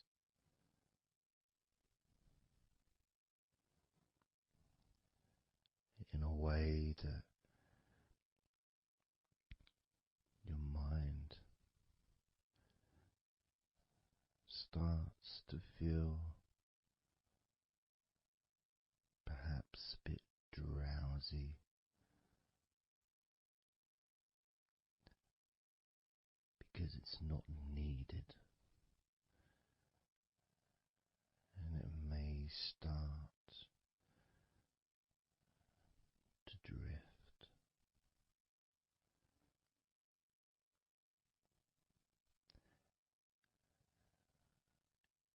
If that's what's needed. So if you're listening to this and what you need is deep relaxation, that's what you'll get. If what you need is to fall asleep naturally and easily as your mind drifts, that's also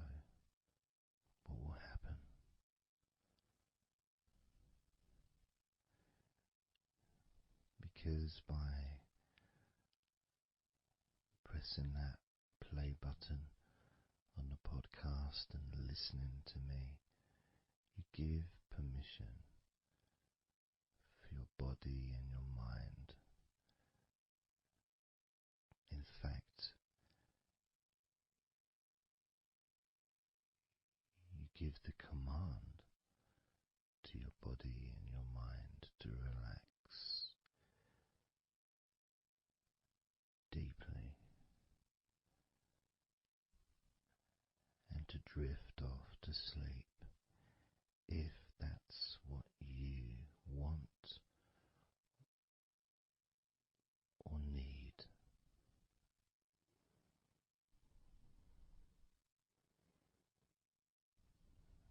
And as I focus on the different parts of your body,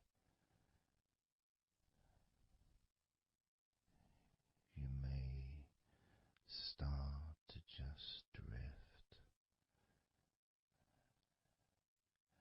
and then you come back again and you hear me talking, and I'm focusing on a different part of your body.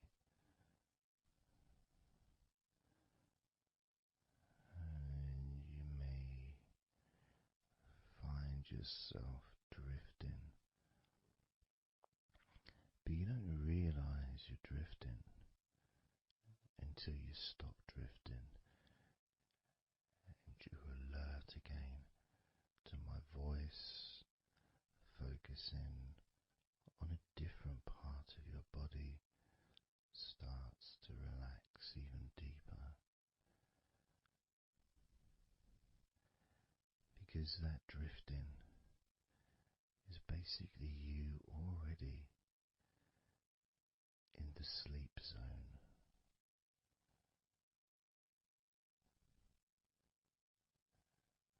And the more you drift, the longer you drift, and the longer you drift, eventually that drifting continues into sleep.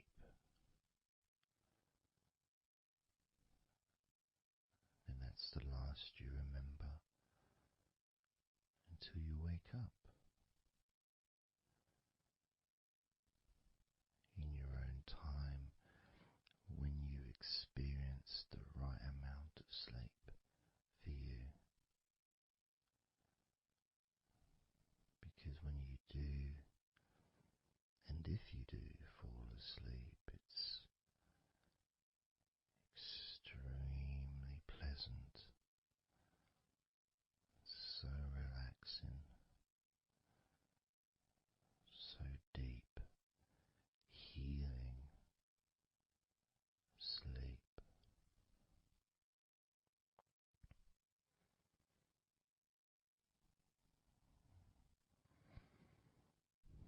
And it feels so nice to relax into your own body and mind as you feel that healing energy spreading through you, relaxing you so deeply,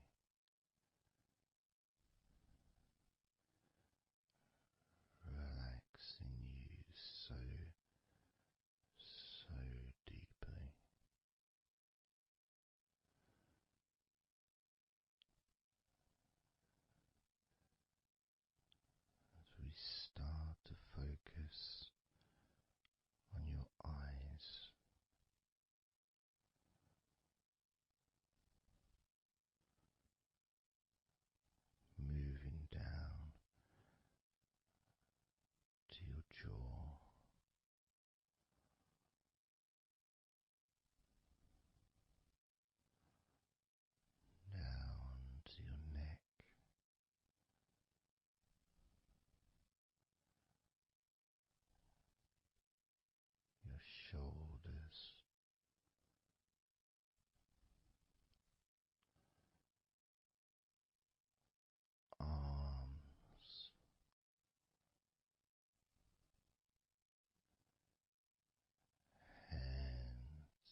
Just focus again on parts of your body. Focusing this time on your forehead.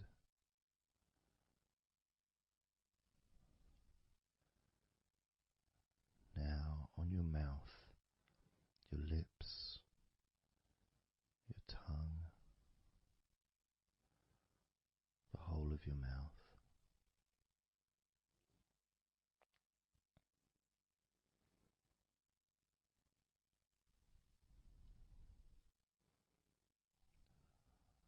Focus in on your fingers.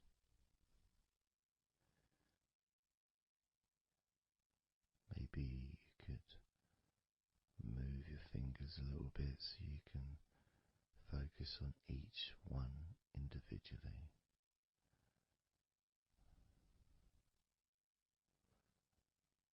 Both hands. And even though as you focus on both of your hands now, they almost seem to just melt into one.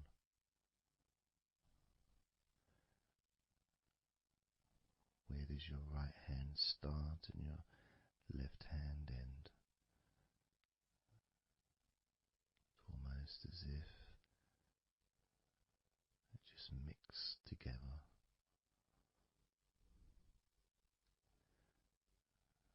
Now focusing on your knees.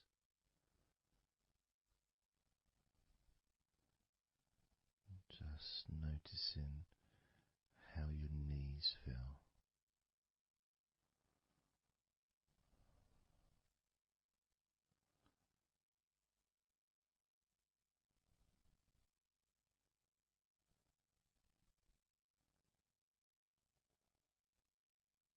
Now focusing on your elbows. Focusing on both of your elbows.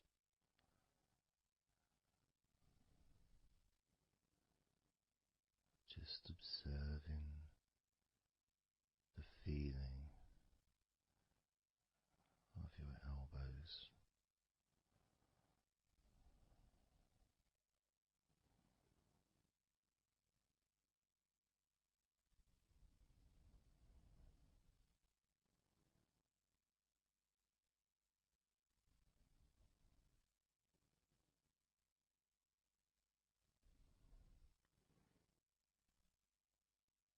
Now focusing and observing the back of your neck.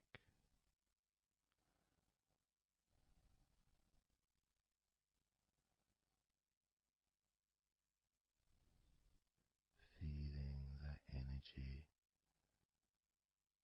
in the back of your neck.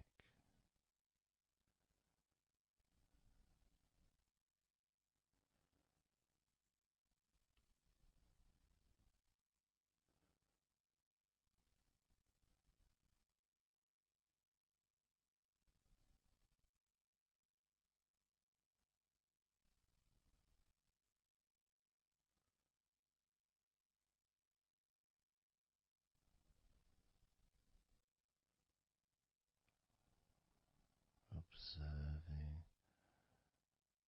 your ankles.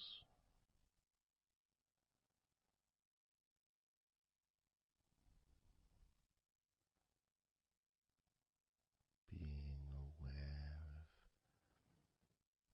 of the physical sensations in your ankles.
now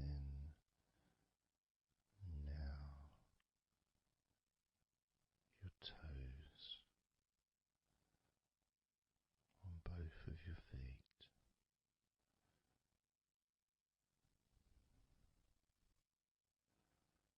Being aware of how your toes feel right now.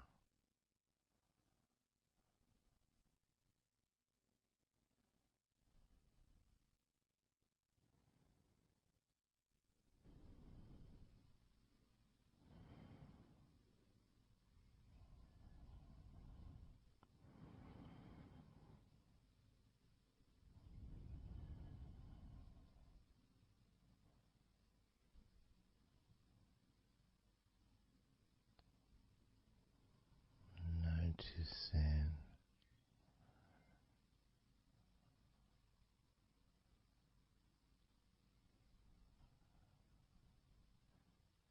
how your entire body feels.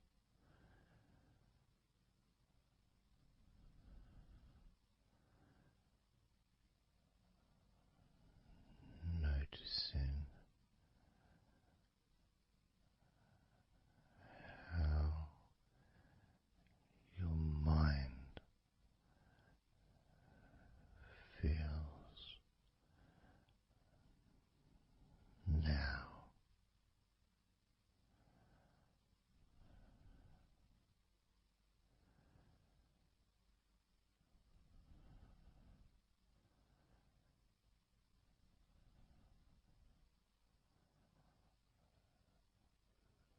Letting go.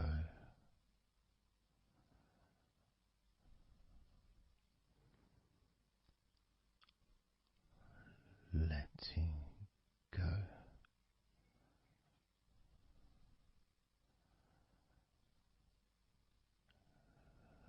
Letting go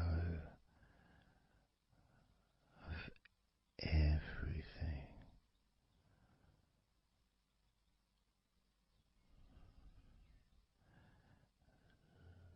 Letting go.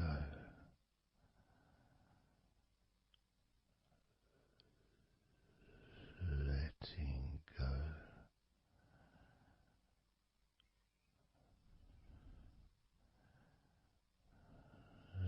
Letting go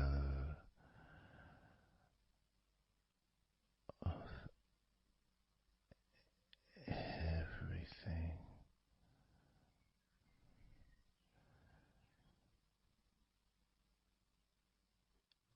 Everything.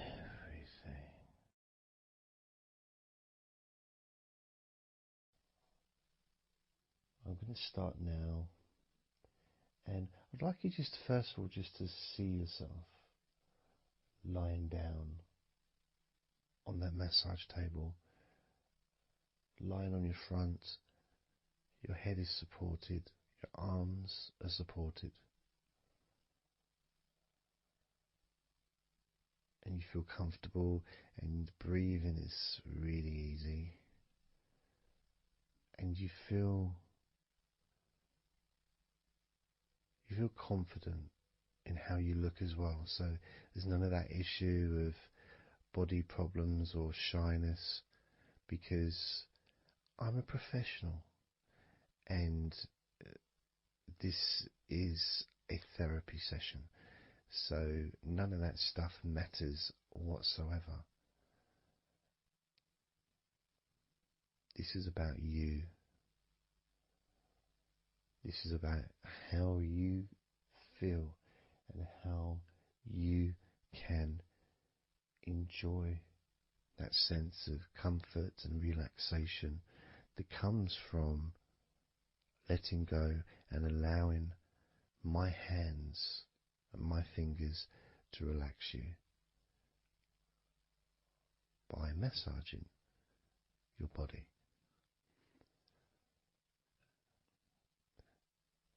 So I want to start off just by placing my hands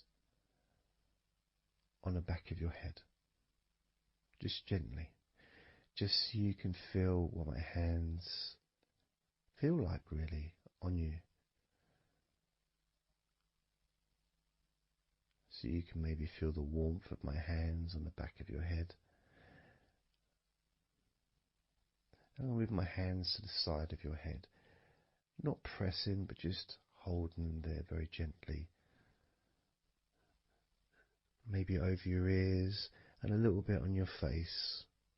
Just so you can feel my hands. So you can become accustomed to them.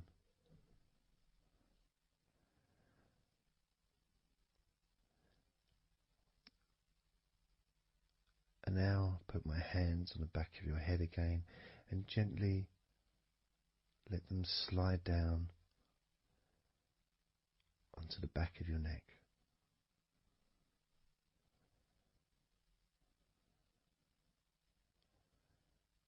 You can feel my hands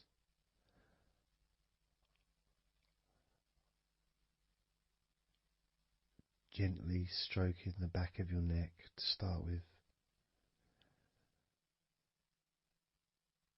Just so you can get used to the feeling of my hands on your skin. Get accustomed to it. Realize that you're safe and it's all good. It's all fine.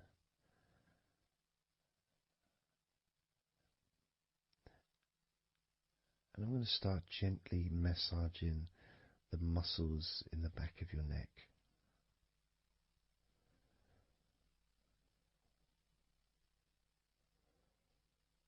With both hands.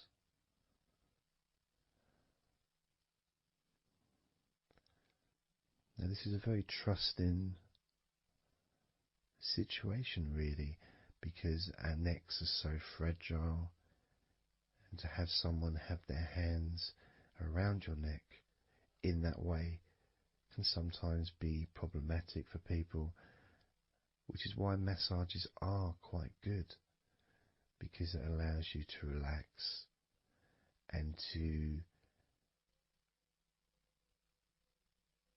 get in touch with trust, to feel peaceful and calm.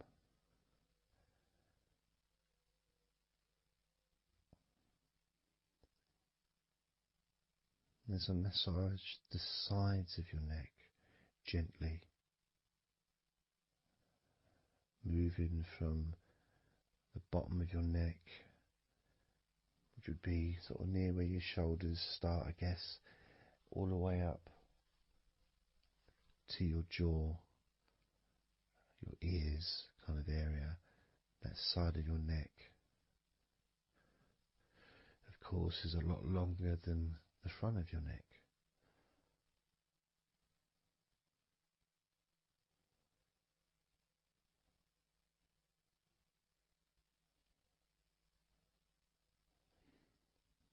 And then massaging the back of your neck, especially that area where perhaps we hold tension. And as that area is massaged, you can actually feel a sense of release in the back of your neck.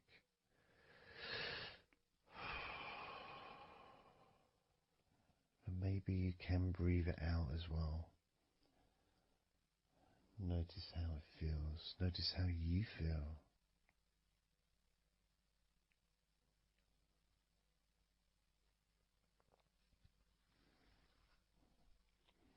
Then moving down to that area between your neck and your shoulders, that muscly area, starting to massage that area on both sides. I mean, this would be the area that a lot of people would massage if they were going to give you like a shoulder massage. Even that's not technically the shoulders, but it's all the muscles that lead to the shoulders, from the neck. And again, that can hold tension and stress, And when massaged, sometimes a nice deep massage is useful. And you decide how deep that massage is.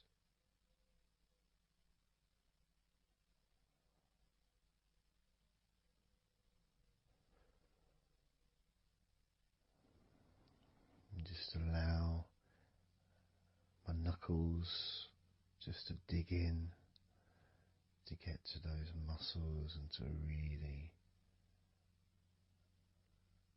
relax them. All the time being firm yet gentle with you.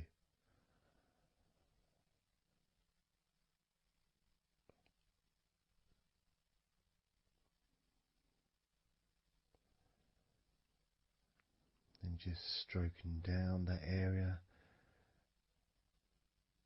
to your actual shoulders, moving to the muscles of your shoulders.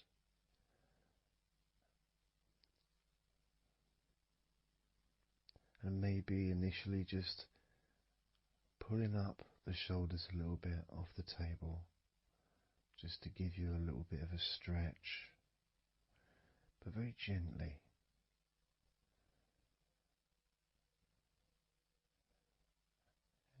And you've got the muscles at the front of your shoulders, the sides and the back.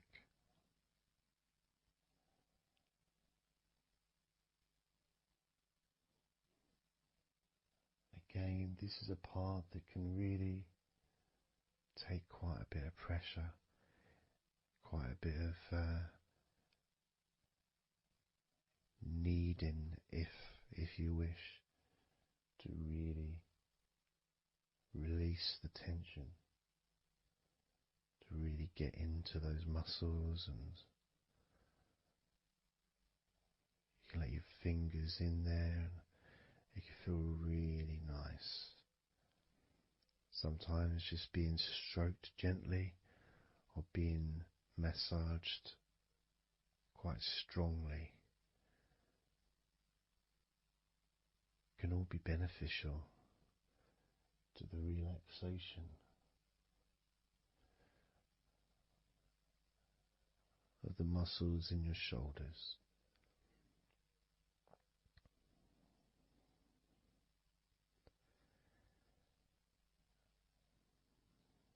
Now, as we move down your arms,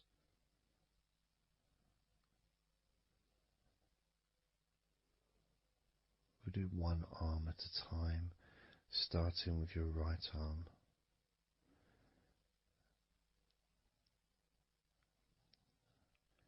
What I'll do is I'll just lift your arm up, just hold it to the side of you. Don't worry, it'll still be attached. And I just massage the tops of your arms.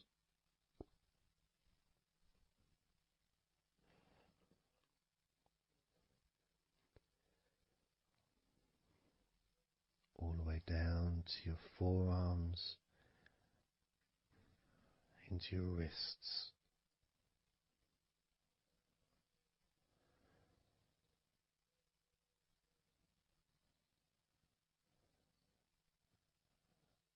Gently massaging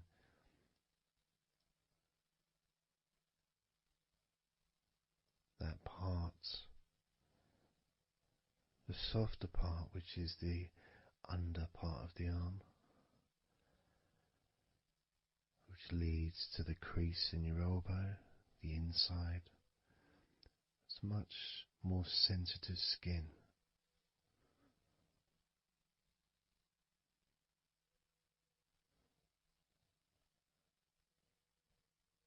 Sometimes just having that stroked can feel really nice, pleasurable and relaxing.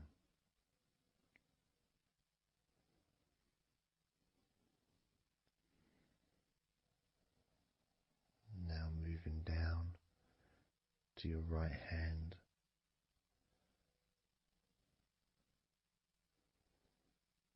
Just holding your hand both of my hands.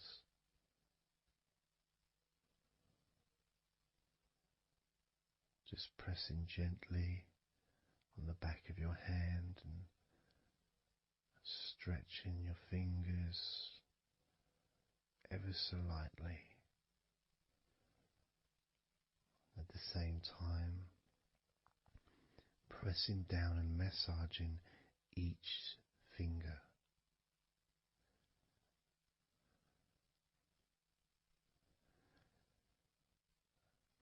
And then starting to massage the palms of your hand.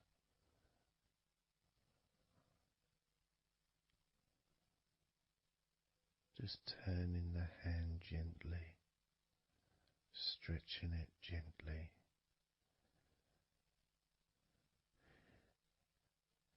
And actually having your hand held can really be an emotional experience sometimes, even if it is with a stranger, someone you don't know very well, like a massage person or a therapist maybe, because it's intimate.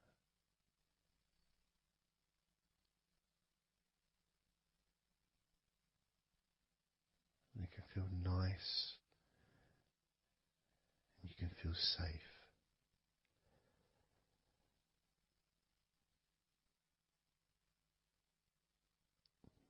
And as I put that right arm back down where it was,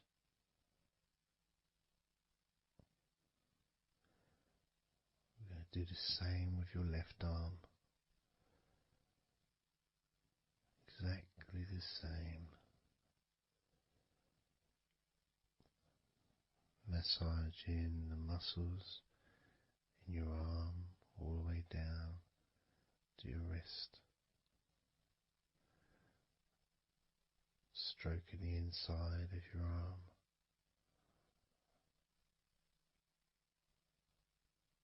Just being gentle or as firm as you require.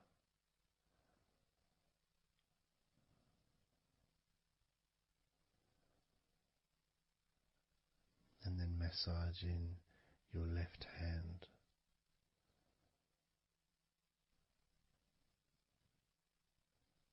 Stretching the fingers gently. Massaging the palm of your left hand.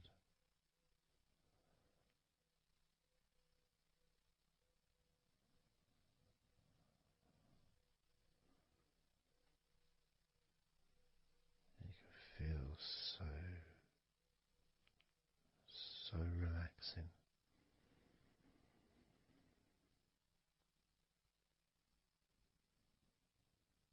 So comforting.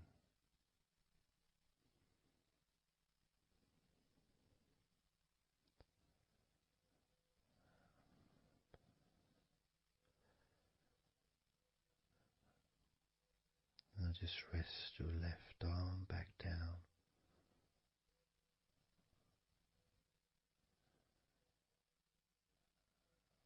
Start to massage your back, the biggest part of your body.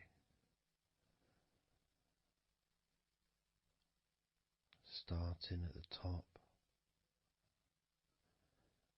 starting again where we already have been, that area at the top in between your shoulders, near your neck, going back and massaging that area again, but this time moving downwards.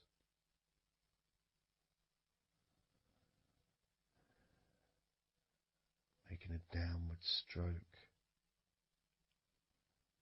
to the middle of your back, working from the outside inwards. So massaging your back, but the outsides of your back. The parts where your arms would maybe rest against.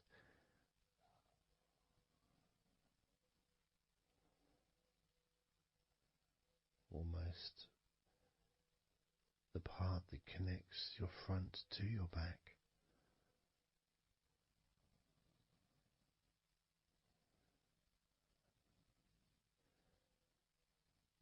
And just massaging down firmly but gently, as firm as you want,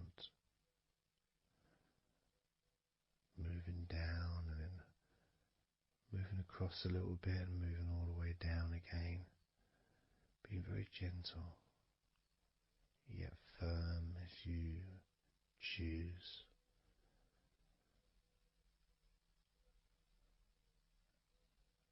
Eventually we get to the spine. We can massage the muscles on either side of your spine, from the top of your neck all the way down to your lower back.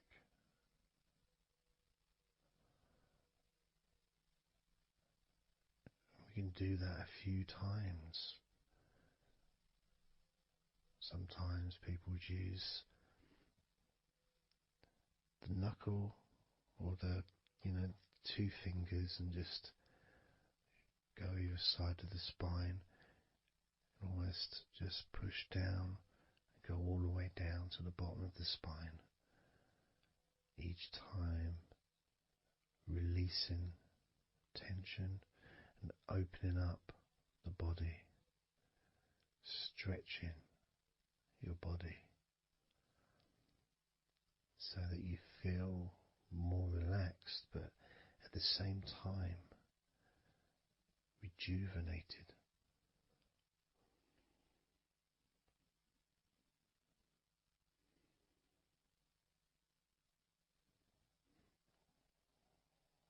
And now I'm going to move to one side, to your right side, and from the bottom of your ribs to your pelvis, I'm going to massage that area of your back. I'll stretch over the other side and I will pull the muscles gently and massage and push from one end, that side, all the way to my side, to the middle, in fact, to where your spine is, massaging that side of your spine, the opposite side to where I'm standing. It's almost like kneading bread. There's that big area which is firm, yet lots there to massage.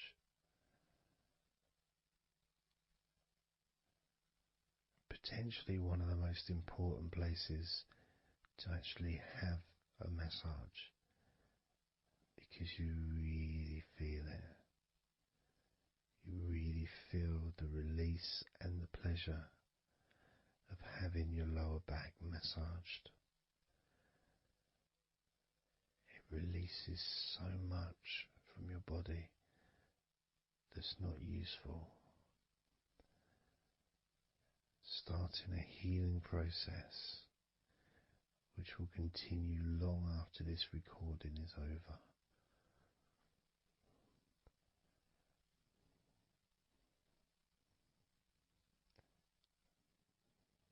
And massaging this part of your body not only feels really good for you, but it's actually fun to do, because it is, as I said, like kneading bread.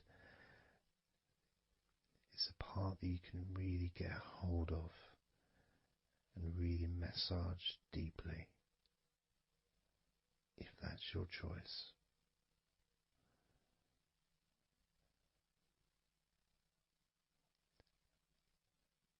Then I'm going to move over to the other side of your body and do the same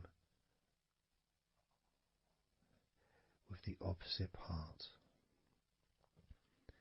of your lower back, kneading and massaging from your sides all the way to the middle of your back where your spine is. pressing and kneading,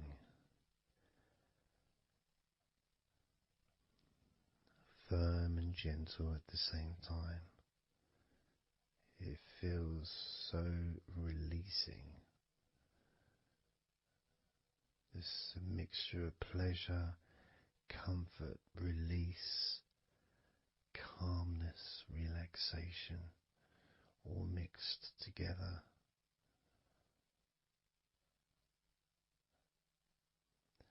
Plus there's that feeling from your stomach as it's being stretched. Even though you're on your stomach now, you can feel it being stretched because that whole area is connected to your stomach.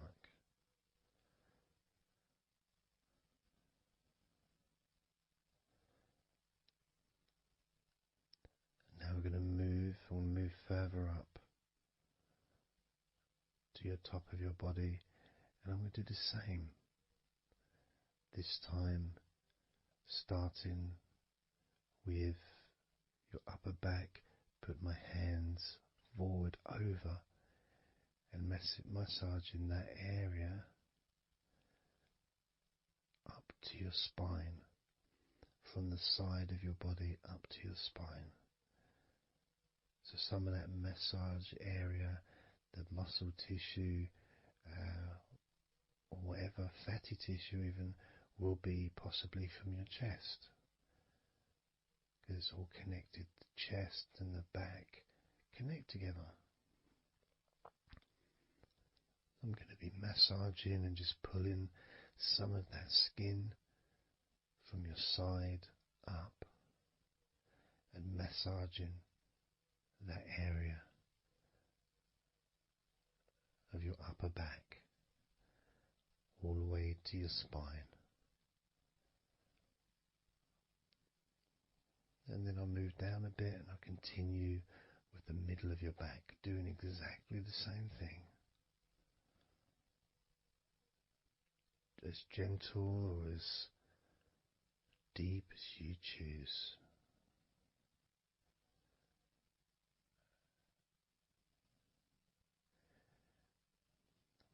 Now I'll move the other side again and do the exact same thing with the top of your back on the other side, from pretty much underneath your arm area really,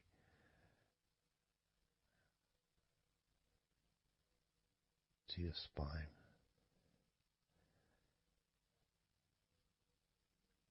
And then continuing that all the way down, including your middle of your back.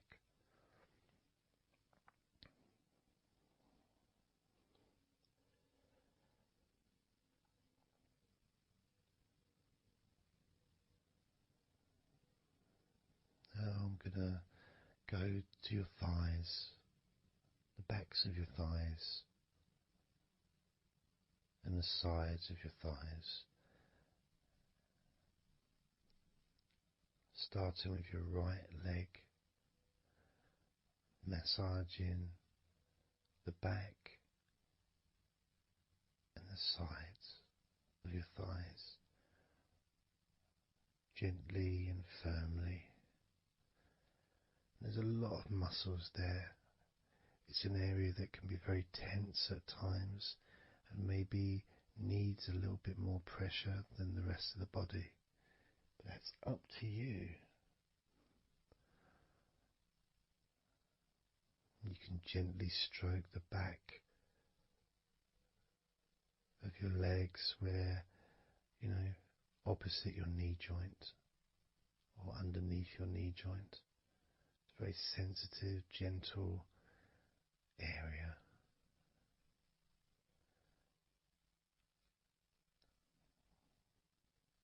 And working down to your calf muscles, massaging your calf muscles thoroughly and deeply if you choose, using both hands and fingers, digging deep.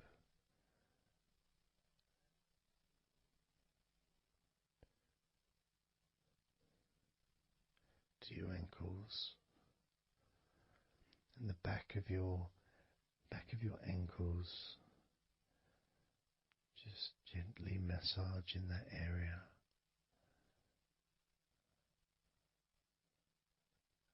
Maybe lifting the leg and stretching it a little bit.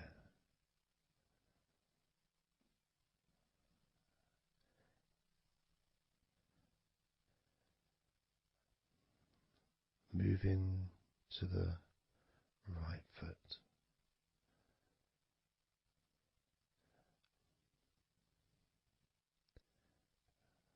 Massaging the bottom of your feet and the sides of your feet.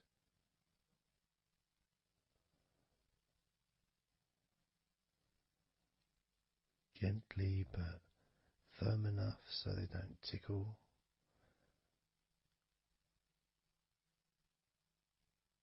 And just allow the pleasure that you get from having your feet massaged to just overtake you. As I continue to massage your feet, the bottoms of your feet, the sides, your arches, your heel. You can put a lot of pressure into your heel and it feels amazing. Yet the arches need to be a bit more gentle. Stretching your toes gently and massaging the bottoms of your toes with my fingers, each one individually.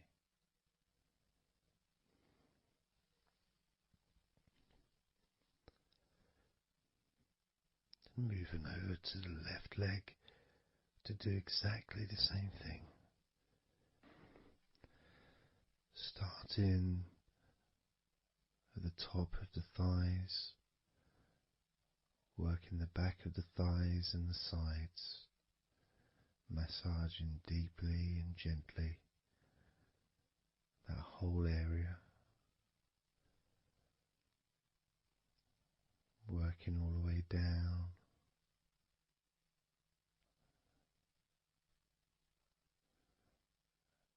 And this is an area that maybe you could like to spend more time relaxing and massaging. So perhaps if you wanted, I could make a future recording where I spend more time on one particular area.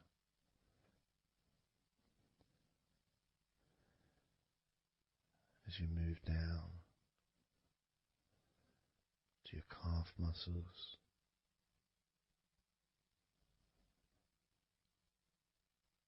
massaging your calf muscles firmly and gently.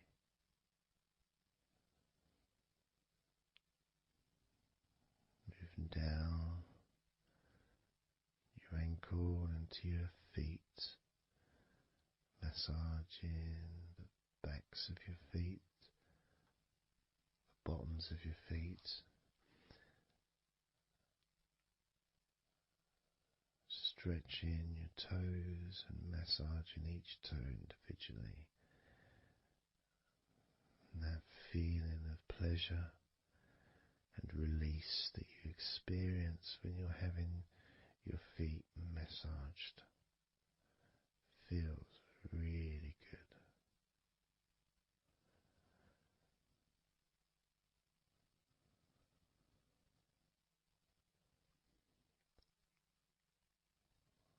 Now, as you turn over in your mind, laying on your back,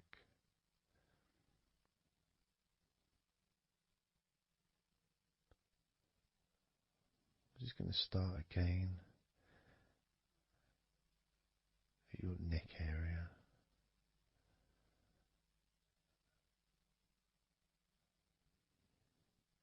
in your shoulders,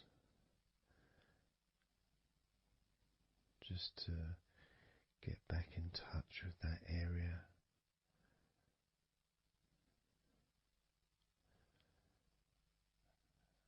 And as we move up,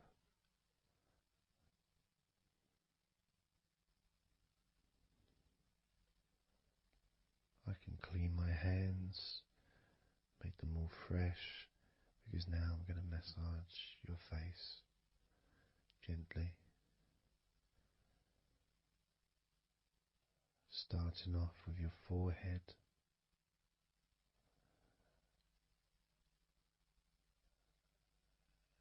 your eyes are closed, and I can just stretch your eyes a little bit, pushing up on your eyebrows.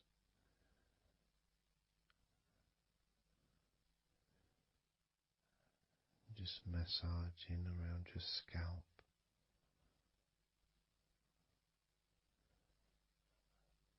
Massaging down your cheeks, around your ears, into your jaw, gently. The sides of your neck, your chin,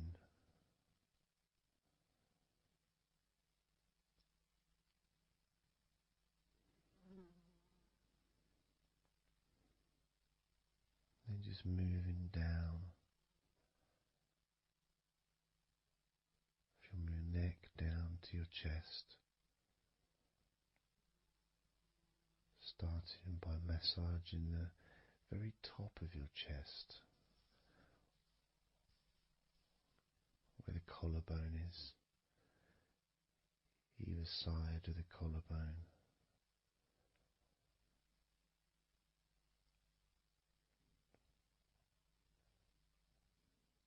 And then just massaging the whole of the chest.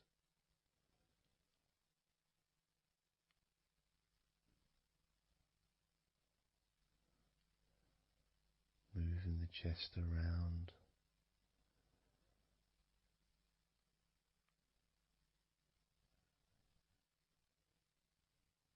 Because it's quite a large area, you can move from one side to the next. Moving my hands from underneath pretty much where your arms are, stretching up, stretching some of the muscles of your back in the process. Moving up over your chest, and then moving down again.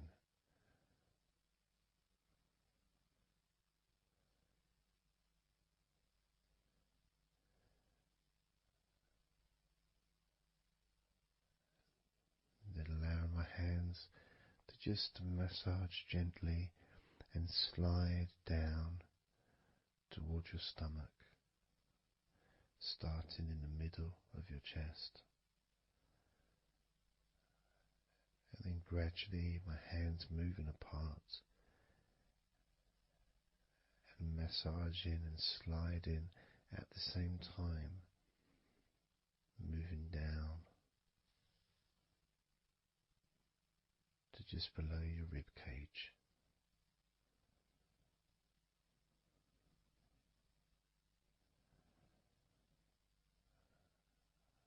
Moving down,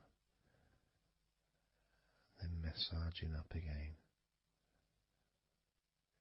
giving your chest all the attention that it needs to feel completely relaxed.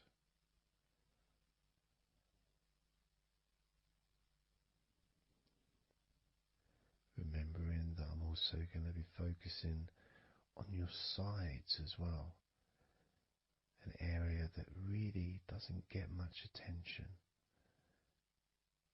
but feels really good when it's massaged. Just stroking my hands down the sides of your body, from just below your arms all the way down to your hips.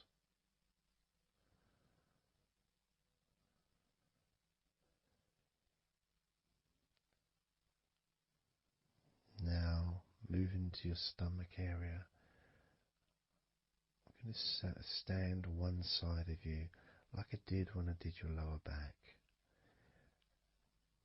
I'm going to do a similar process of just stretching the muscles from your side gently, massaging from one side to the next, moving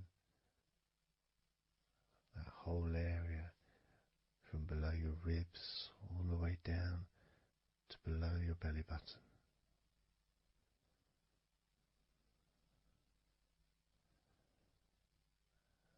And then I move round to the other side of you and repeat that.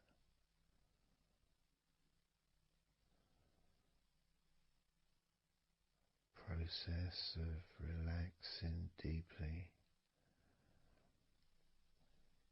calmly. You feel loose, you feel free. And there's something about having your stomach massaged that's different from any other part, because we do have a tendency of holding a different kind of stress in our stomachs that we may not be aware of.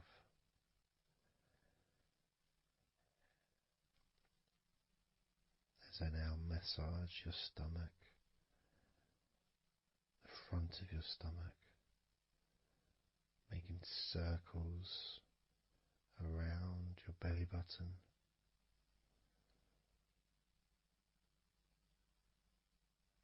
and then going the other way around.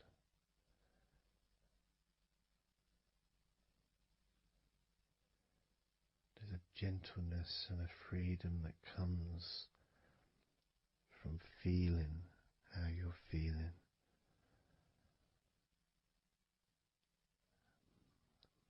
As I now move down the tops of your thighs, the muscles, massaging them.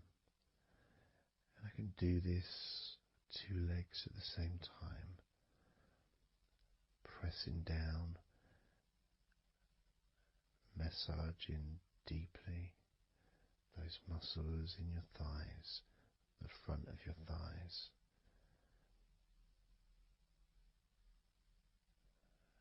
And moving down to your knees, gently massaging your knees. Sliding down your shins, putting pressure on either side of your shin, gently, softly but firmly. Moving down to your ankles, stroking the tops of your feet.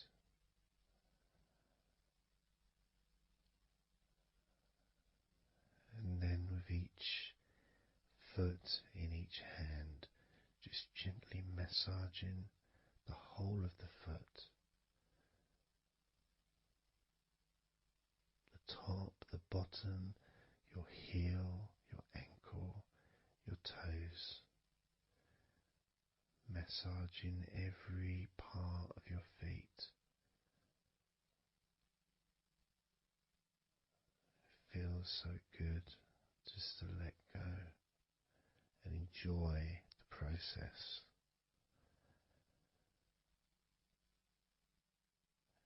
Enjoy feeling so deeply relaxed.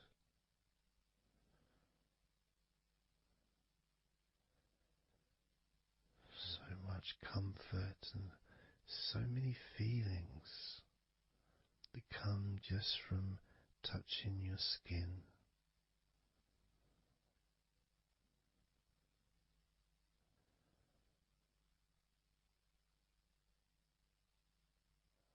And you can just lie there for as long as you choose, enjoying the feeling of deep comfort from being massaged by me.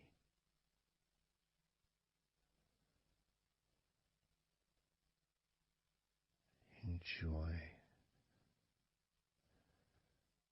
feeling deeply relaxed.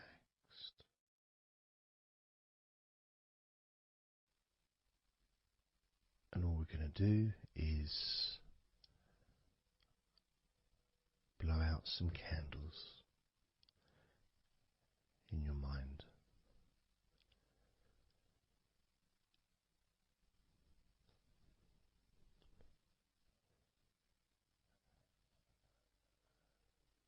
There are going to be 100 candles.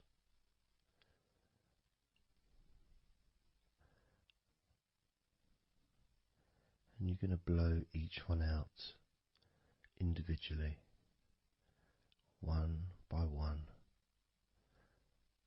starting at 100 as I count down,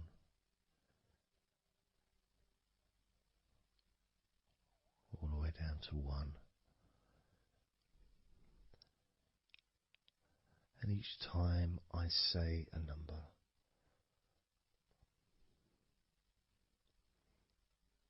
you can imagine that candle in front of you,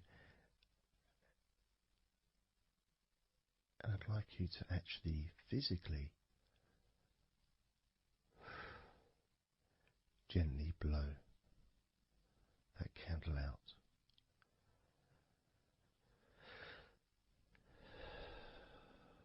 Just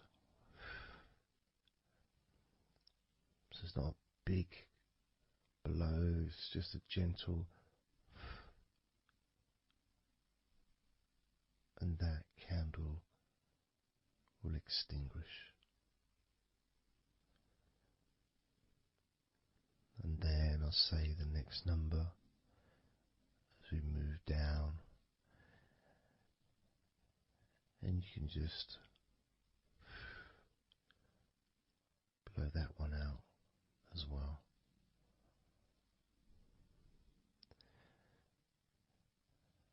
And as we move down the numbers, you'll find yourself feeling more and more relaxed. And if you need to sleep, you'll also find yourself becoming incredibly tired and sleepy. In fact, you may struggle to blow out all 100 of these candles.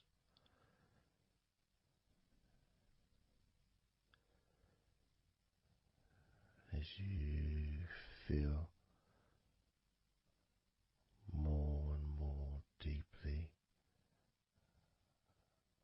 relaxed,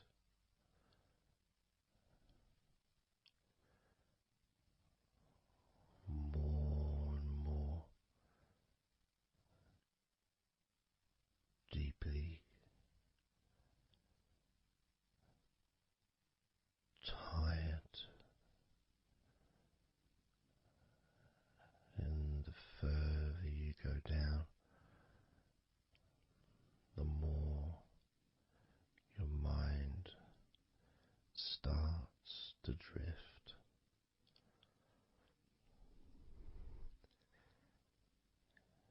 And you may find that you stop listening to me after a while.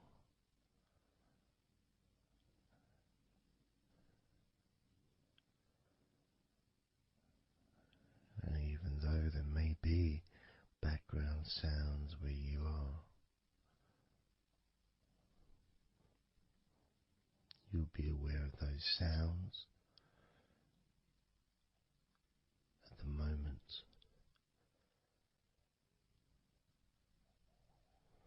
You may start to just not even notice them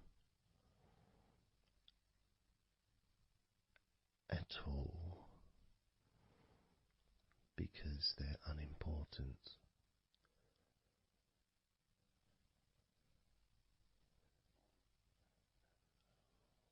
Where I am, I've got the sounds of the birds. There's Horace the pigeon, who likes to say hello sometimes. And there's the odd plane that goes by. Maybe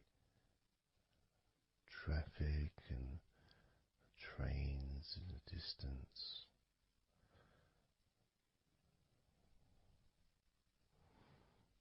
But none of that seems important whatsoever. The more candles you blow out, the less important anything is.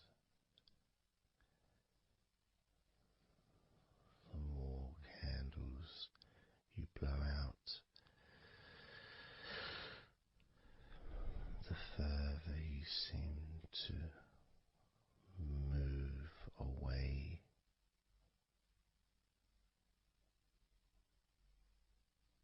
from sounds and from general day-to-day stuff. Seems to just move away on its own as you feel more calmer with every candle you blow out.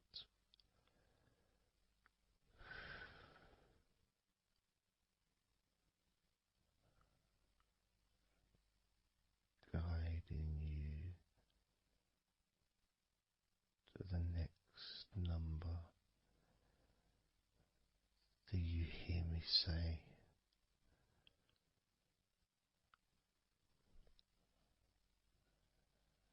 And then you blow that candle out too.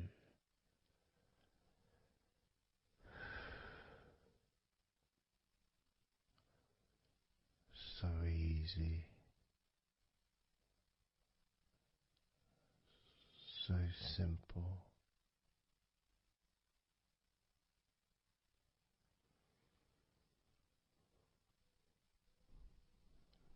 I'm going to start by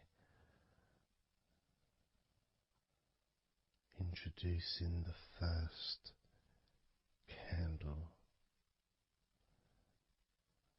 which is 100.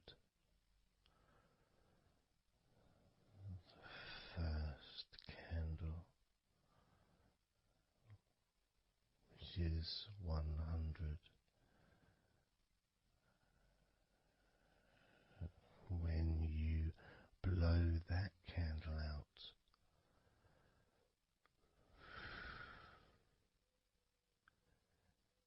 you'll find immediately a slight change in how you feel,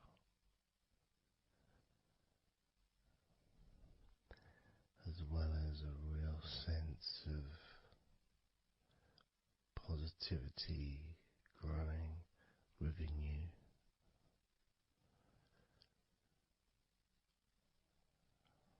Relaxation and sleepiness expanding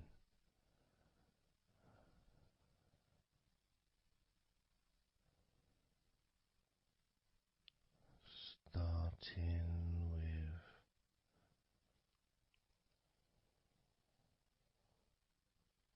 100. Blow out that candle now.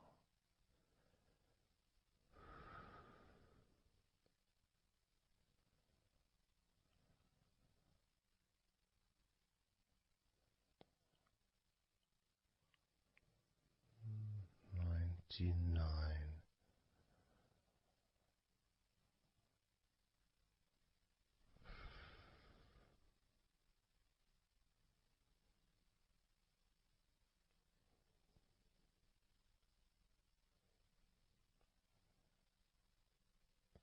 Candle 98.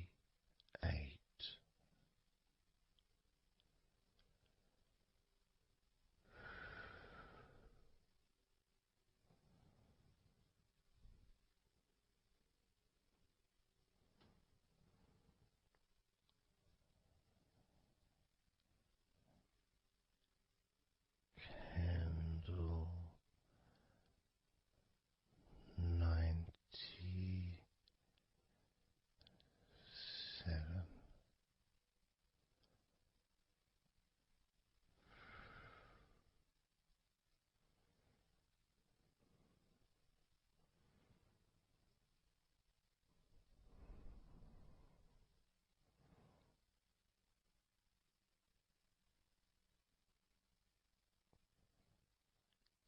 Candle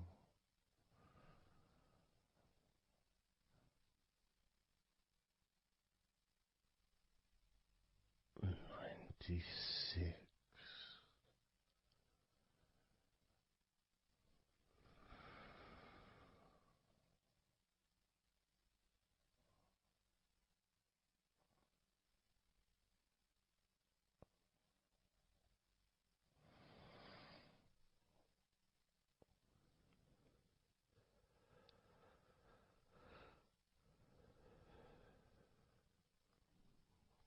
Candle 95.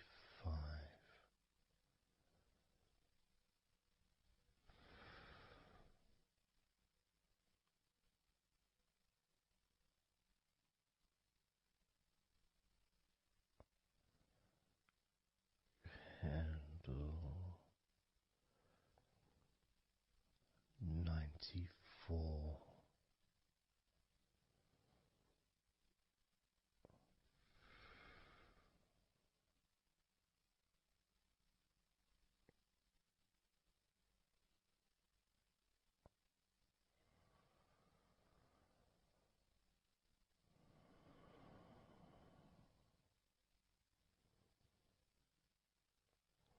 Candle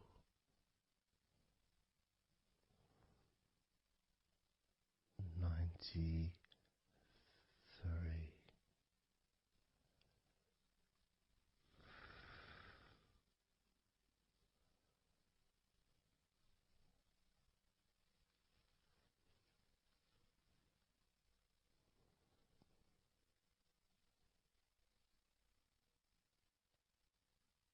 Candle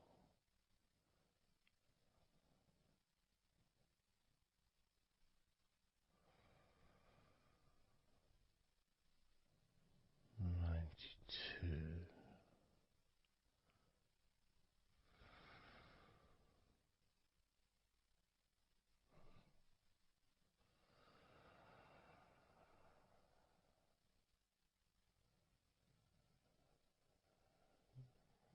Candle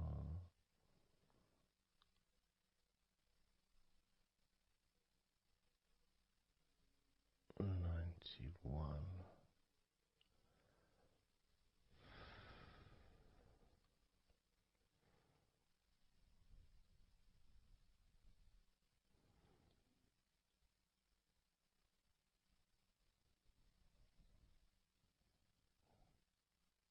Candle 90.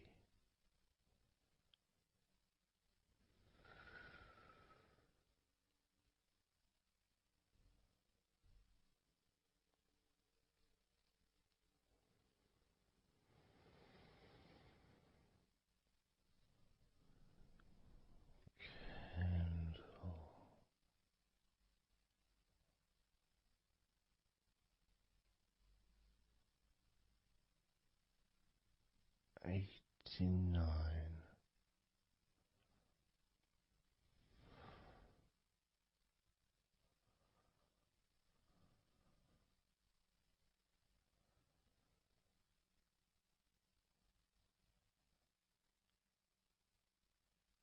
Candle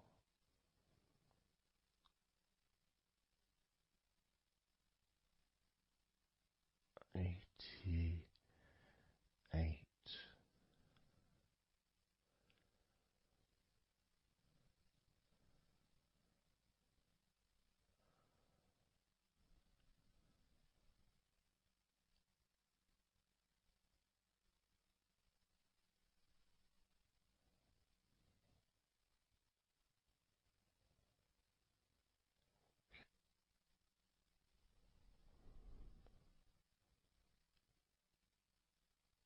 Candle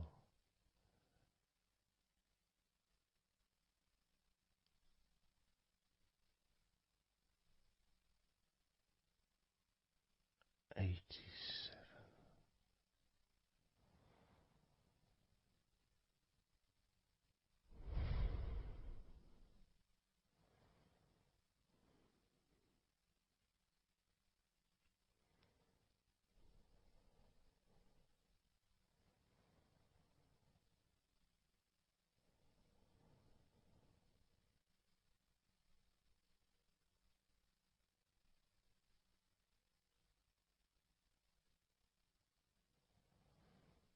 Candle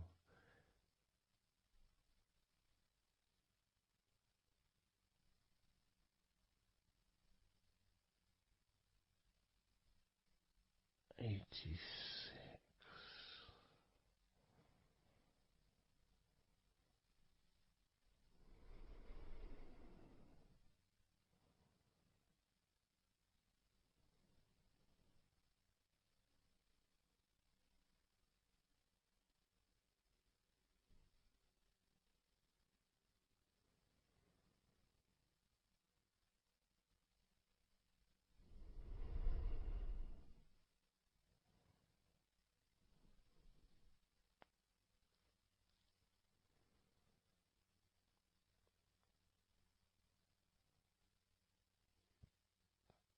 Candle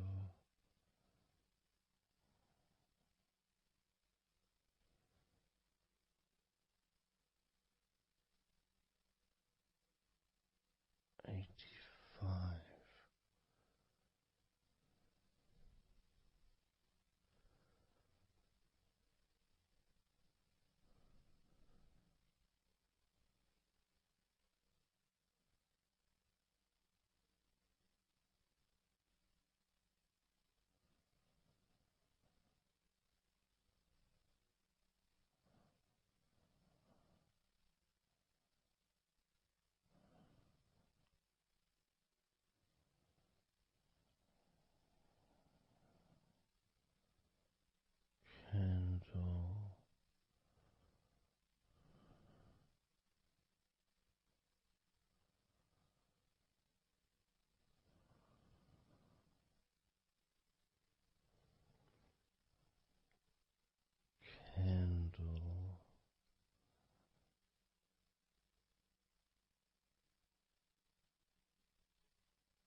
82.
78.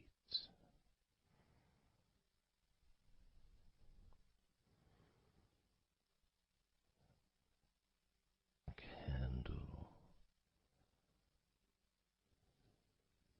77.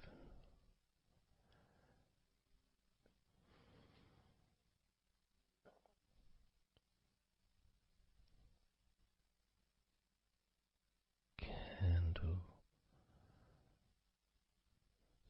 76.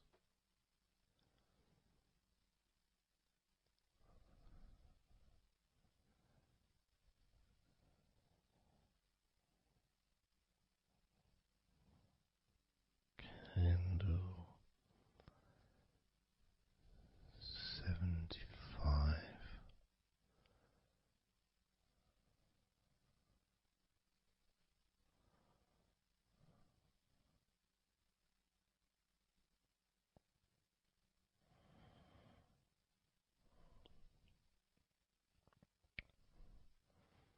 Candle 74.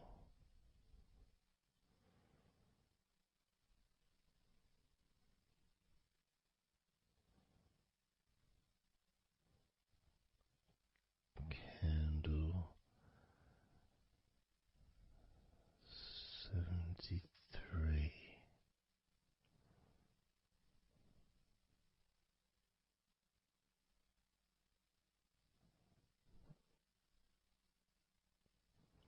Candle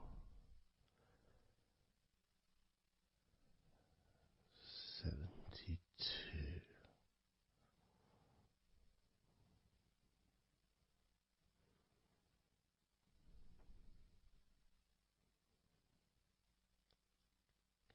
Candle 71.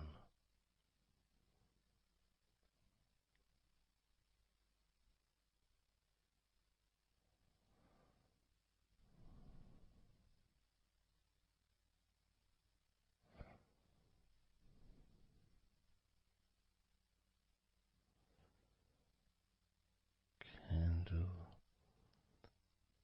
71.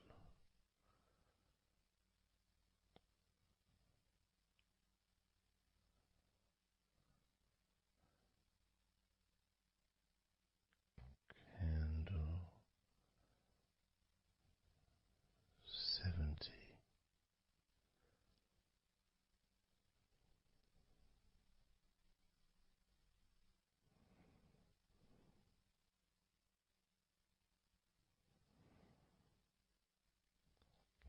Candle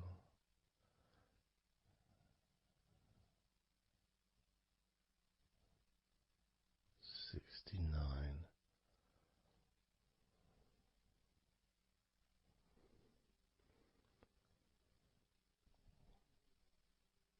Candle 68.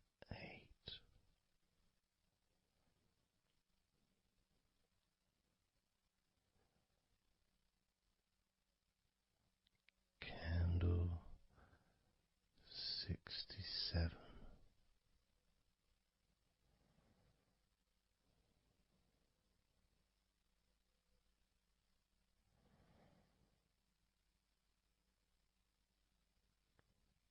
Candle 65.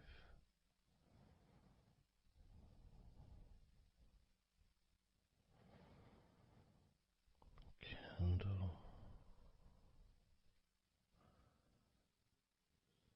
64.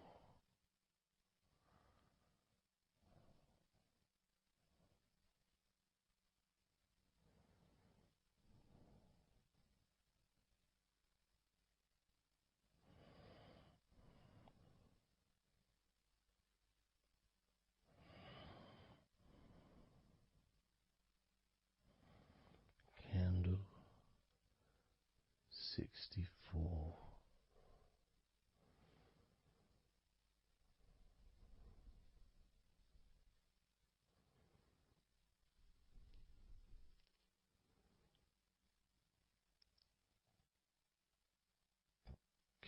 Candle 63.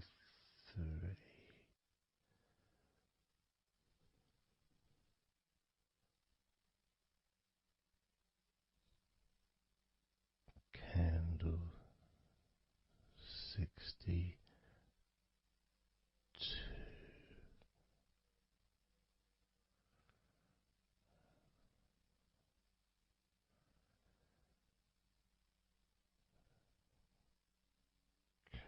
Candle 61.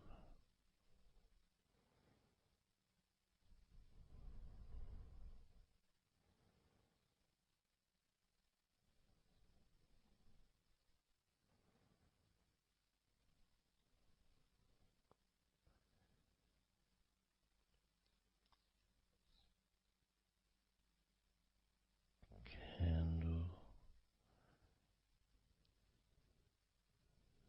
60.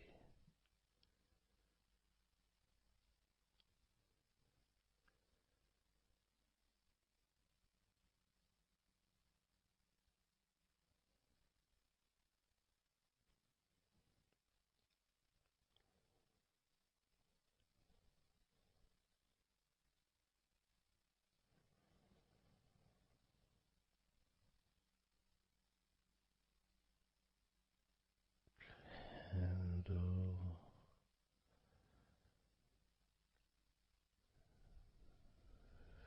59.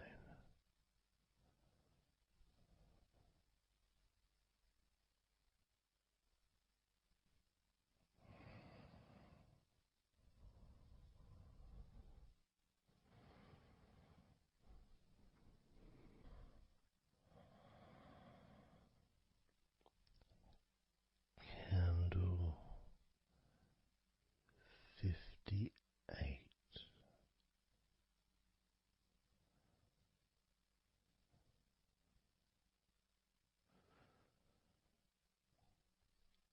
Candle 57.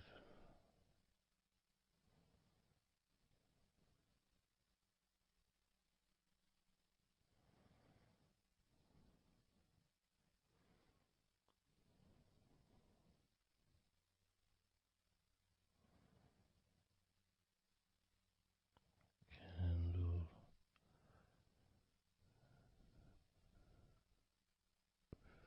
56.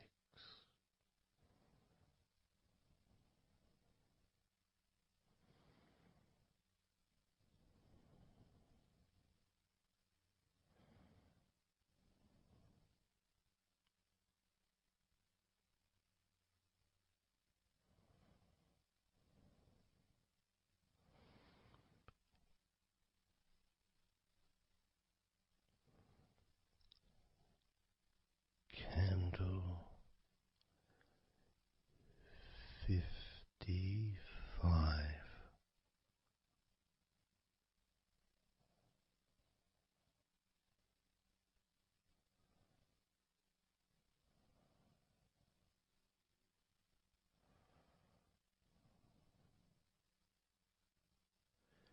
Candle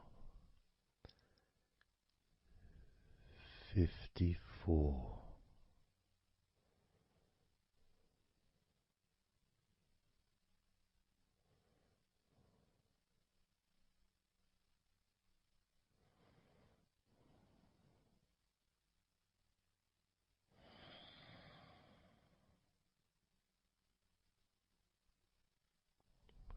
Candle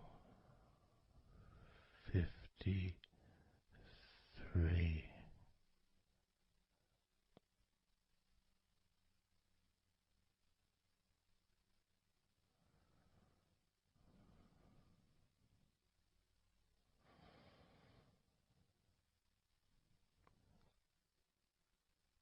Candle 52.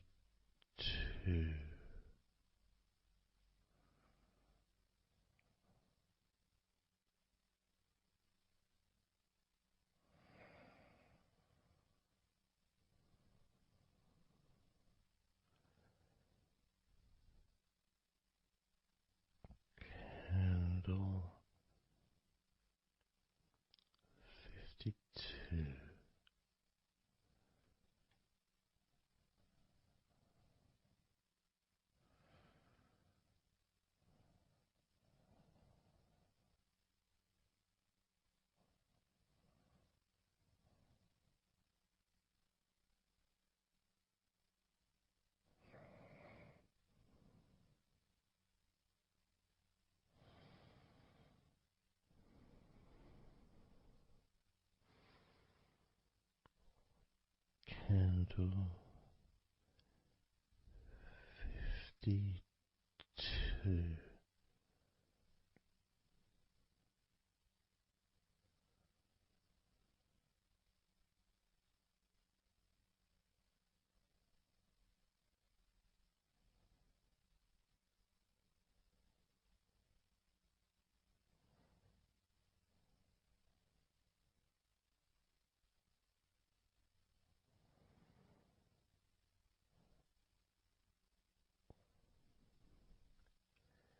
Candle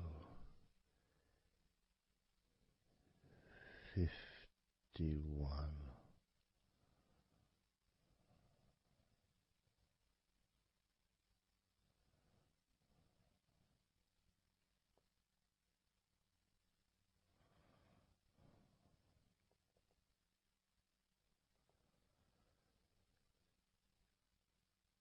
Candle 50.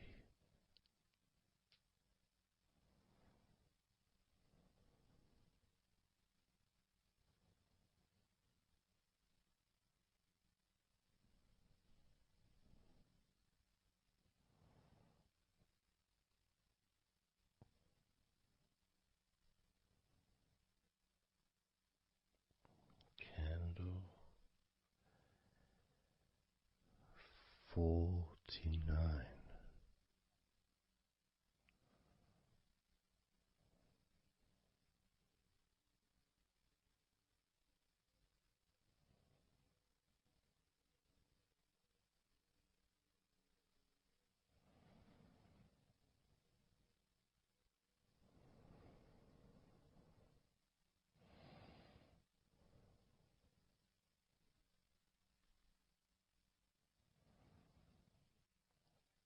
Candle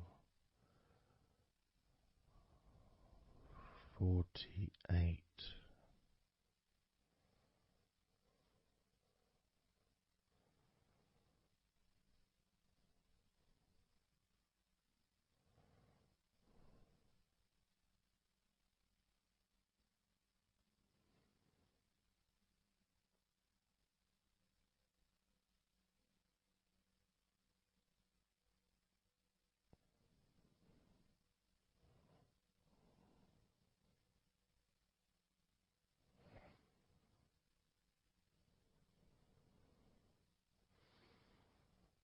Candle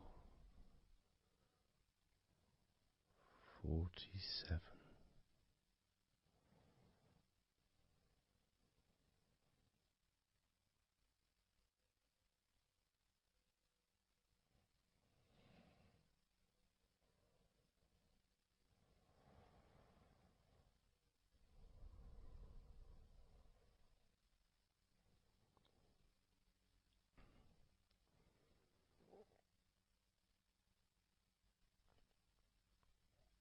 Candle 46.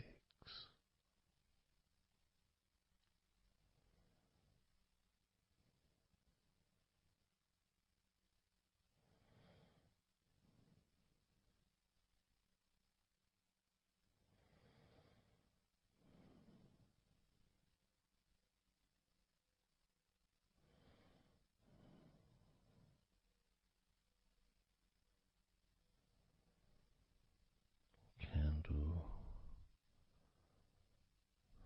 45.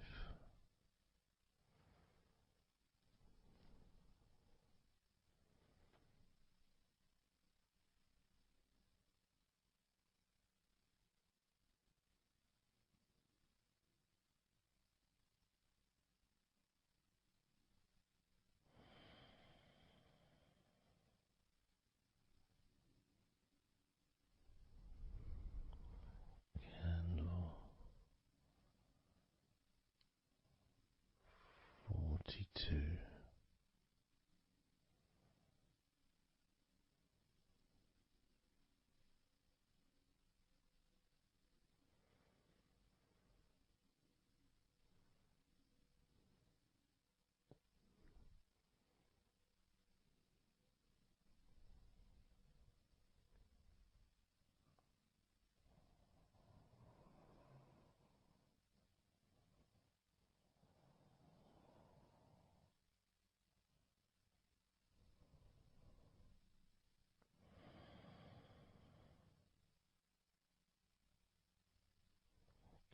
candle 41.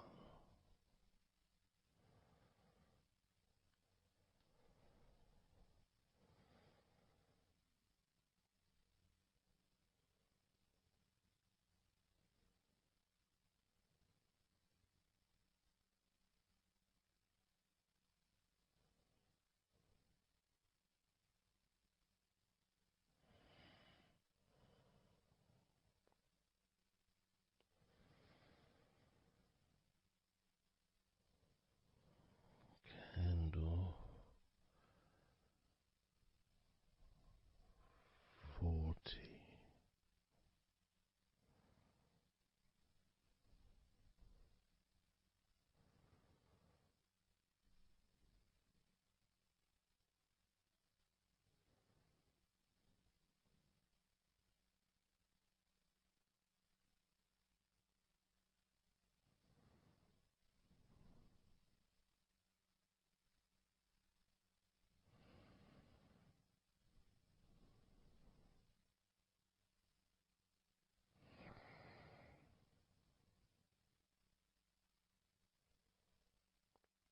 Candle 39.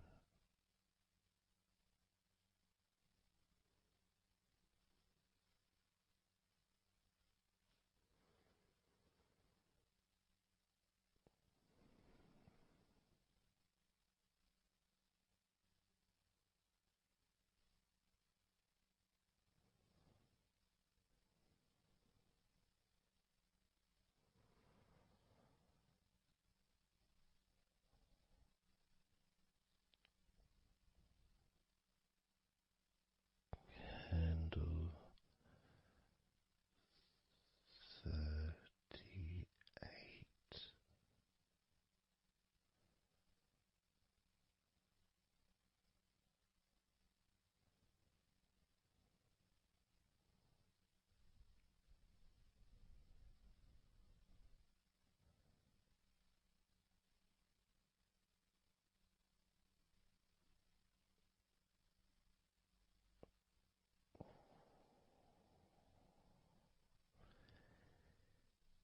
Candle 37.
29.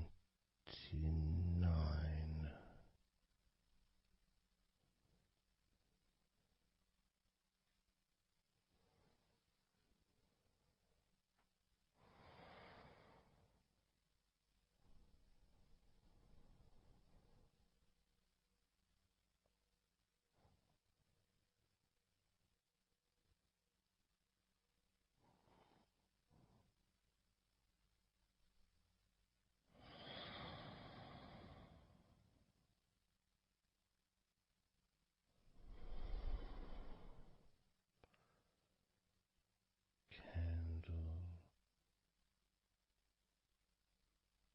28.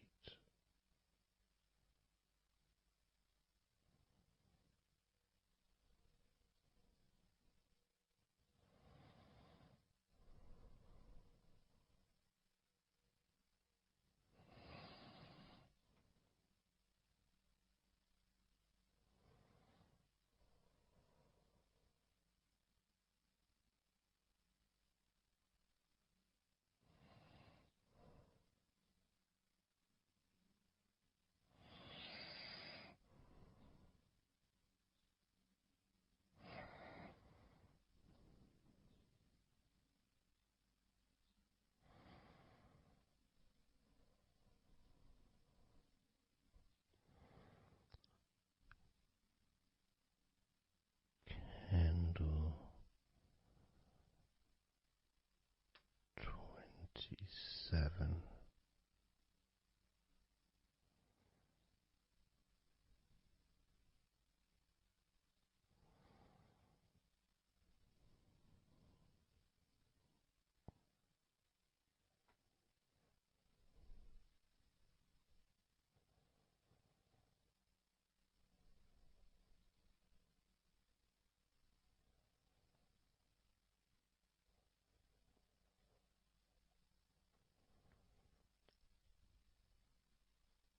Candle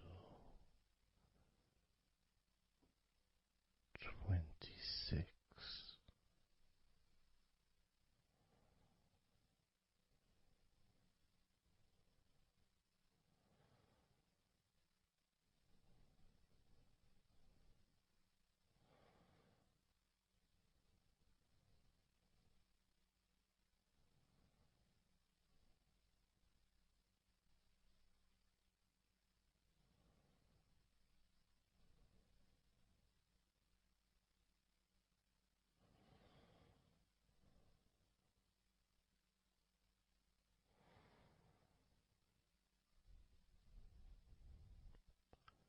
Candle 25.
Candle 22.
candle.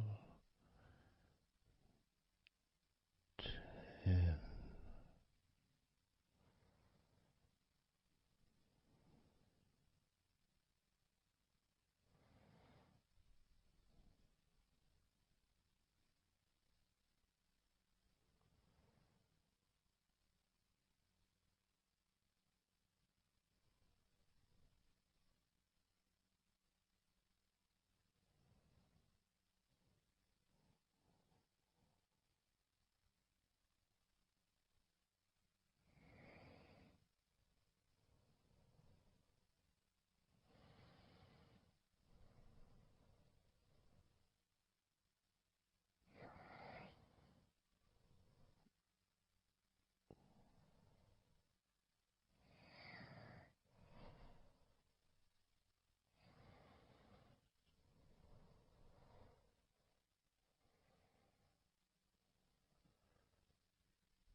let go of all of those thoughts, worries, concerns about the past, thoughts about the future, and even things you've been thinking about today. Just let it all go, because none of it is useful in this moment. This is your opportunity to just focus on feeling relaxed, allowing yourself to get in touch with that natural sense of peace that we all have within us. It's available for everyone. It just sometimes takes a little bit of effort to set up the right time and place in order for you to just let go. Because when you do decide to let go and relax, that's what your body starts to do. Because you've chosen to just allow your body to unwind, and your mind starts to slow down. And it's a nice feeling. It's a nice feeling at the beginning just to know that you have chosen to decide to relax deeply. And because you've made that decision, your body will just follow suit. Because sometimes all the muscles in your body need is just permission from you to relax. Because so often we're busy, we're going from here to there, we're walking around and we're doing stuff, and the body doesn't have any time or space to really relax deeply. So it kind of waits for you to lead the way, waits for your permission. And when you do give your permission, when you give the say-so, when you say, okay, it's time for your body to let go completely and relax totally, your body just follows. It's almost like a breath of relief. Ah, good, I can now relax. That feeling at the end of a day, of a very physical day that you may experience in the past, where you get home and you just sit down on a chair, maybe you kick your shoes off, and feels so nice, knowing that you don't have to get up again for a little while at least. And if you choose, you can just sit there for maybe an hour or two. And it feels blissful. And just by sitting down like that, your body knows that it's time to relax. Your body has been given permission from you, because it's a mindset. In your mind, you're prepared to let go of everything and just completely allow all the stress of your body to evaporate, tensions can just gradually vanish.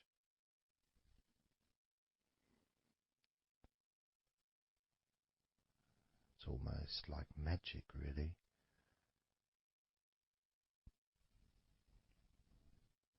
Because that sense of relaxation in your body is a very natural state.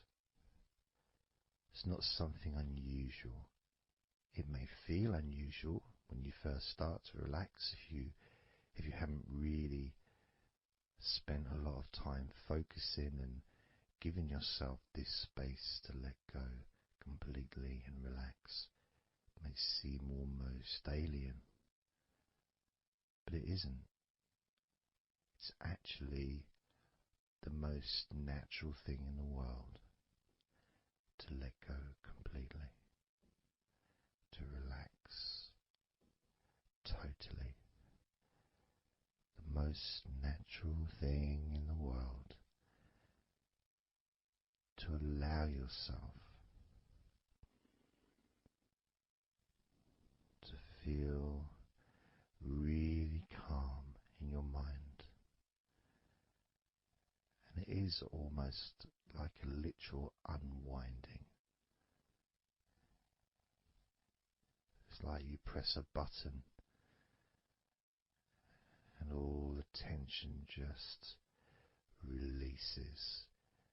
And it's like a wheel, like a cog, like the inside of a clock just unwinding. And it's almost like you could see the little wind up knob that's used just going the opposite way that you would use to wind it up. And the energy, that frenetic, stressful energy, gradually winding down, losing its power, losing its strength, as the sense of relaxation becomes stronger and deeper. And you may find that the more relaxed you feel, that your mind starts to wander. Maybe you seem to stop listening to me for a while and your mind goes somewhere else, and then you realize you're listening to me again. And that was just your mind drifting to sleep, which is quite natural, because sometimes when we're stressed and tense, we may not actually be aware of what we need, what we physically or emotionally need in this moment.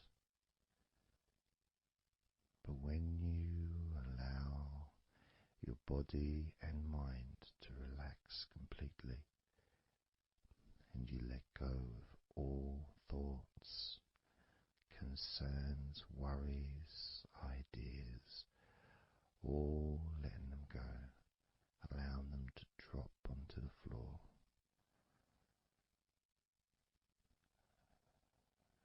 you start to get in touch with the feelings of such relaxation.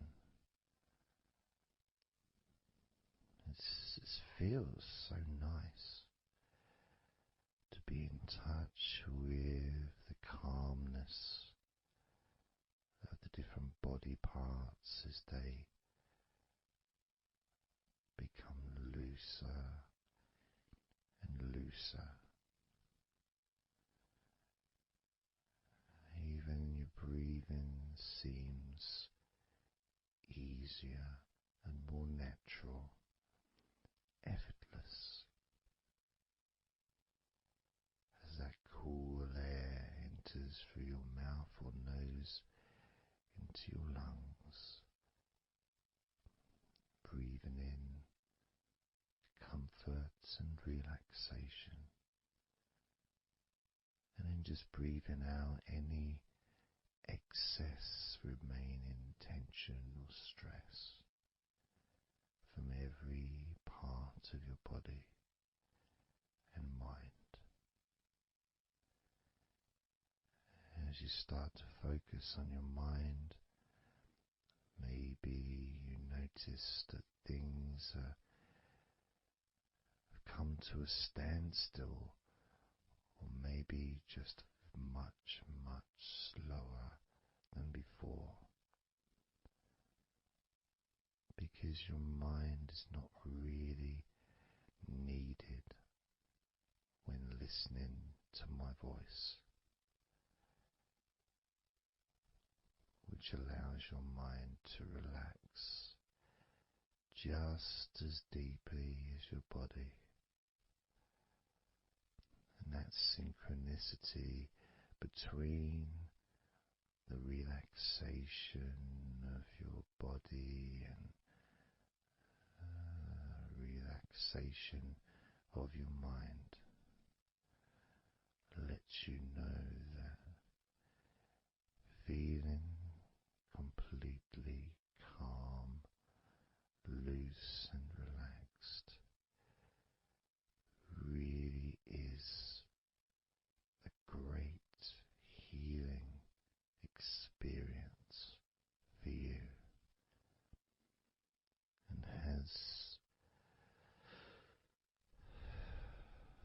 so many positive benefits for your body, your mind and your life, to be able to let go of everything and to relax completely in all parts of your body and mind. Even your bones are relaxed. All your muscles are relaxed.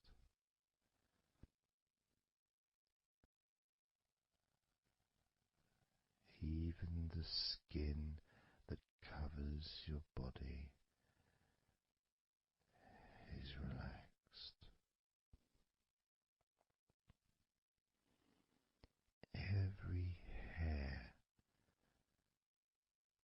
that you have is also deeply relaxed.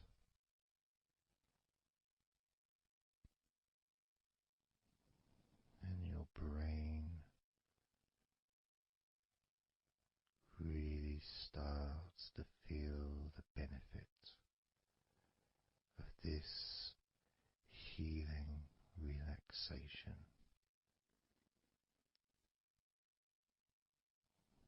And as you focus on the inside of your scalp, where your brain is, you can start to realize and notice the benefits of your brain relaxing deeply. And as your brain continues to relax, it sends those messages to the rest of your body and your mind to really relax even more deeply, relaxing even more completely, letting go of any remaining thoughts or concerns. Allow them just to drop onto the floor,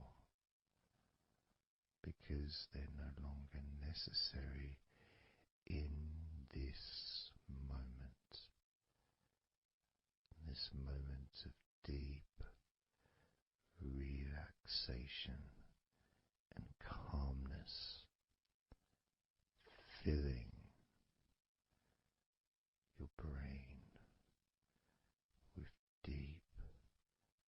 concentrated healing,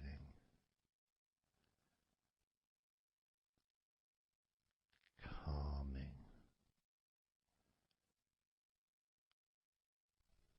relaxing every part of your brain, feeling so loose and comfortable, so relaxed and peaceful. Your brain feels so light and so healthy. And that sense of deep, deep comfort really does allow you to enjoy those ever increasing sensations of comfort that are spreading throughout your body, relaxing each and every muscle of your body even deeper, even deeper, much more deeper than before, much more comfort spreading through your body and your mind, feeling so peaceful and calm, so very, very peaceful in every part of your body, letting go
to do a body scan, focusing on firstly how you feel in your body, not trying to change how you feel, not trying to relax, not trying to move away from any discomfort or stress or tension, but just accepting, observing and accepting how you feel in the different parts of your body.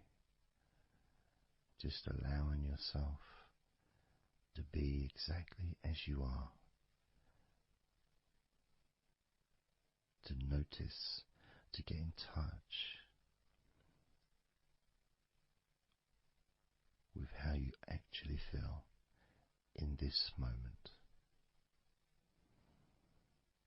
So we're going to start off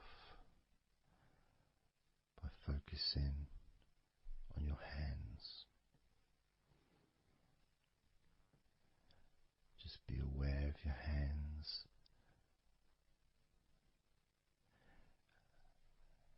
I'd like you to move your hands around. Just maybe move your fingers a little bit. Open and closing your hands very gently. Just so that you can get in touch with how your hands and your fingers feel. With very, very slow movements.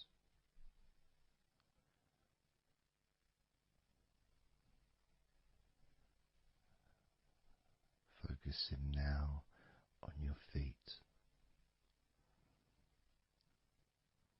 And if you can, just do kind of an equivalent with your feet as you've just done with your hands. Maybe turning your ankles, moving your feet around, moving your toes gently, but only very gently and very slowly, noticing how your feet feel in this moment.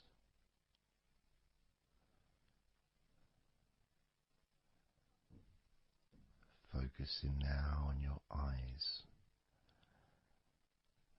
I'd like you to just focus on your eyelids.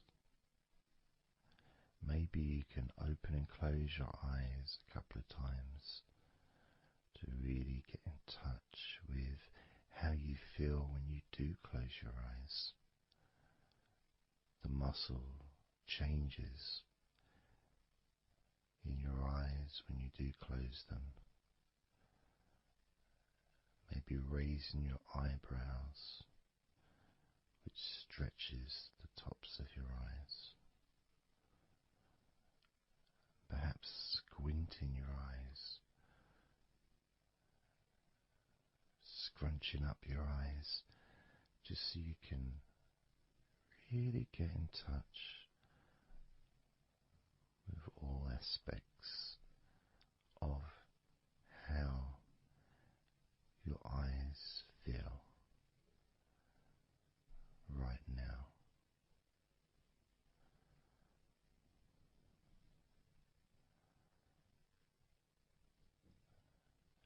Now focusing on your thighs. And I'm going to just ask you to gently tense your thighs, just very, very gently,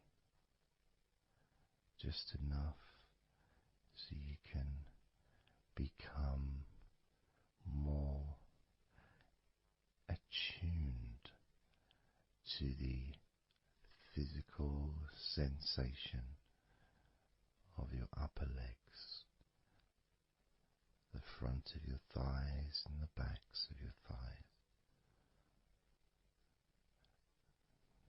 Noticing and observing how your thighs feel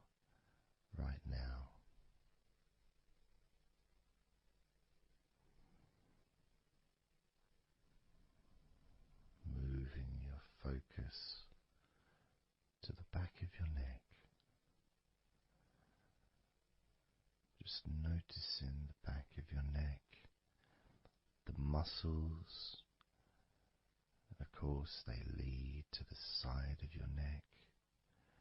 They also lead to the top of your back, which lead to your shoulders. So as you focus on the back of your neck, maybe you can move your head gently upwards as if you were looking up. Maybe moving your head down as if you were looking down. Perhaps moving your head side to side, right to left, but only very slowly and very gently. Not trying to force anything. It has to be very, very gentle, just so that you can be more in touch with the feelings, with the sensations, the physical sensations of how the back of your neck feels right now.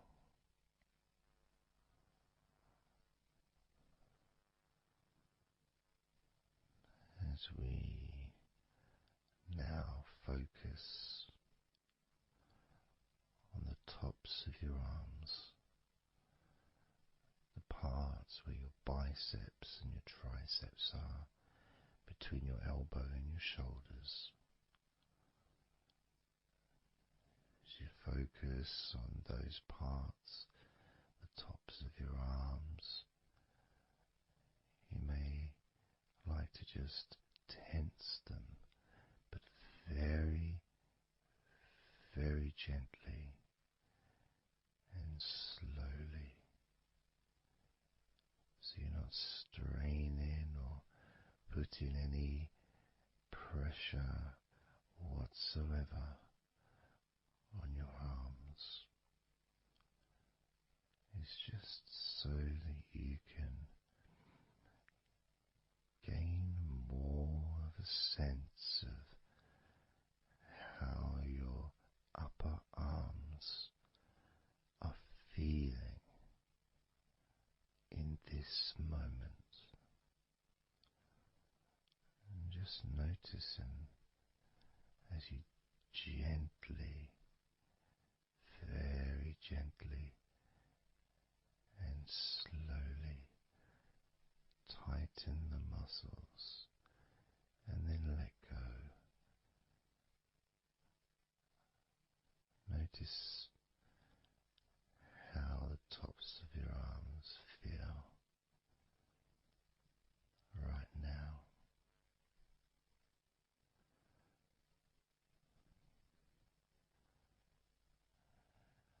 As we now focus on your stomach, the area, the lower abdomen area below your belly button, moving all the way down to your hips, just above your groin.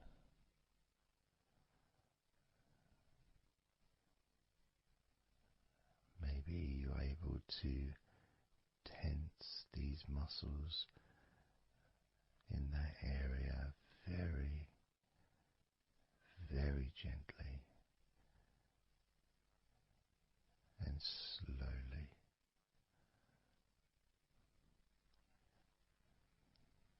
If that is a difficult thing to do, then maybe you can just move your body,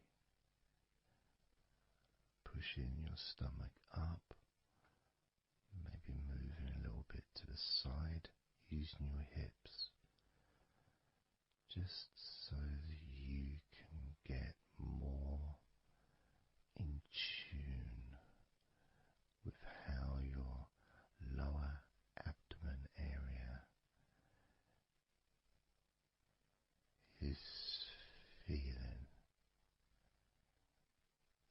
this moment.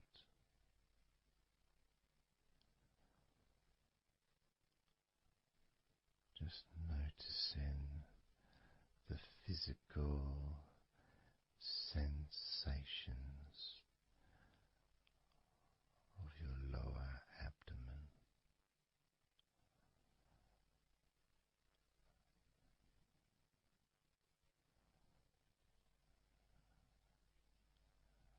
As we move your attention to your mouth,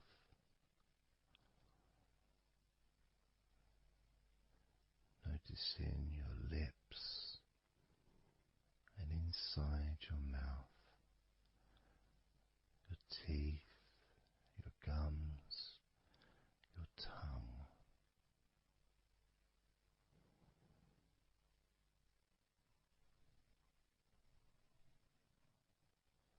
Just noticing how your tongue and your mouth feels, and it may help by moving your tongue around your mouth, moving it to your left, maybe pressing it gently against the side of your mouth, and then to the right, gently to the side of your mouth, perhaps pressing up against the top of your mouth, and then down gently against the bottom of your mouth. Always very slowly and very, very gentle, so that you can be aware of how you feel in your mouth area.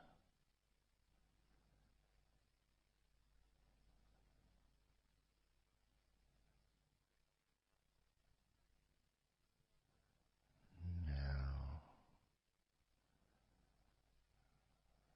we're going to focus on your wrists.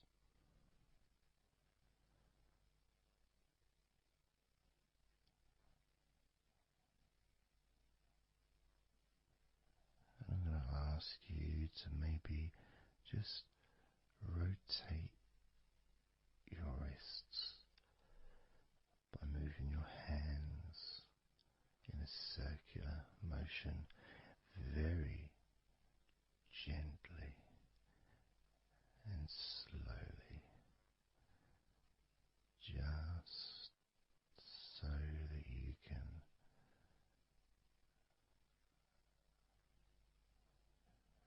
feel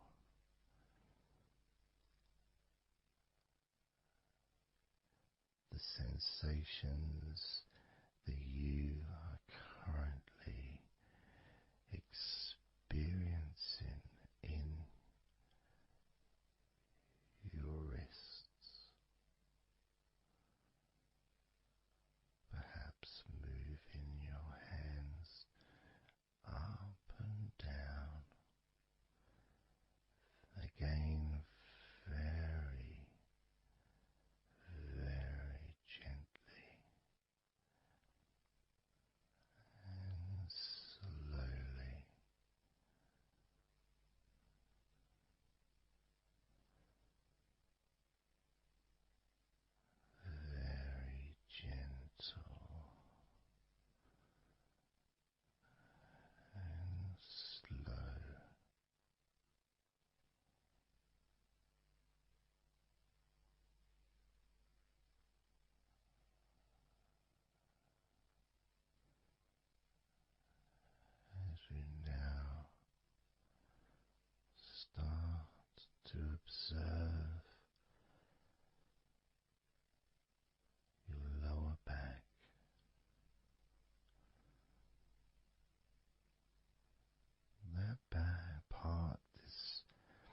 just above your hips,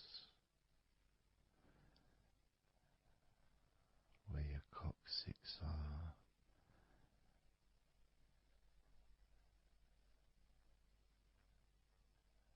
that whole area, which also really does include the sides of your body, because those muscles are very much connected.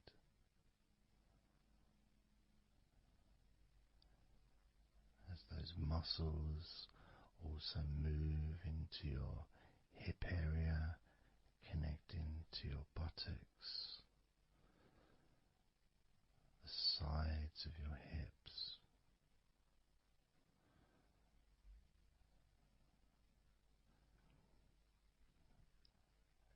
and if you're physically able to do so, maybe you can very gently just move your body ever so slightly, very slowly, from side to side, just enough for you to gauge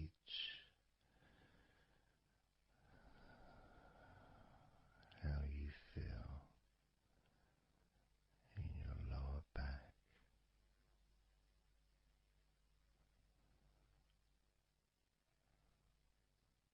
Perhaps you could even move your hips gently up and down, gently and slowly, in order to really be in touch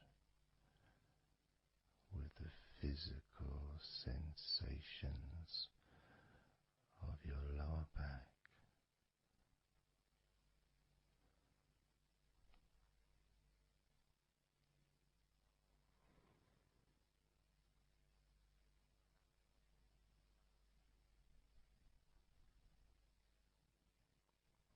As we now move your attention to your jaw, that area from your chin all the way up to near where your ears are, the whole of your jaw.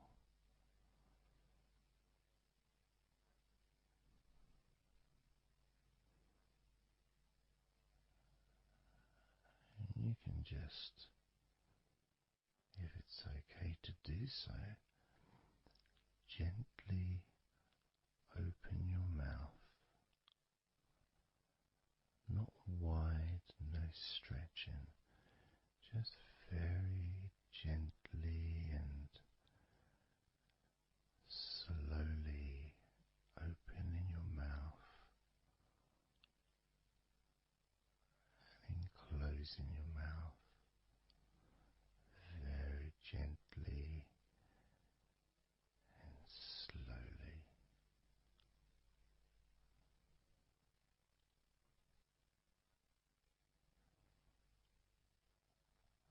So you can be in touch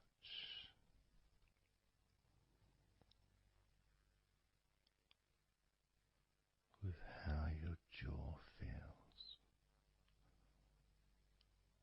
now.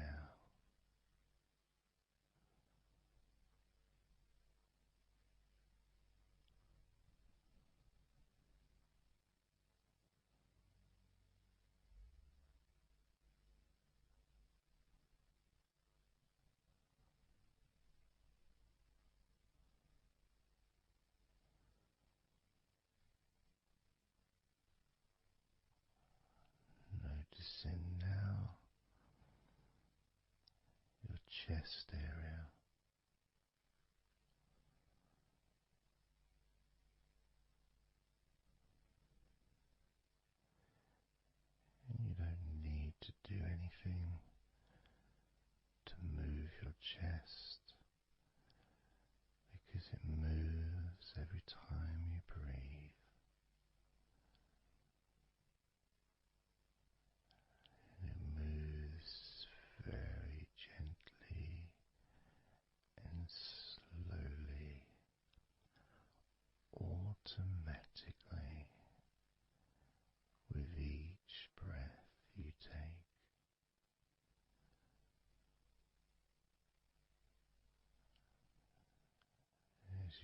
focus on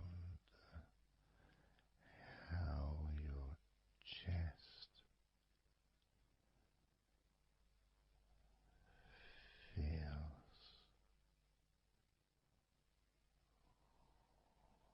when you breathe.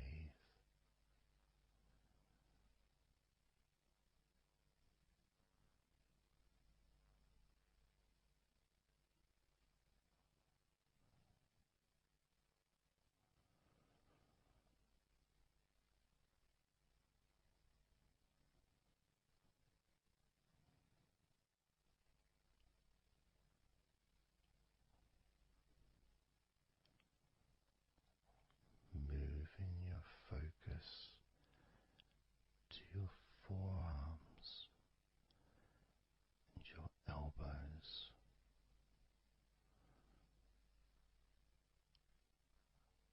Maybe you're able to very gently and slowly tense the muscles in your forearms. And when you do that, you can feel your elbows as well.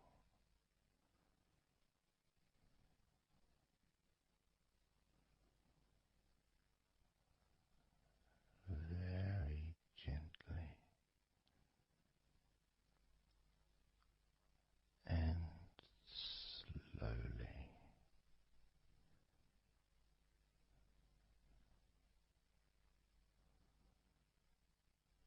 Gently and softly observing your forearms and elbows.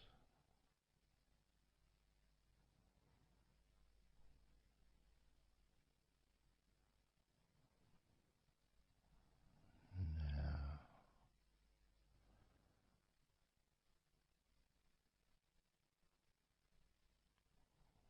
you can focus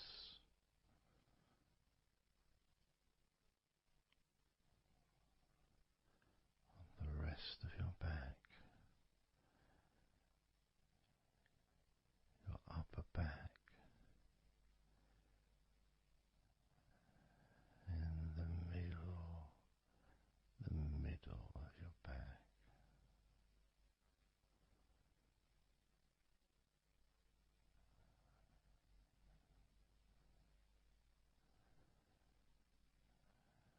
Again, this part of your body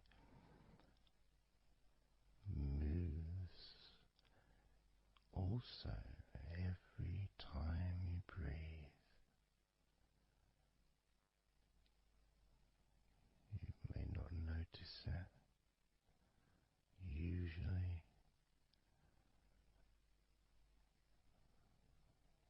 but as you observe your upper back and the middle of your back,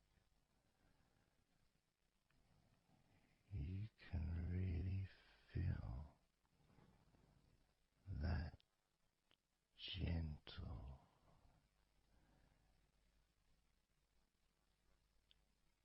and slow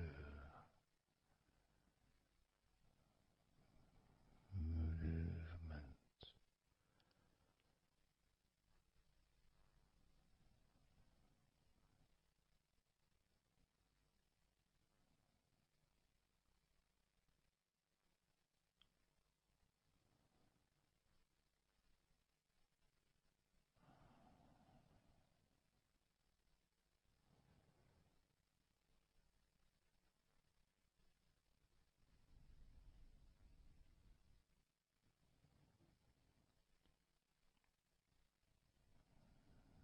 Moving your focus into your hip area, your buttocks, your groin, the those muscles and those bones in your midsection.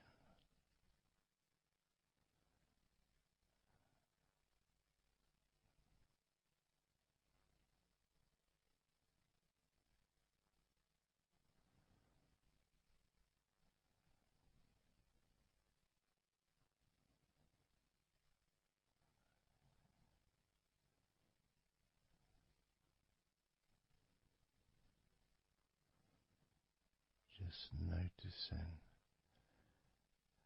how your hips feel right now.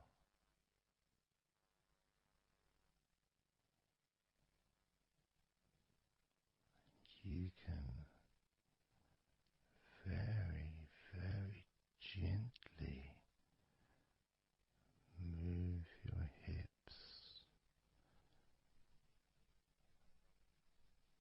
maybe side to side, very gently and slowly.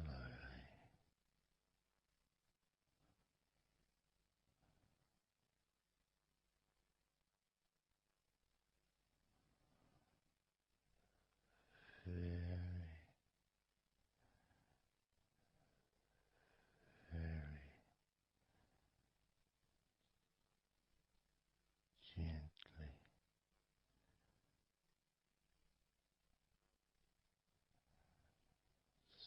softly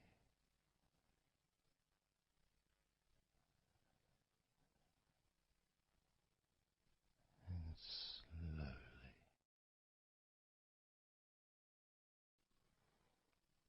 Everything starts to slow down,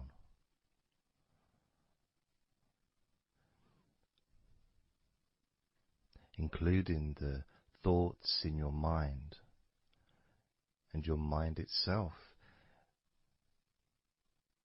just starts to gradually, it doesn't have to be instant, but just gradually starting to, it's almost like time is stretching.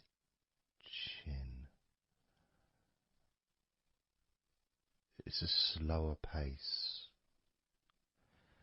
to maybe what you're used to in your day-to-day life. It's a slower movement of energy.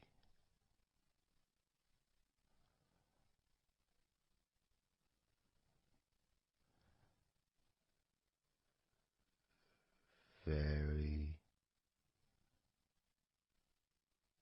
small movements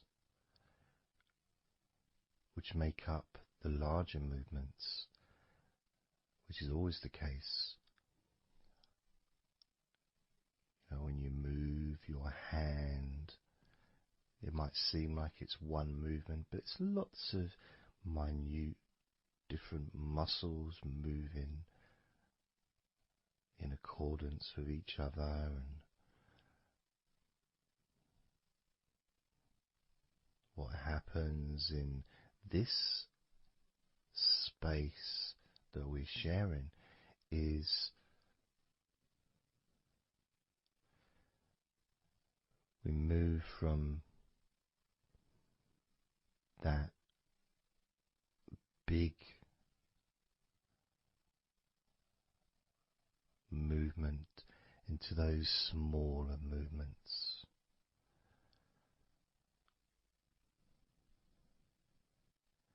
Starting to focus on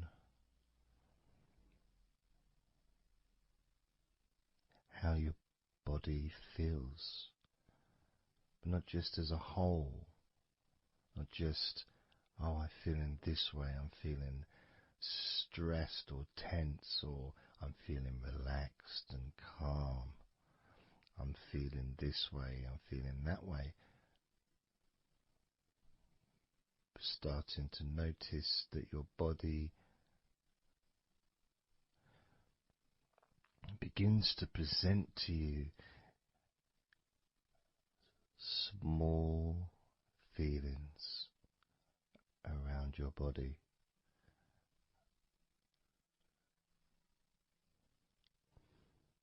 Small physical sensations in your legs, whether pleasurable or not. Maybe resisting the temptation to label them or to judge them, those feelings, just thinking about them as just being neutral, just feelings.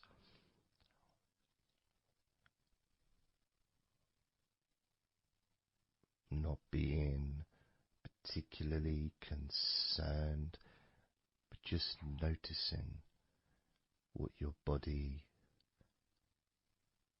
is telling you.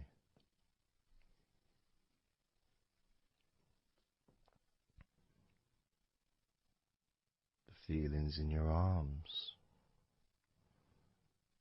Instead of feeling the whole of the arm, maybe notice those individual feelings of all those different muscles and the skin, the hairs of your arms, all the internal parts of your arms, the veins.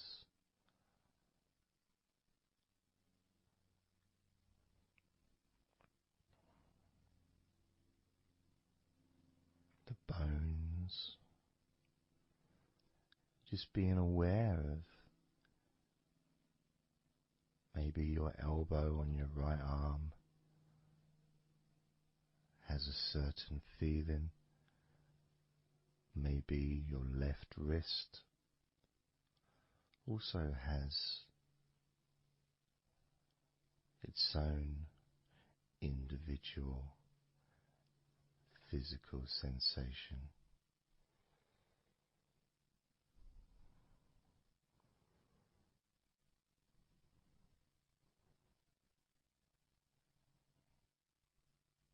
What about your forearm on your right arm?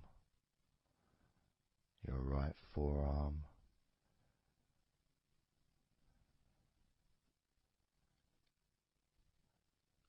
There may not be any particular feeling that you could even give a name to.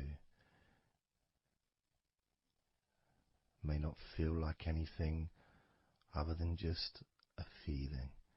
You know, it's there.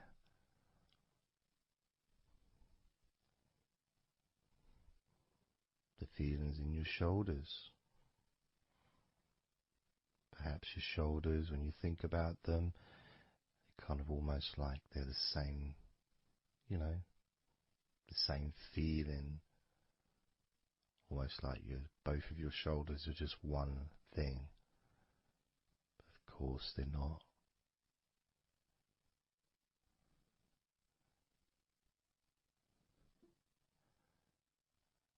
And when you focus on your left shoulder and then on your right shoulder, maybe you find that you move the muscles a little bit. Maybe tense the muscles gently.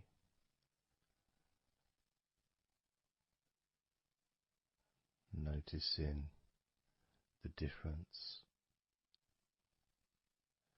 in each shoulder.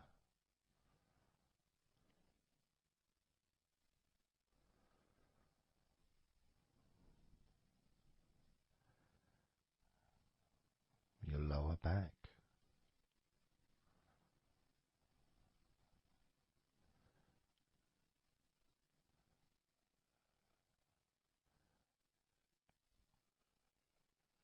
The left side of your lower back and the right side of your lower back.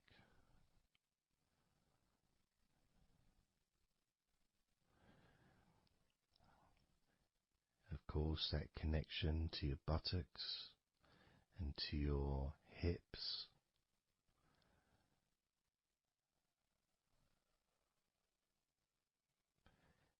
And also moving up into the middle of your back.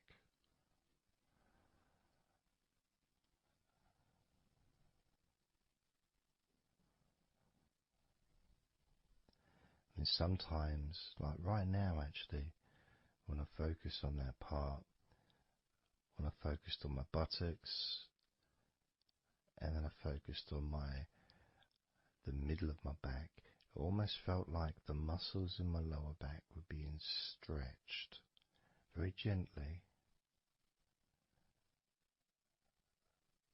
but just stretched a little bit, even though I wasn't doing anything to try to stretch your lower back. It just seemed to happen. The feeling of very gently stretching your lower back.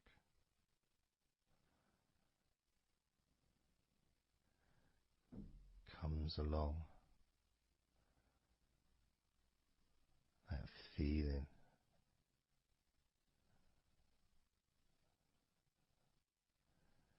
in your chest.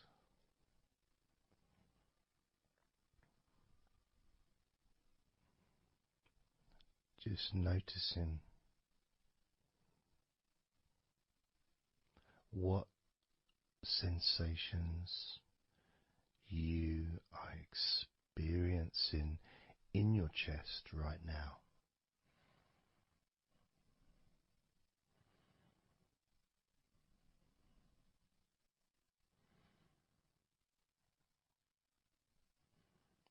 And there's so much of the chest. Obviously there's the collarbone leading to the chest. You've got the chest bone. You've got the muscles in your chest. And of course, if you're female, there's possibly the breasts. If you're male, you've got the different, well, mine aren't that different these days, but there may be more muscles at the top of the chest, but at the side, underneath, it's pretty much the same. Whether you're a man or a woman, there's muscles there, muscles that stretch out to your back, as well as breast tissue which stretches and moves into your back. So just being aware of your chest,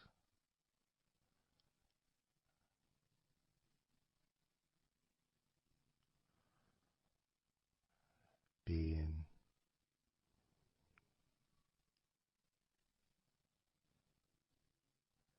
with whatever feeling there is in your chest.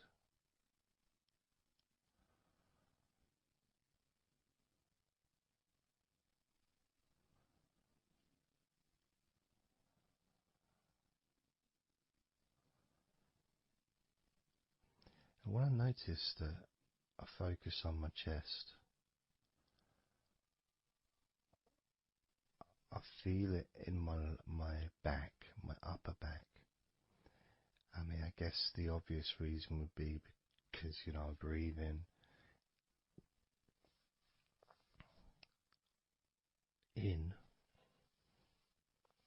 and it stretches my chest and my back at the same time.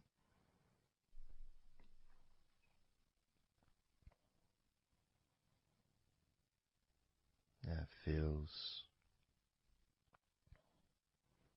okay.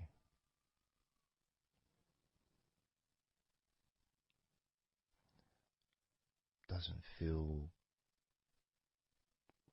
I got a little bit of pain in my right chest. A little bit, not pain, but little discomfort, maybe stiffness possibly. I don't know. I notice my shoulders are also wanting to flex for some reason. I think that's probably part of my upper back.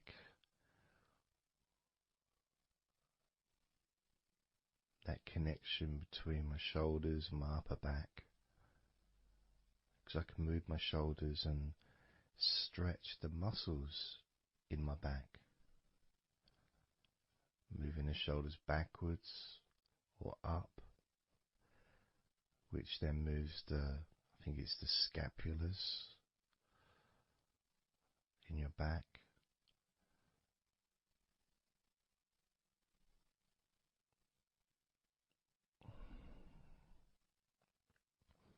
It feels quite nice actually.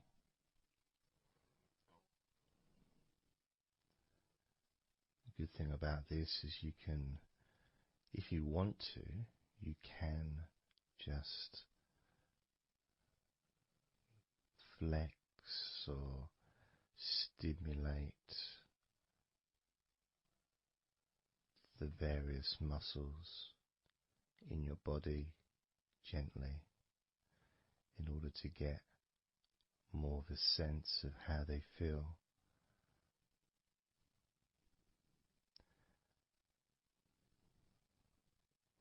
And when you're relaxing, when you do tense a muscle and you let it go and you let it relax, it relaxes way more than it would normally. But you have to feel that you're able to do that. There's no point doing it if there's an issue with a part of your body. You need to be gentle with yourself at all times when relaxing deeply. It's important to be kind to yourself.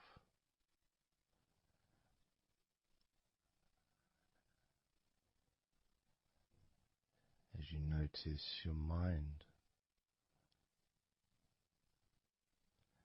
how much has your mind slowed down since we started this recording?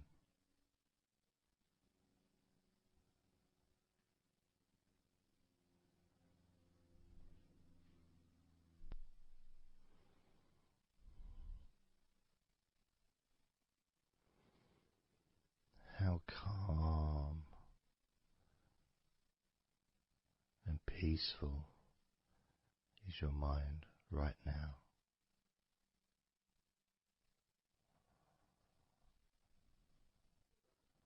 With nothing to think about and just my voice to listen to, because you know the intention behind this recording is relaxation.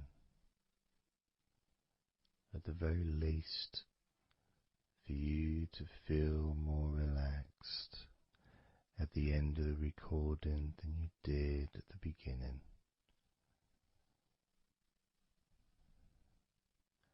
At the very least, for your mind to slow down as your body continues to relax.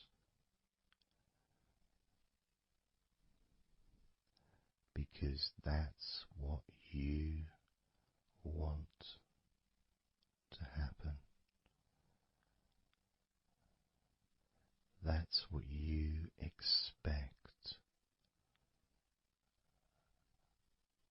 to happen.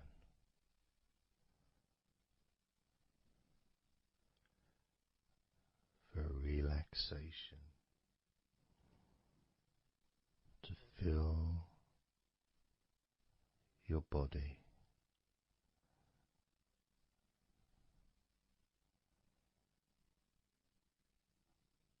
Maybe calming your mind to the point of boredom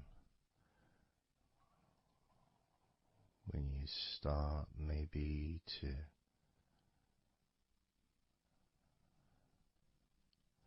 drift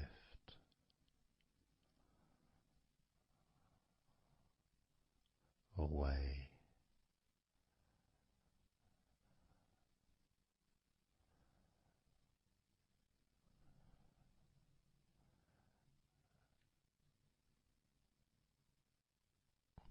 Drifting.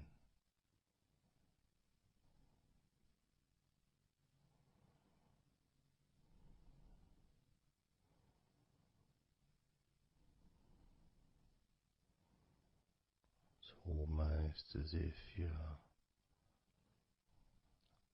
moving further away from your body and your mind, just leaving that there.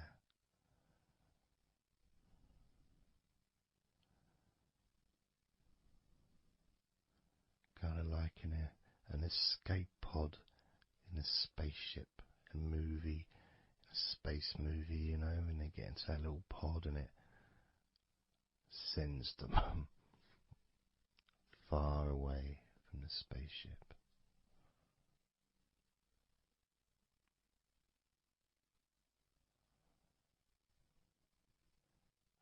Safe to dream.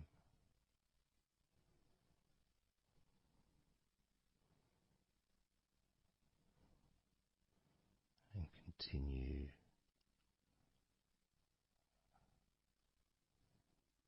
to relax.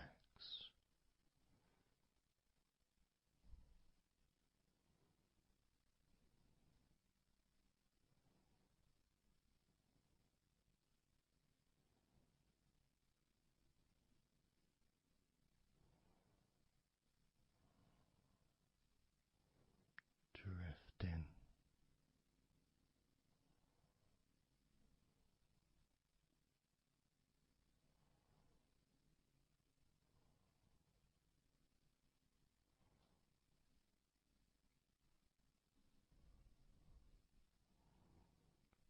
So slow.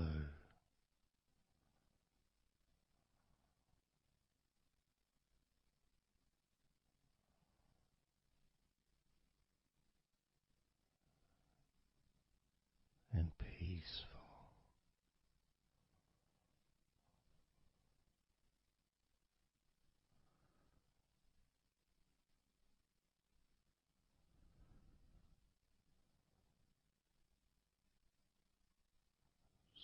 So relaxed.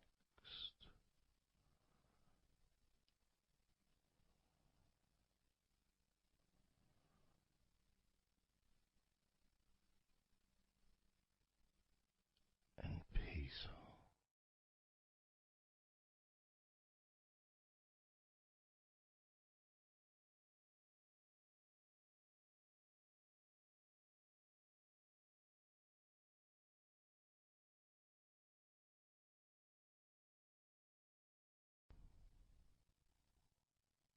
And focusing on the feeling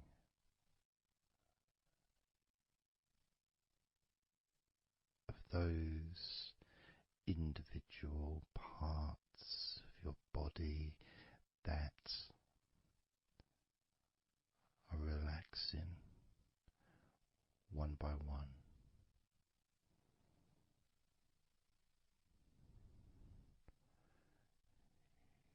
You may find that every now and then you realize that you weren't listening to my voice because your mind started to imagine something different. Maybe started to almost move into some kind of a dreamy state. And then you become aware of my voice again. And even though you may want to focus on my voice, you may also wish to allow your mind to just drift naturally into that space of comfort and safety.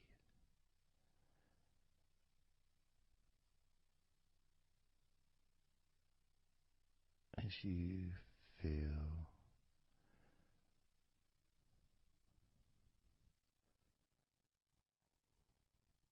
more comfort spreading through your body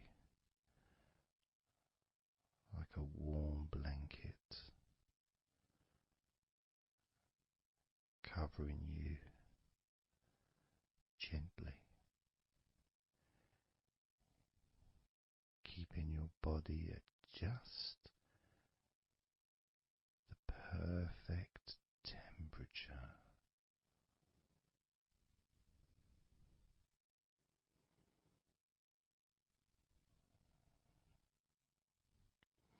And even if you can hear background sounds,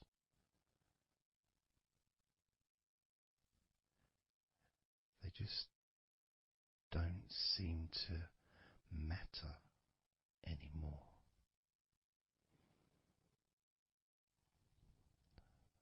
As that sense of peace spreads through your mind,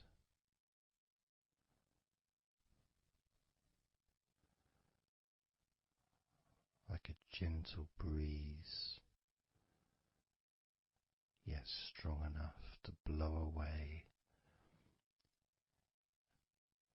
all negativity, strong enough to remove from your mind any anxiety or stress that was there before.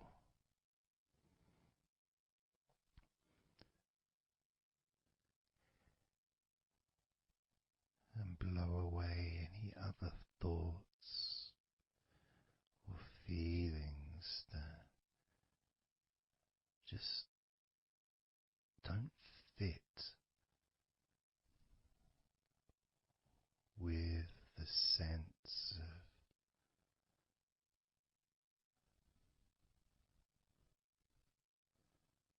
relaxation that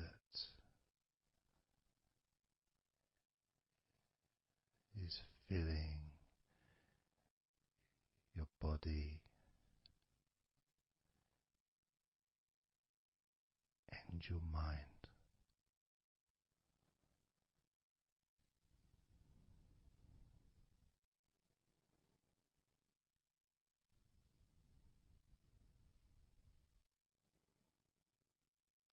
And as you focus on your mind,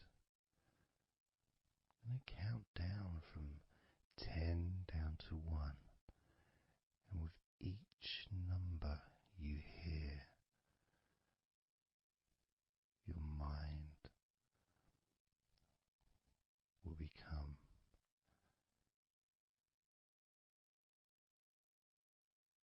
slightly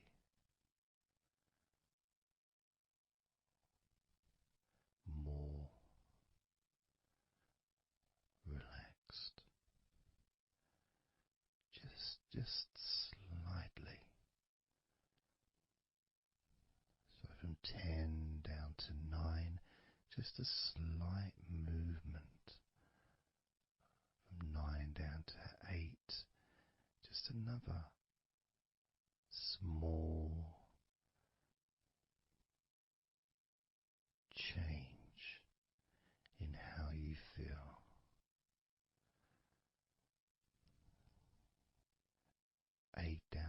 7, that feeling is a gap, almost like a gap that starts to get wider, the gap between those feelings that you used to have in your mind compared to the feelings you have that are growing now, feelings of comfort and security and confidence. And that gap becomes wider. 8 down to 7, 7 down to 6. And when you get to 5, your mind will start to have a certain physical sensation,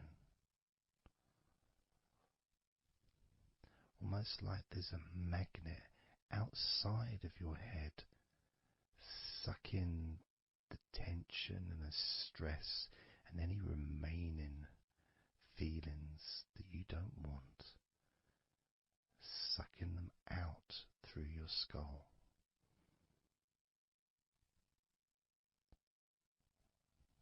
And then down to 4,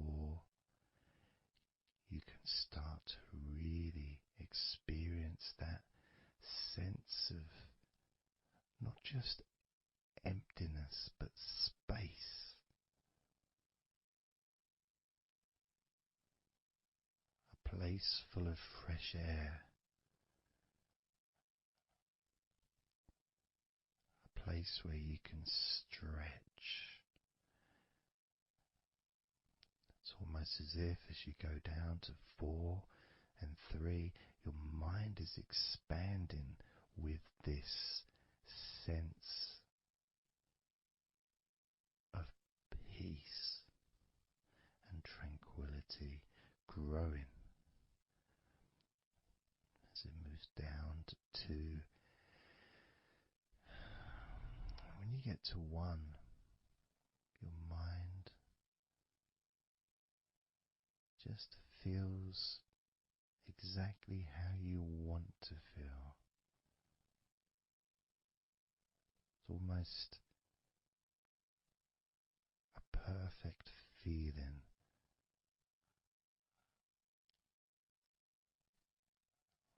Maybe a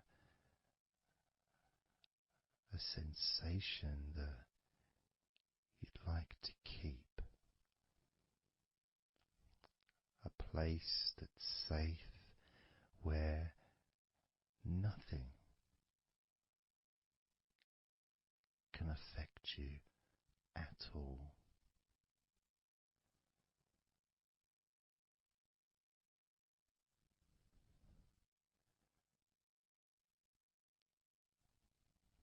And you can stay in that space of comfort and confidence. Confident in your own ability to create this space and this feeling of comfort within your own mind, just by counting from 10 down to 1. And this is something that you can do yourself when you're on your own. A time when you can maybe sit down, maybe just for a few minutes. Close your eyes and just count slowly from 10 down to 1.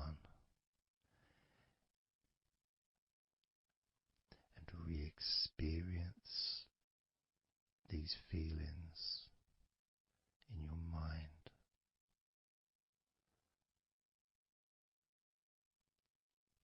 And when you feel that way in your mind, your body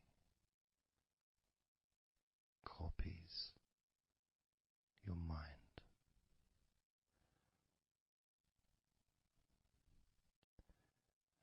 feeling is spread through your spine and your nervous system into every part of your body. It travels through your bloodstream,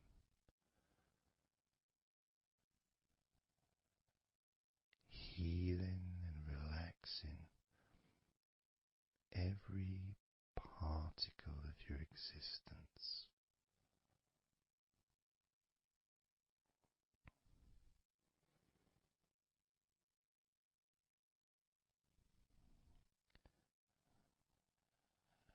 And we can practice this a few times before the end of the recording, and then you can practice on your own. And each time you count from 10 down to 1, the feelings of comfort, calmness, and deep relaxation become stronger and deeper.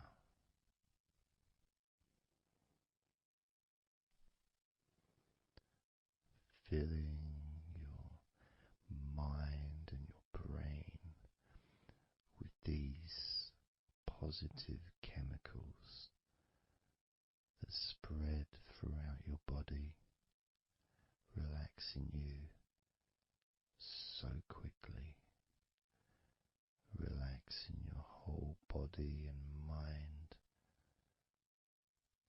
so very, very easily, just by counting from 10 down to 1.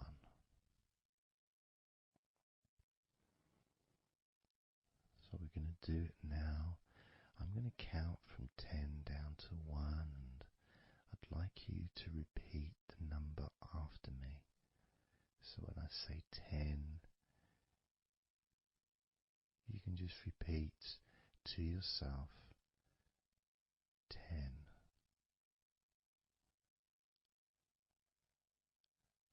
Just notice, be aware of how you feel in your mind and your body. Then when I say 9, you can repeat to yourself 9. Again, noticing the increase in comfort and calmness in your mind and in your body.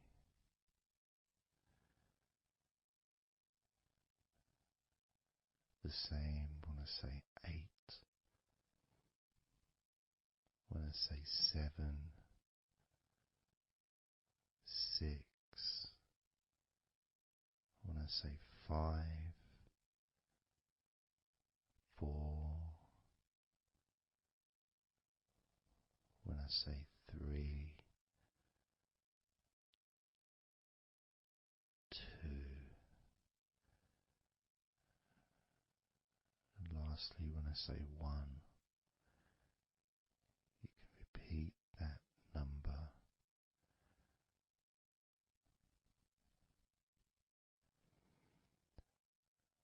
Now, of course, when you do this on your own, without listening to me, you can say the numbers at whatever speed that you feel is necessary for you, so you can adapt. So if you feel you want to say the numbers 10 down to 1 faster than I do, then go ahead and do that. Or if you feel when you do it yourself that you'd like to have more space between the numbers, take a lot longer to get from 10 all the way down to 1. That's your choice also to do.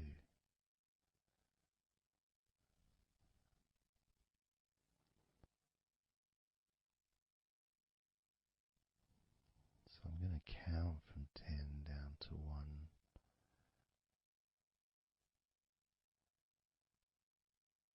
And when I get to 1, that will be the end of this recording. Unless, of course, you're listening with music, then the music will continue.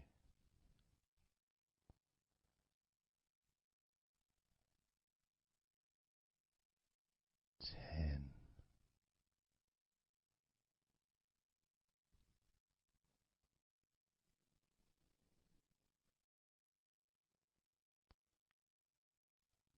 9.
20, 19,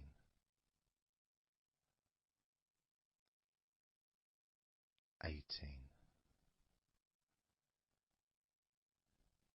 17,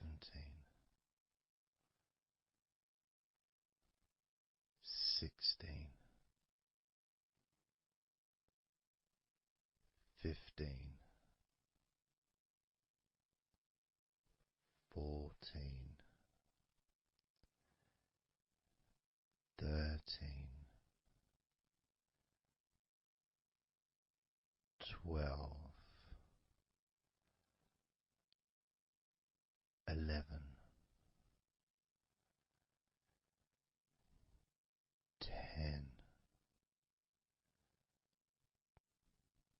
9, 8, 7, 6,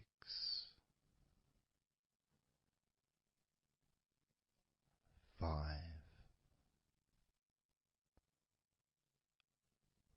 4, 3, 2,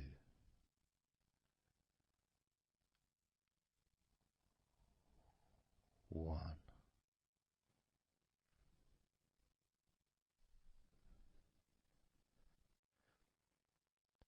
Now open your eyes,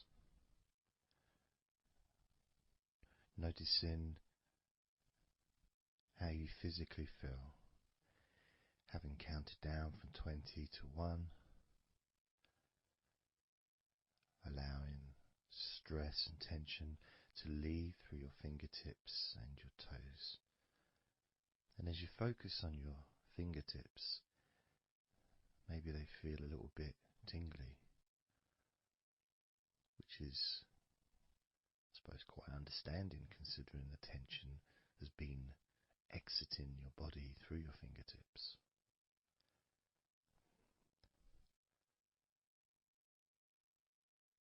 So now we're going to count from 20 down to 1 again.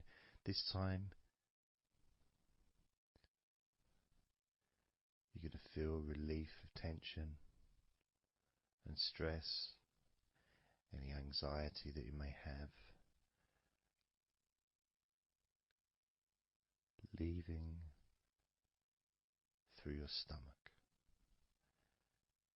Just leaving through your stomach, almost as if it's just releasing the whole of your stomach, from your navel to just above your chest, or below your chest rather. So surrounding your belly button area, that whole area, you can feel the tension of your body, whatever's left, just releasing from that area. And you may notice that your stomach will become very relaxed as I count down from 20 down to 1. Now, 20, 19, 18,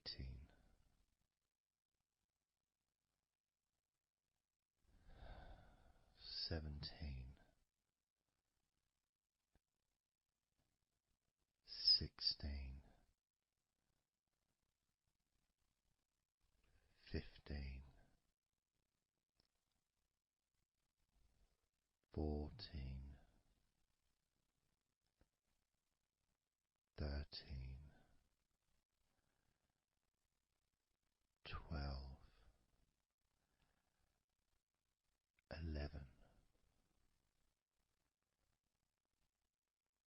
10, 9,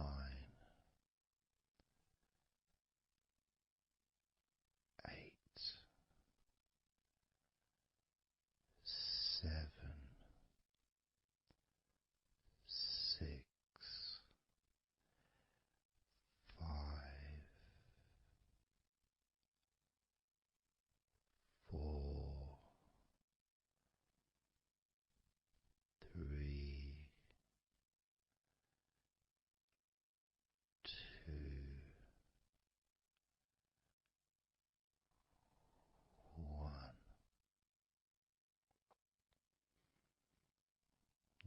open your eyes again if you choose, or you can just keep them closed because it feels relaxing. Just notice how your stomach feels. And notice as you focus, just do a little scan of your body. Just notice how your body feels. Focus in on your upper body, your back, chest, stomach, legs, arms, hands, feet. Just noticing. And you may start to feel more of a sense of tiredness, which may be the reason you're listening to this recording, because you would like to let go completely of everything and drift off into a nice, natural, calm, relaxing sleep.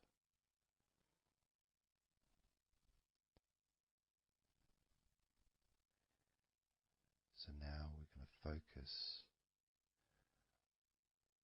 on your forehead. And if you choose, you can incorporate your eyes in this focus as well. So your forehead and your eyes. Just that whole area, basically. Almost as if you were wearing a mask, like a Batman mask or something. Or I'm trying to Zorro or something. The kind of mask that covers your eyes but also covers quite a lot of the forehead.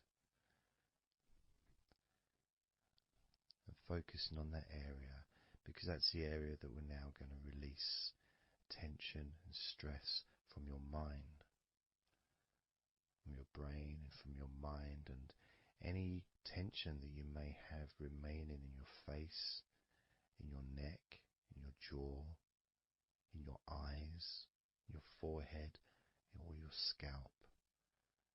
So basically any tension within your head area, including your mind and your brain. And that's going to be released through your forehead and your eyes. As I count down again from 20 down to 1. Now, 20, 19, 18, 17, 16, 15, 14, 13,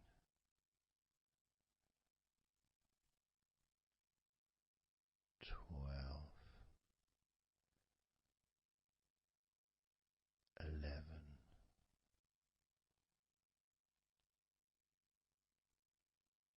10, 9,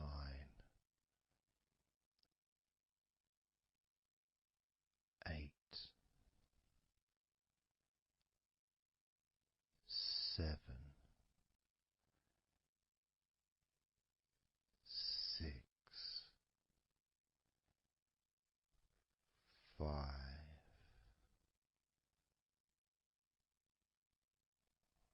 4, 3,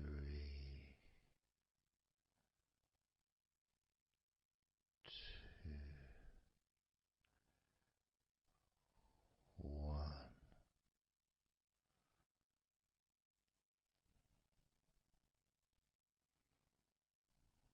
Noticing as you scan your face, your jaw, your eyes, your cheekbones, your ears, your forehead, your scalp, and your neck,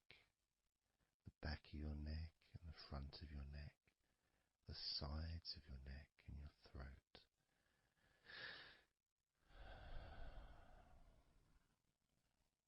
Noticing, being aware of the comfort, the increased feeling of relaxation, not just in your head and neck and mind, also the rest of your body.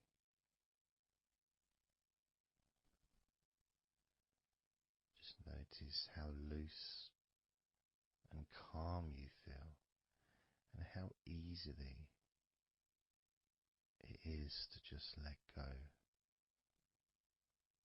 completely. Let go completely.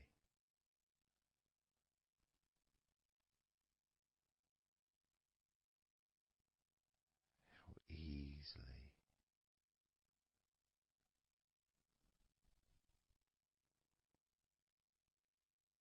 So what we're going to do now is I want you to focus on the top of your head.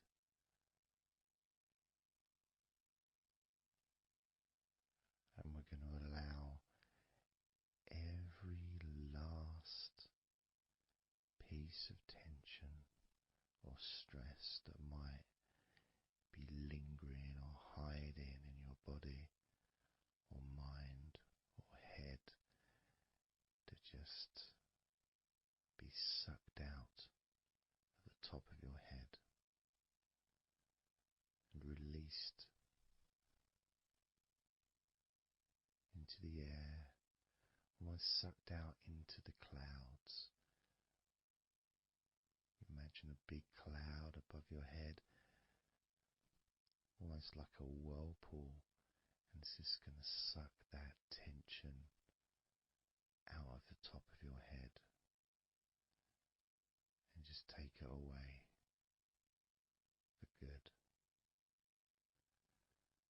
As you focus, imagine an opening in the top of your head where that tension and stress and any remaining issues, maybe worries or concerns that are of no use to you now, can all be sucked out of the top of your head and taken away. As I count down again from 20 down to 1. Now, 20,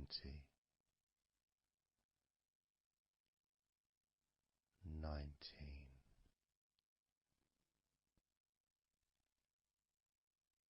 18,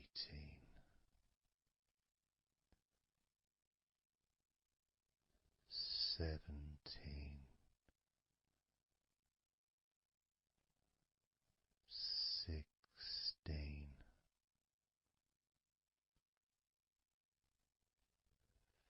15,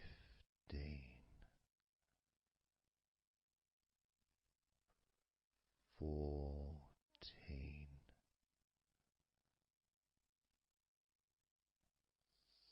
13,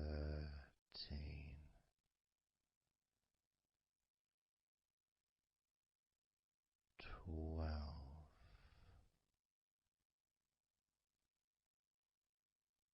11,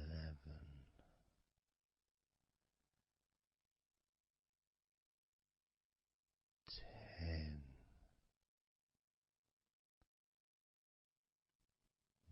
9,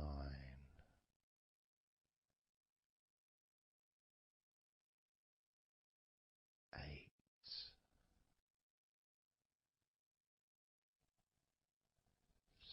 7,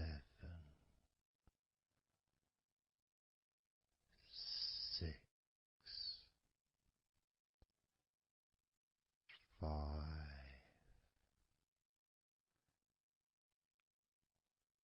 4, 3, 2,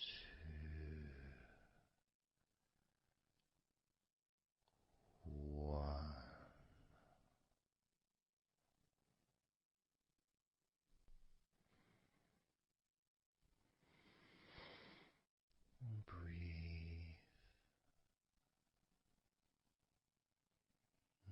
noticing how you feel.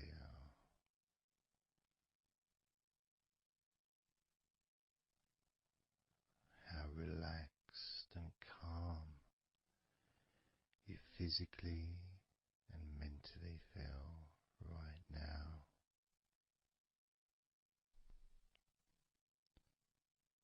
How peaceful your mind feels.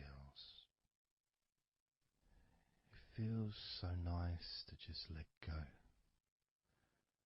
to give yourself some space to breathe easily, to think calmly, and just to take a break from all that pointless worry and concerns about things that you don't need to think about right now, because this is your time to let go. This is your space to enjoy feeling deeply relaxed, peaceful in your mind, relaxed in your body. It can feel so good, so nice to just not have to do anything,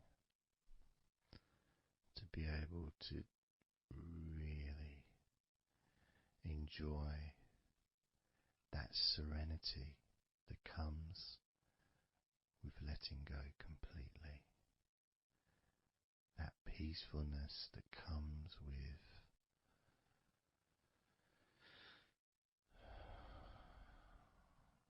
being in this peaceful space. And you can keep this sense of calmness for as long as you choose.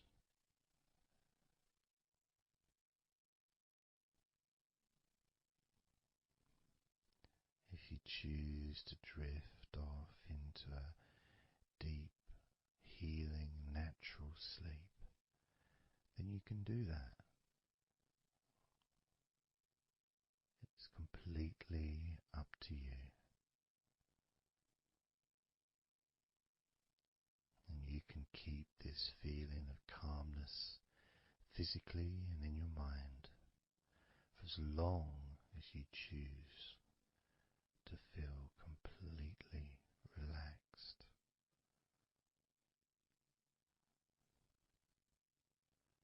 Completely relaxed. And I'd like you to make up your mind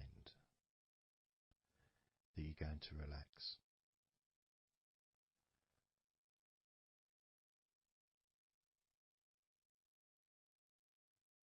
And I want to explore that with you, what it feels like when you actually decide that you're going to relax. Not forcing yourself, but giving yourself that. I guess it is a command, really, isn't it? When you're telling yourself, relax. In a gentle but firm way that only you can really tell yourself in that way. You can't really have someone else saying to you, now relax, relax, you know. It needs to be gentle, but someone else can't really have the same kind of influence or power that you have over your own physicality, over how you feel.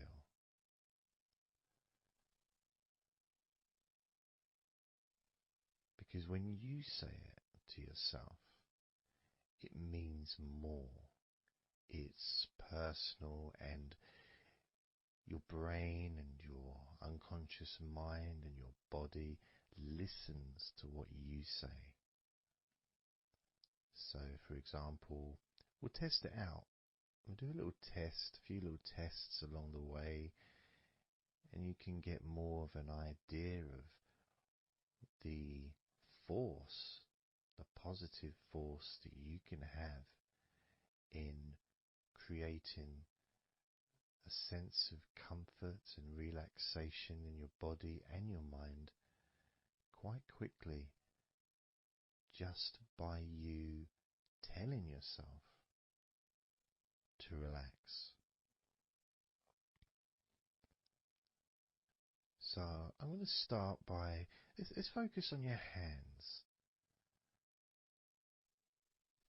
So focus on your hands and just tell your hands to relax.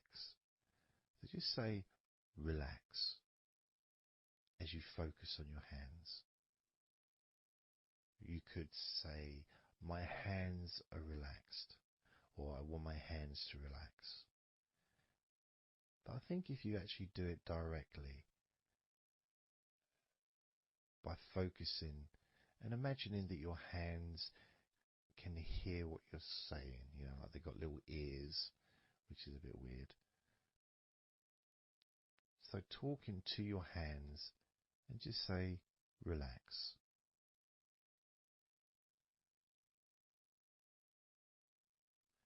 Noticing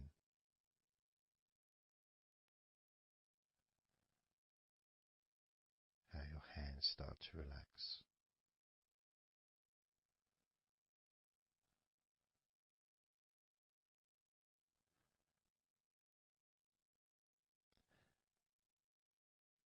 Now focus on your eyes and tell your eyes to relax. So you're just saying the same word, relax. And find the right tone for you. I might say relax, but you might say relax or relax. You might say it differently to yourself, and that's important for you to gauge what feels right for you. So just tell your eyes to relax whilst focusing on your eyes, your eyelids, the muscles around your eyes, your eyebrows, and just tell your eyes directly, relax now.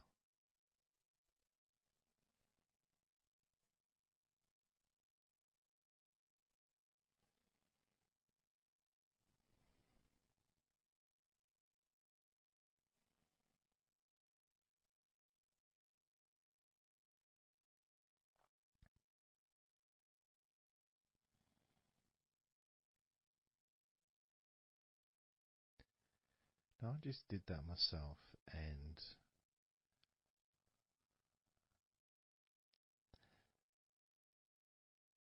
sometimes you may feel that you need a bit more time for the different parts to relax, because I start talking again and maybe that part hasn't relaxed fully. But what will happen is it will just continue to relax even though I'm talking. And that's happening with my eyes. Something else I noticed is when I started focusing on my eyes, they actually almost they got worse before they got better in a way. Sort of, I felt a degree of tension growing in my eyes and then disappearing. So I think what that was really was just me becoming more aware of the tension that was already there, that I wasn't focused on it before. So I wasn't really acknowledging it or really conscious to those feelings.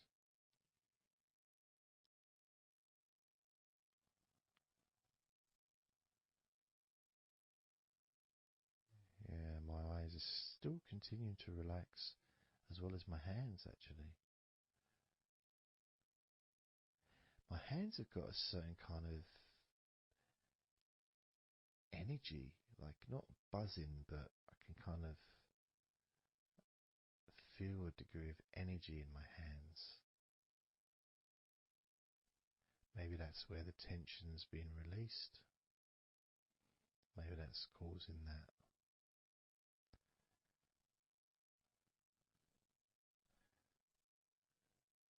The next part, I think we should focus on the back of the neck. That's the part which quite often, well, for me, holds tension. I don't know about for yourself, but I think it's quite a standard place where tension is sometimes held. So, and I'm doing exactly what you're doing as you do it as well. So I'm telling my body parts to relax as well. So if you tell your neck, the back of your neck, focus on the back of your neck and just say, relax, in your own words, in your own tone, in your own voice. You can say out loud or you can just say it to yourself internally. But you're focusing and you're saying it literally to the back of your neck, as if the back of your neck can actually hear what you're saying. So do that now. Just say relax to the back of your neck, and I'll do the same.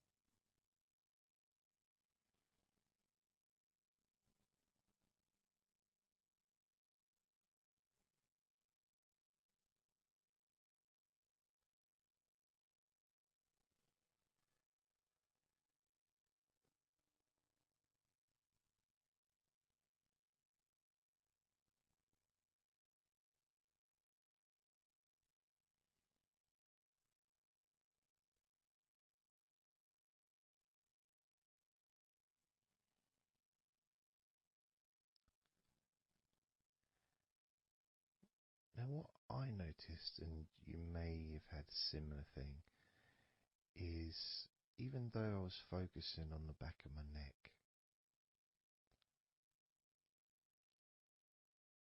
other parts started to, I don't know, show themselves to me, or maybe because they want to be relaxed as well, but I started noticing the feelings in my shoulders, the tension in my shoulders and in my upper back. Whether that was because my back of my neck was saying, well, I'm pretty much okay. It's the other parts that need attention.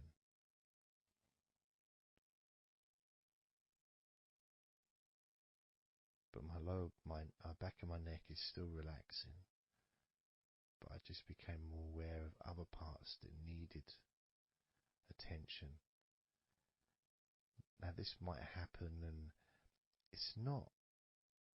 it doesn't mean that it's going wrong. It just means you're being notified of more places that also want to feel relaxed. So I'm going to focus on my upper back. So you can do the same. Even if you don't have any feelings of tension that are obvious in your upper back, if you just focus on your back and the whole area from your shoulder blades down to the middle of your back, down your spine. I mean, with me, it's more the shoulder blades that are more, that's the parts that are really sort of giving me the nod that it needs relaxing. So I'm just going to ask that part to relax. And you can do the same now.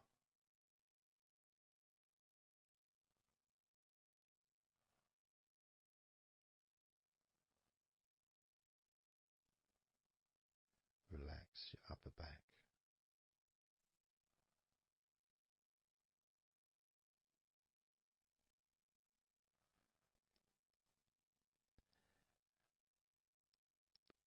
Something strange happened there, and this often happens. I've been doing this for 16 years or something, and often, I don't know why I'm surprised, but amazed really that there can be a feeling. So when I was focusing on the back of my neck, my upper back was starting to feel quite stressed and in need of attention. As soon as I started talking to you about my upper back and talking about, getting ready to ask the upper back to relax, my upper back already started to relax. It's almost as if it doesn't need to hear the words, just needs the attention.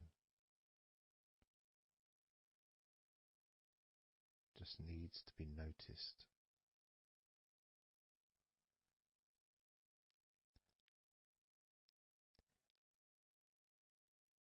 That is something that often happens in this type of situation, is when you start to relax a couple of parts of your body, as we've done with our hands, our eyes and our eyelids, and now back of the neck, top of the back, upper back. The rest of the body seems to just take notice and decide in its own way to start relaxing. Other parts of your body start to just become looser. I suppose it's kind of like a bit of an avalanche, The little ball starts rolling, and before you know it, the whole of your body is completely relaxed and calm.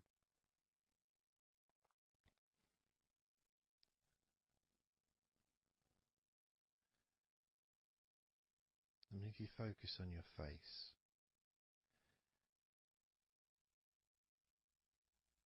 you focus on your eyes, your eyelids, your eyebrows, and the muscles around your eyes. Maybe you start to notice that your forehead is more relaxed than it was. Maybe your face is more relaxed. I would say my entire face is a lot more relaxed than it was.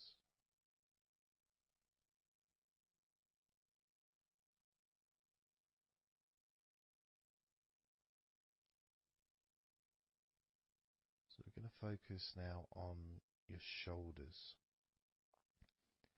Again, just like before, just tell your shoulders. I mean, you can do them individually. You can do right shoulder, left shoulder.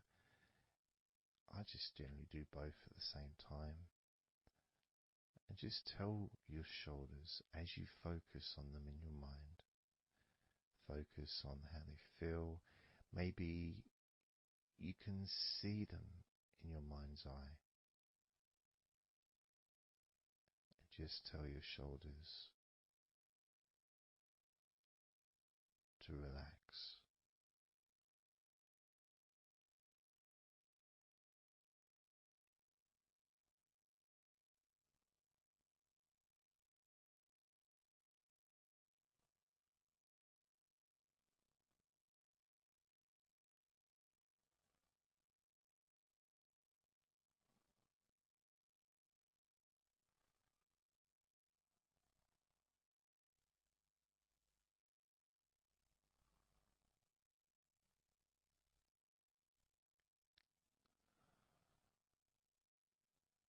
It feels nice as they relax.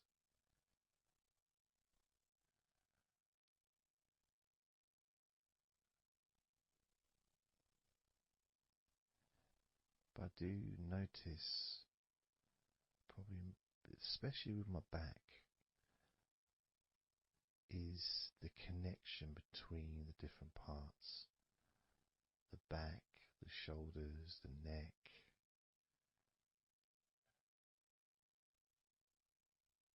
Being all connected and being such a large part of your body. it's almost hard to separate them from each other.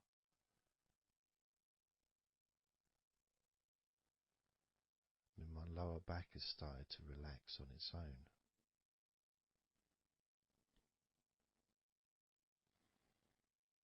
Maybe I'm going too slow. And that could be an issue, because we all go at different speeds. And the idea at the beginning of this recording was for you to be able to just say to yourself, relax.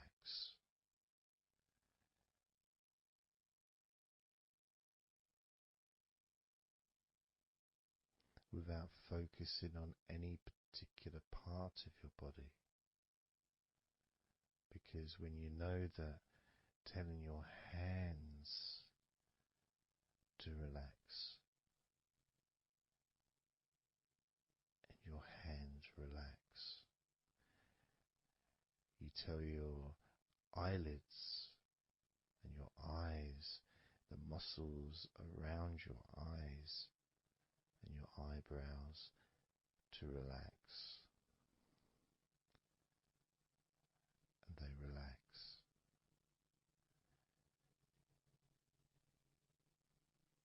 You tell the back of your neck to relax,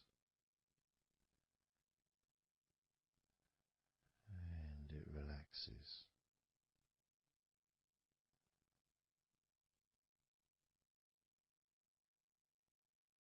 You tell your upper back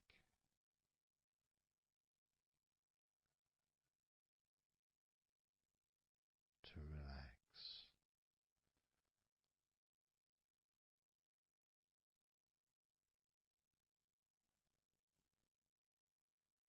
and it relaxes.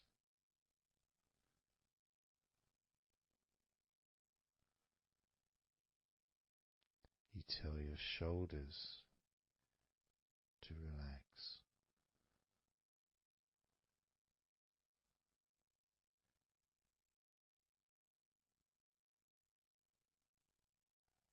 and they relax.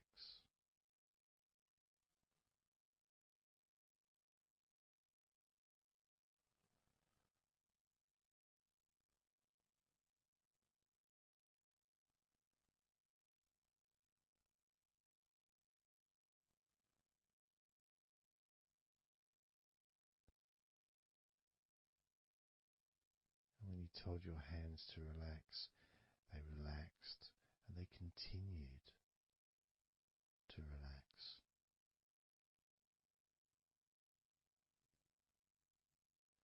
When you told your eyelids,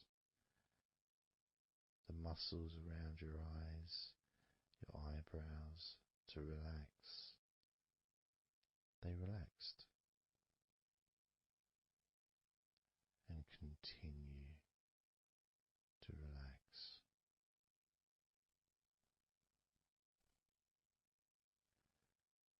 When you told the back of your neck, focus on the back of your neck, and told it to relax. It relaxed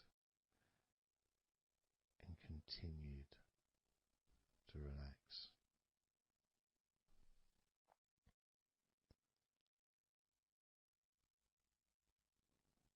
When you told your upper back to relax, it relaxed and continued to relax.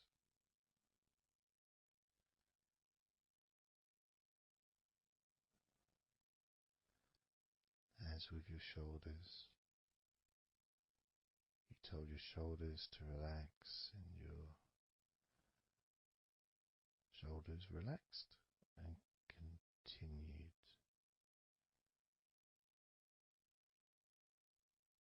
to relax.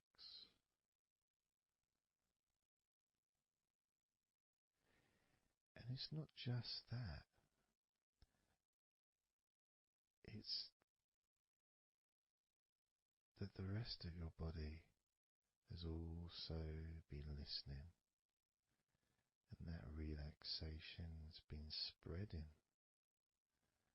So from your eyes, the relaxation spread to your forehead, around your face, into your skin, into your jaw.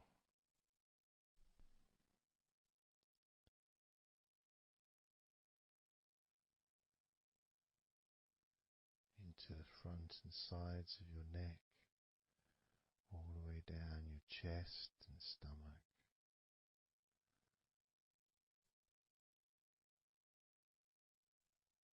Your relaxed hands and shoulders meet up through your arms, relaxing.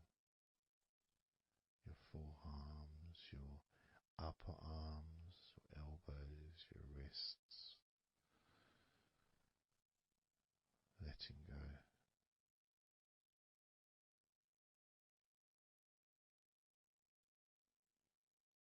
Your lower back, your hips, buttocks, groin, all just start to relax or continue. Even more comfort spreading through your legs, all the way down to your ankles, the tops of your feet, the sides of your feet, and the bottoms of your feet. Relaxing into your toes, each toe relaxing, calm, loose.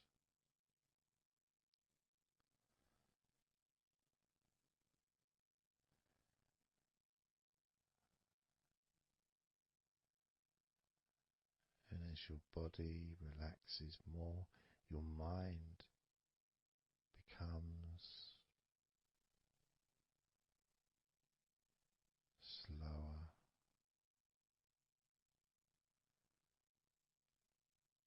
more peaceful,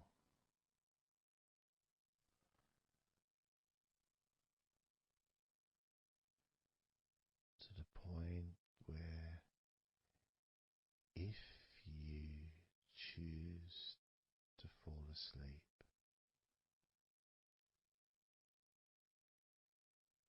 you can easily do that.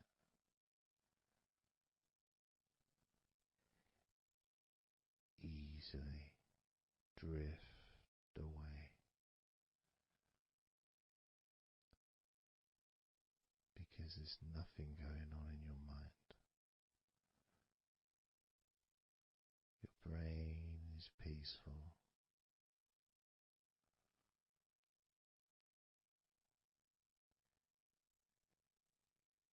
Your body continues to relax.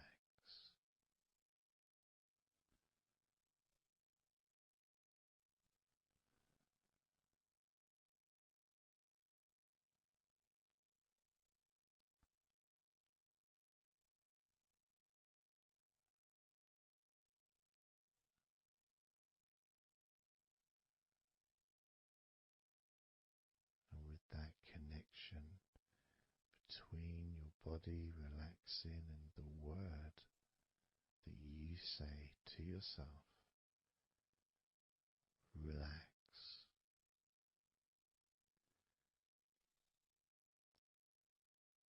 means that you don't need to focus on just one part. You can just focus on your entire body.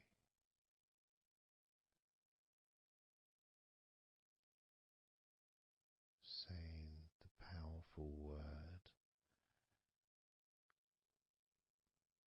relax.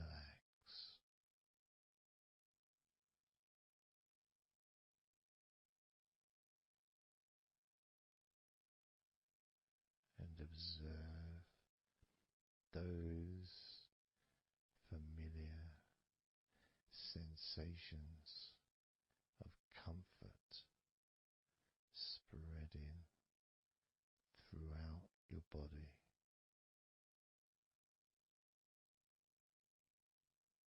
loosening and calming and healing every part of your body, feeling more relaxed.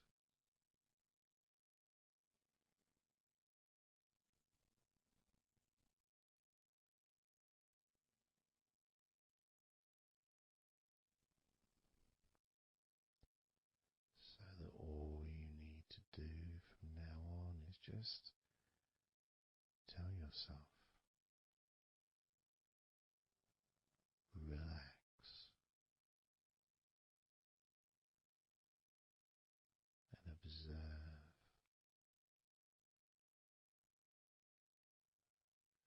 feeling completely comfortable and calm.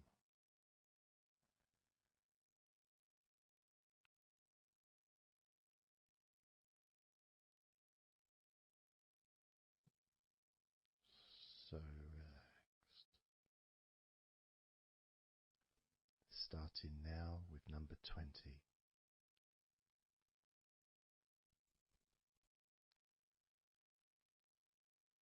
19.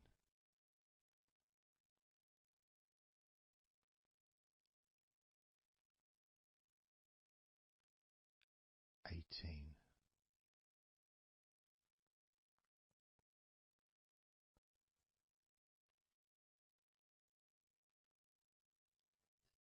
17.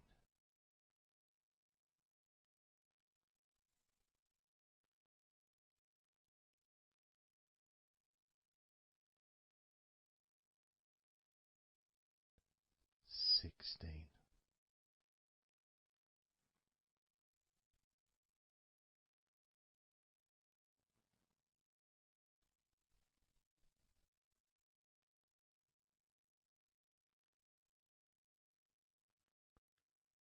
15.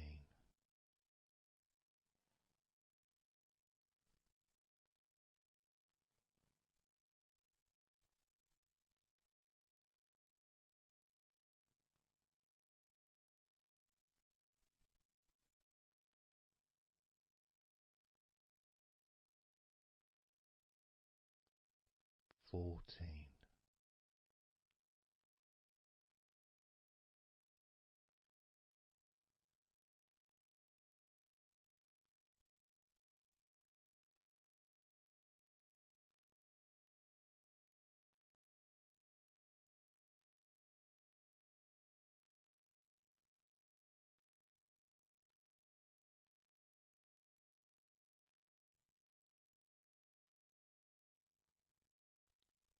13.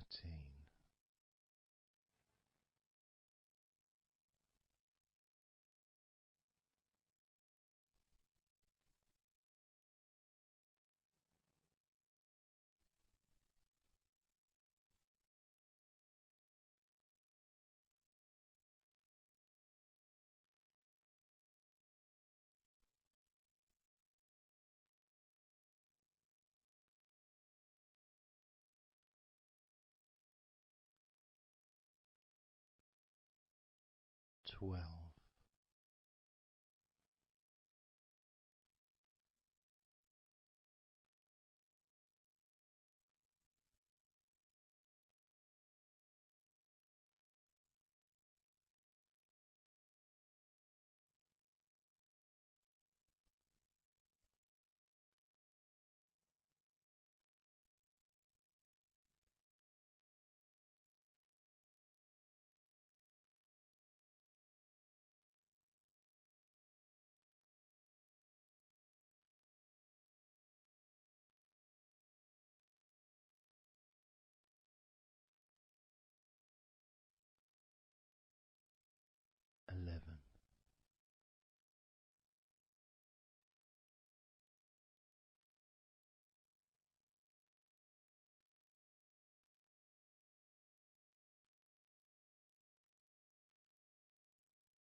7.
So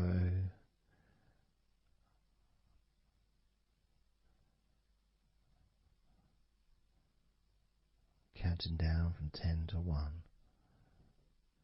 10, 9, 8, 7, 6, 5, 4, 3, 2, 1.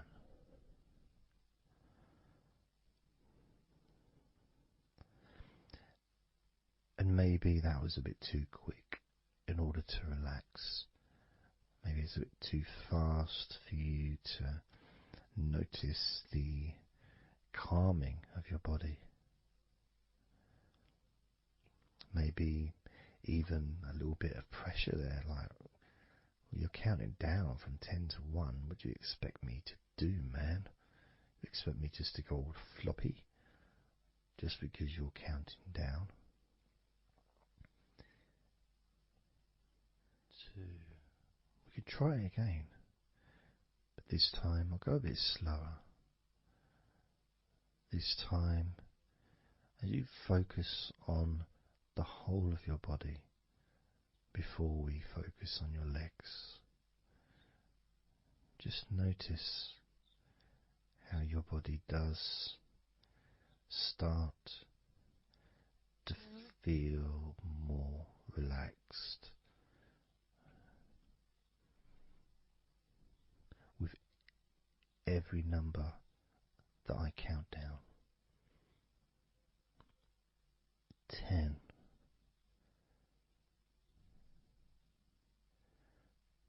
9,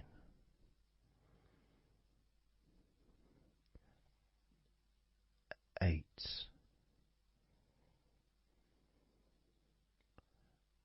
7,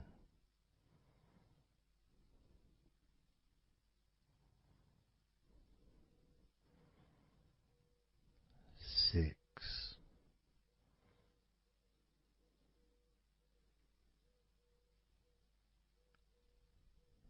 5,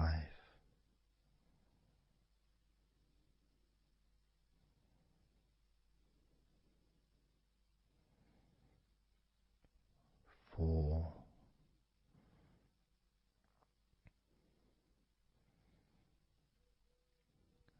3,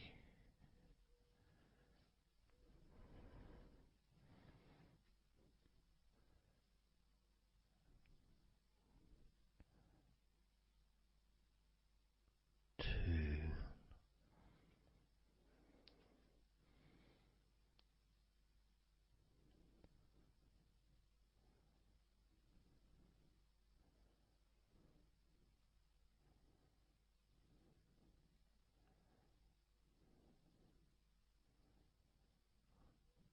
1.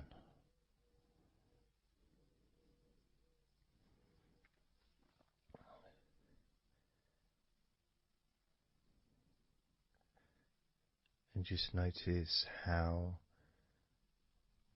you feel generally, how your body feels.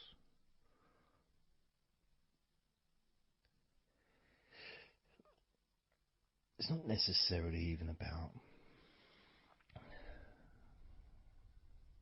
counting down from 10 to 1.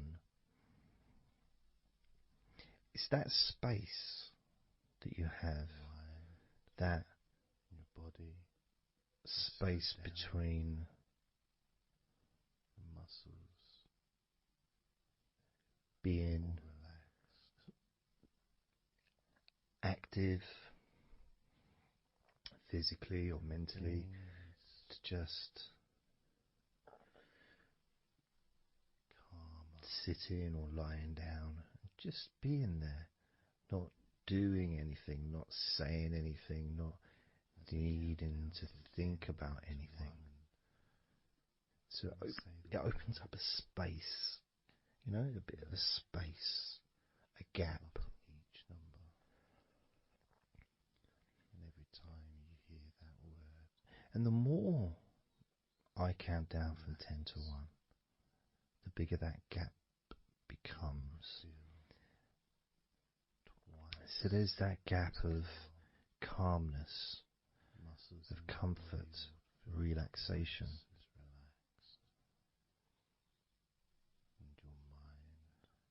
It's a nice feeling.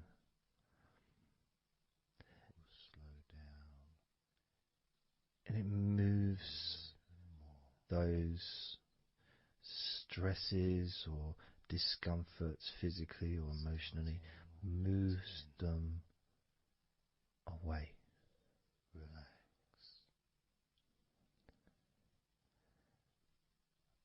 Allows you to just slow down. So I'm going to count again from 10 down to 1 and notice that gap widening. The gap. And as it widens, it's almost like the stress and attention falls into the gap.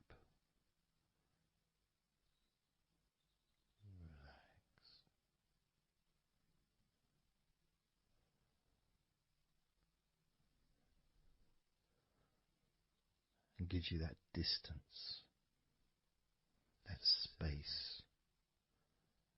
Now, relax. 10, 9, 6, 8,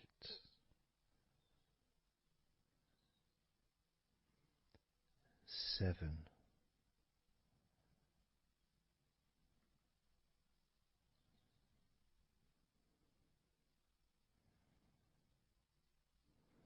6,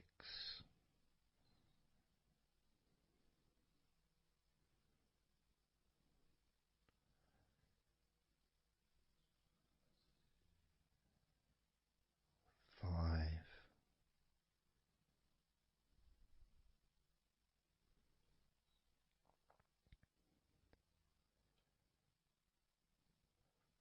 4,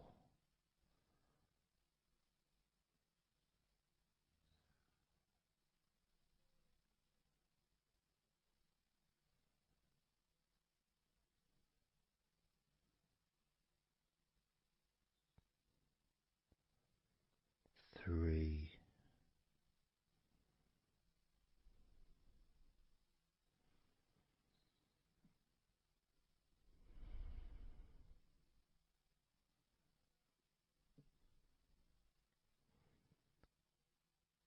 2,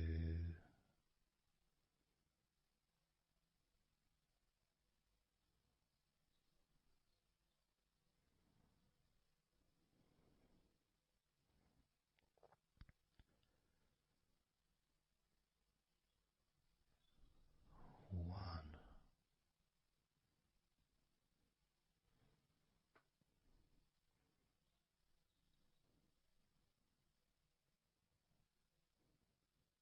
How does your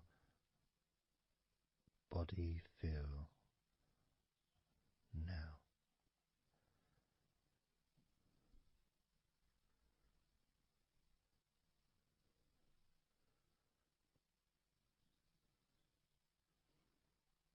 Can you notice that you're feeling calmer?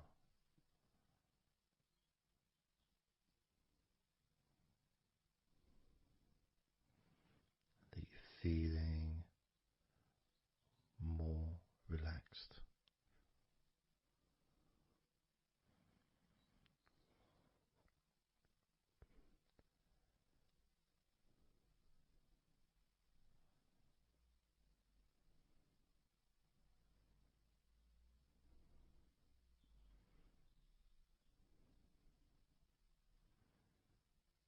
As we now focus on your legs, just your legs.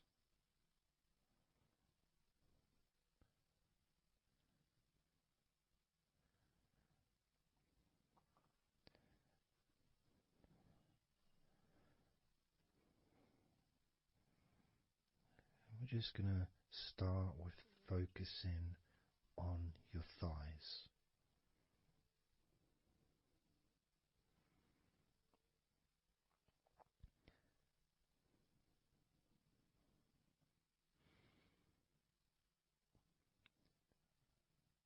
Of course, it's not the most exciting thing to be doing because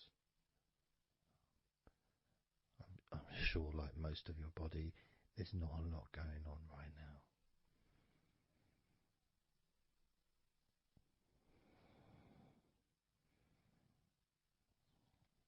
Just focusing on the whole of your thighs, the tops of your thighs, the sides of your thighs, the bottoms of your thighs, your outer thighs and your inner thighs. Basically, the whole of your thigh that leads into your hip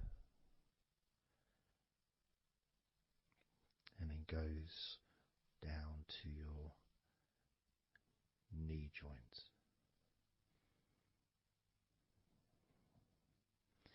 Now, this is a big area. It's a very heavy area. It's very strong.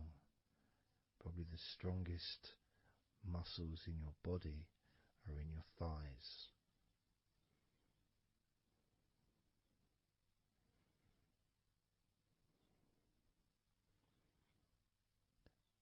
But I don't think we perhaps give enough attention to our thighs.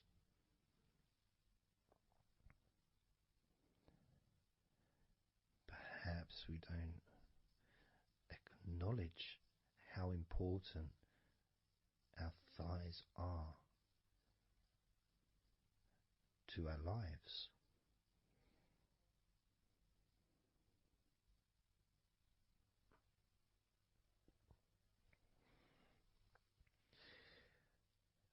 How much they actually do for us all through our lives.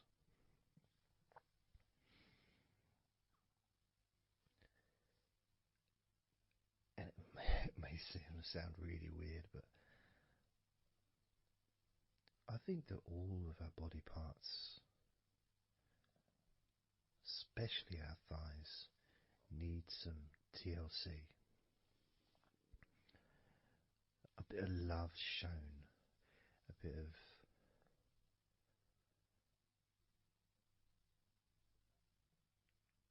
acknowledgement, a thank you, gratitude for what our thighs do for us.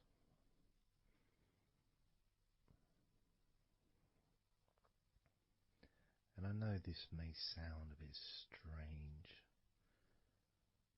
Maybe you think, why am I? Surely I should be out in the garden hugging a tree or something. Well, it's hard to set a microphone up on a tree. That's why I'm doing this indoors. Otherwise I would be outside hugging a tree. No, I can't see the television from the tree.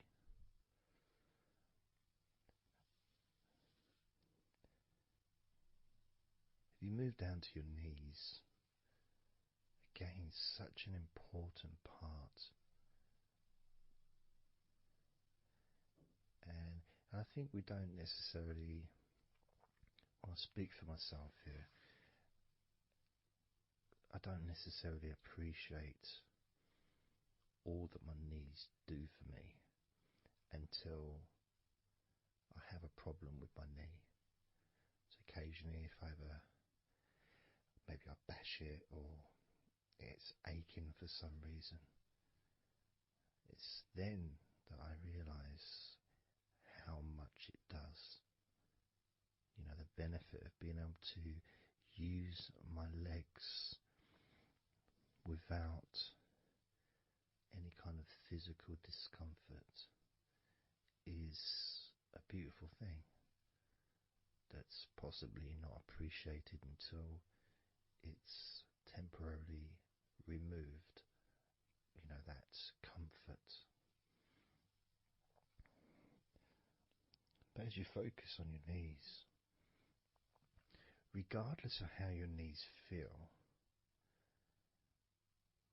you can add that sense of gratitude and love to your knees for all that they do for you.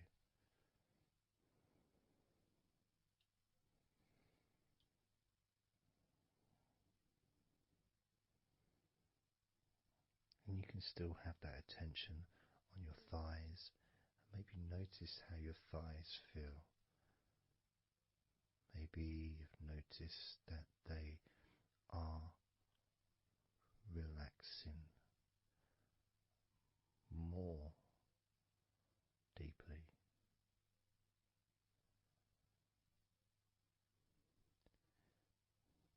As you focus now on the bottoms of your legs, your shins and your calf muscles, and the bones between your knees and your feet, incorporating, of course, your ankles. So important.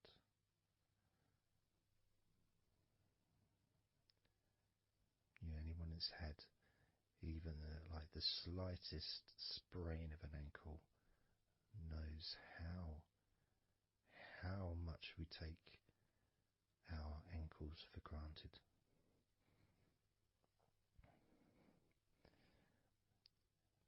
And it's kind of strange in a way when you think that, logically our wrists are a lot thinner than the rest of our arms, which is okay, can't see any problem with that, because we're just picking stuff up. But our ankles are so much thinner than the rest of our legs.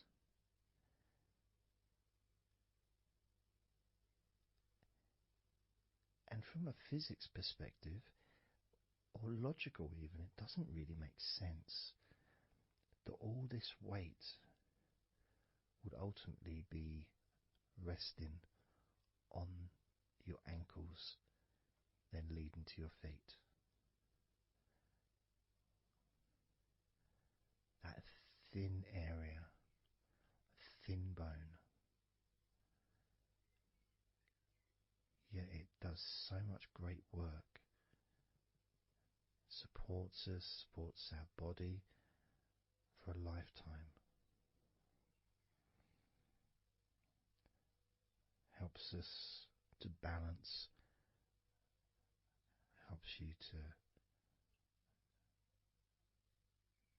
get around and be mobile.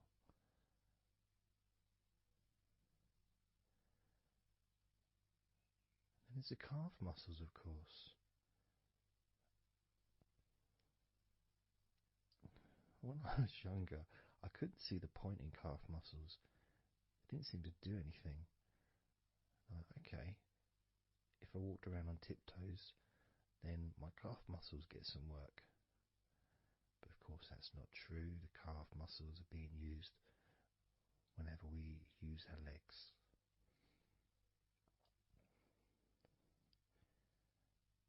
And your shins, there to protect your lower legs, shaped in a way almost as a protector for the bone.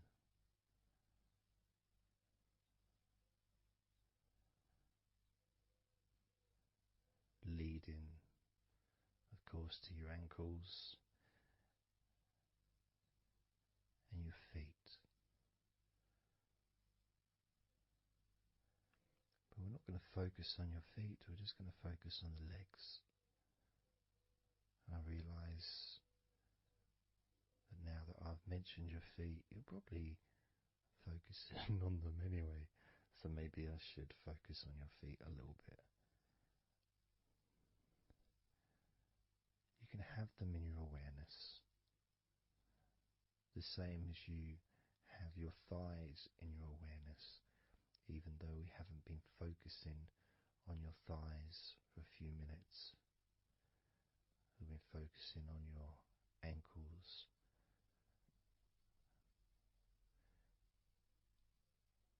There's still that sensation of comfort in your thighs. And there's that movement of energy, because the thighs hold lots of different sensations. Of course, there's the muscles, the big, strong muscles that we have in our thighs.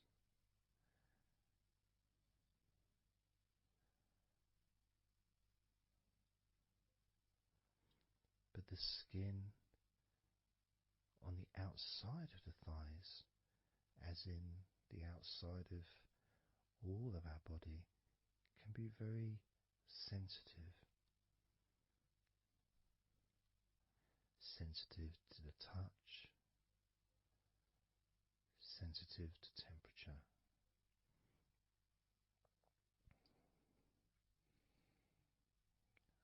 And inside your thighs,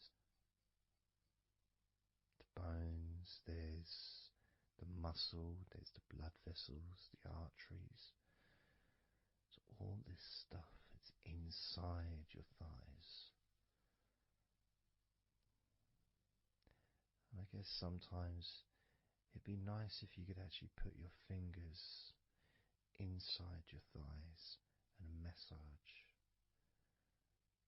So you can massage on the outside, of course, but to be able to get deep into the muscles, and to be able to just massage inside your thighs, massaging the bones of your leg,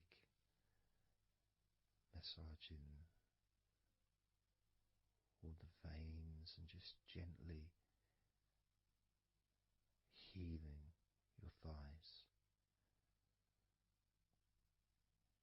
And you could move down, massaging inside your knees, just massaging those bones, but with healing fingertips, spreading that healing energy deep into the joints of your knees. Of course, there's the back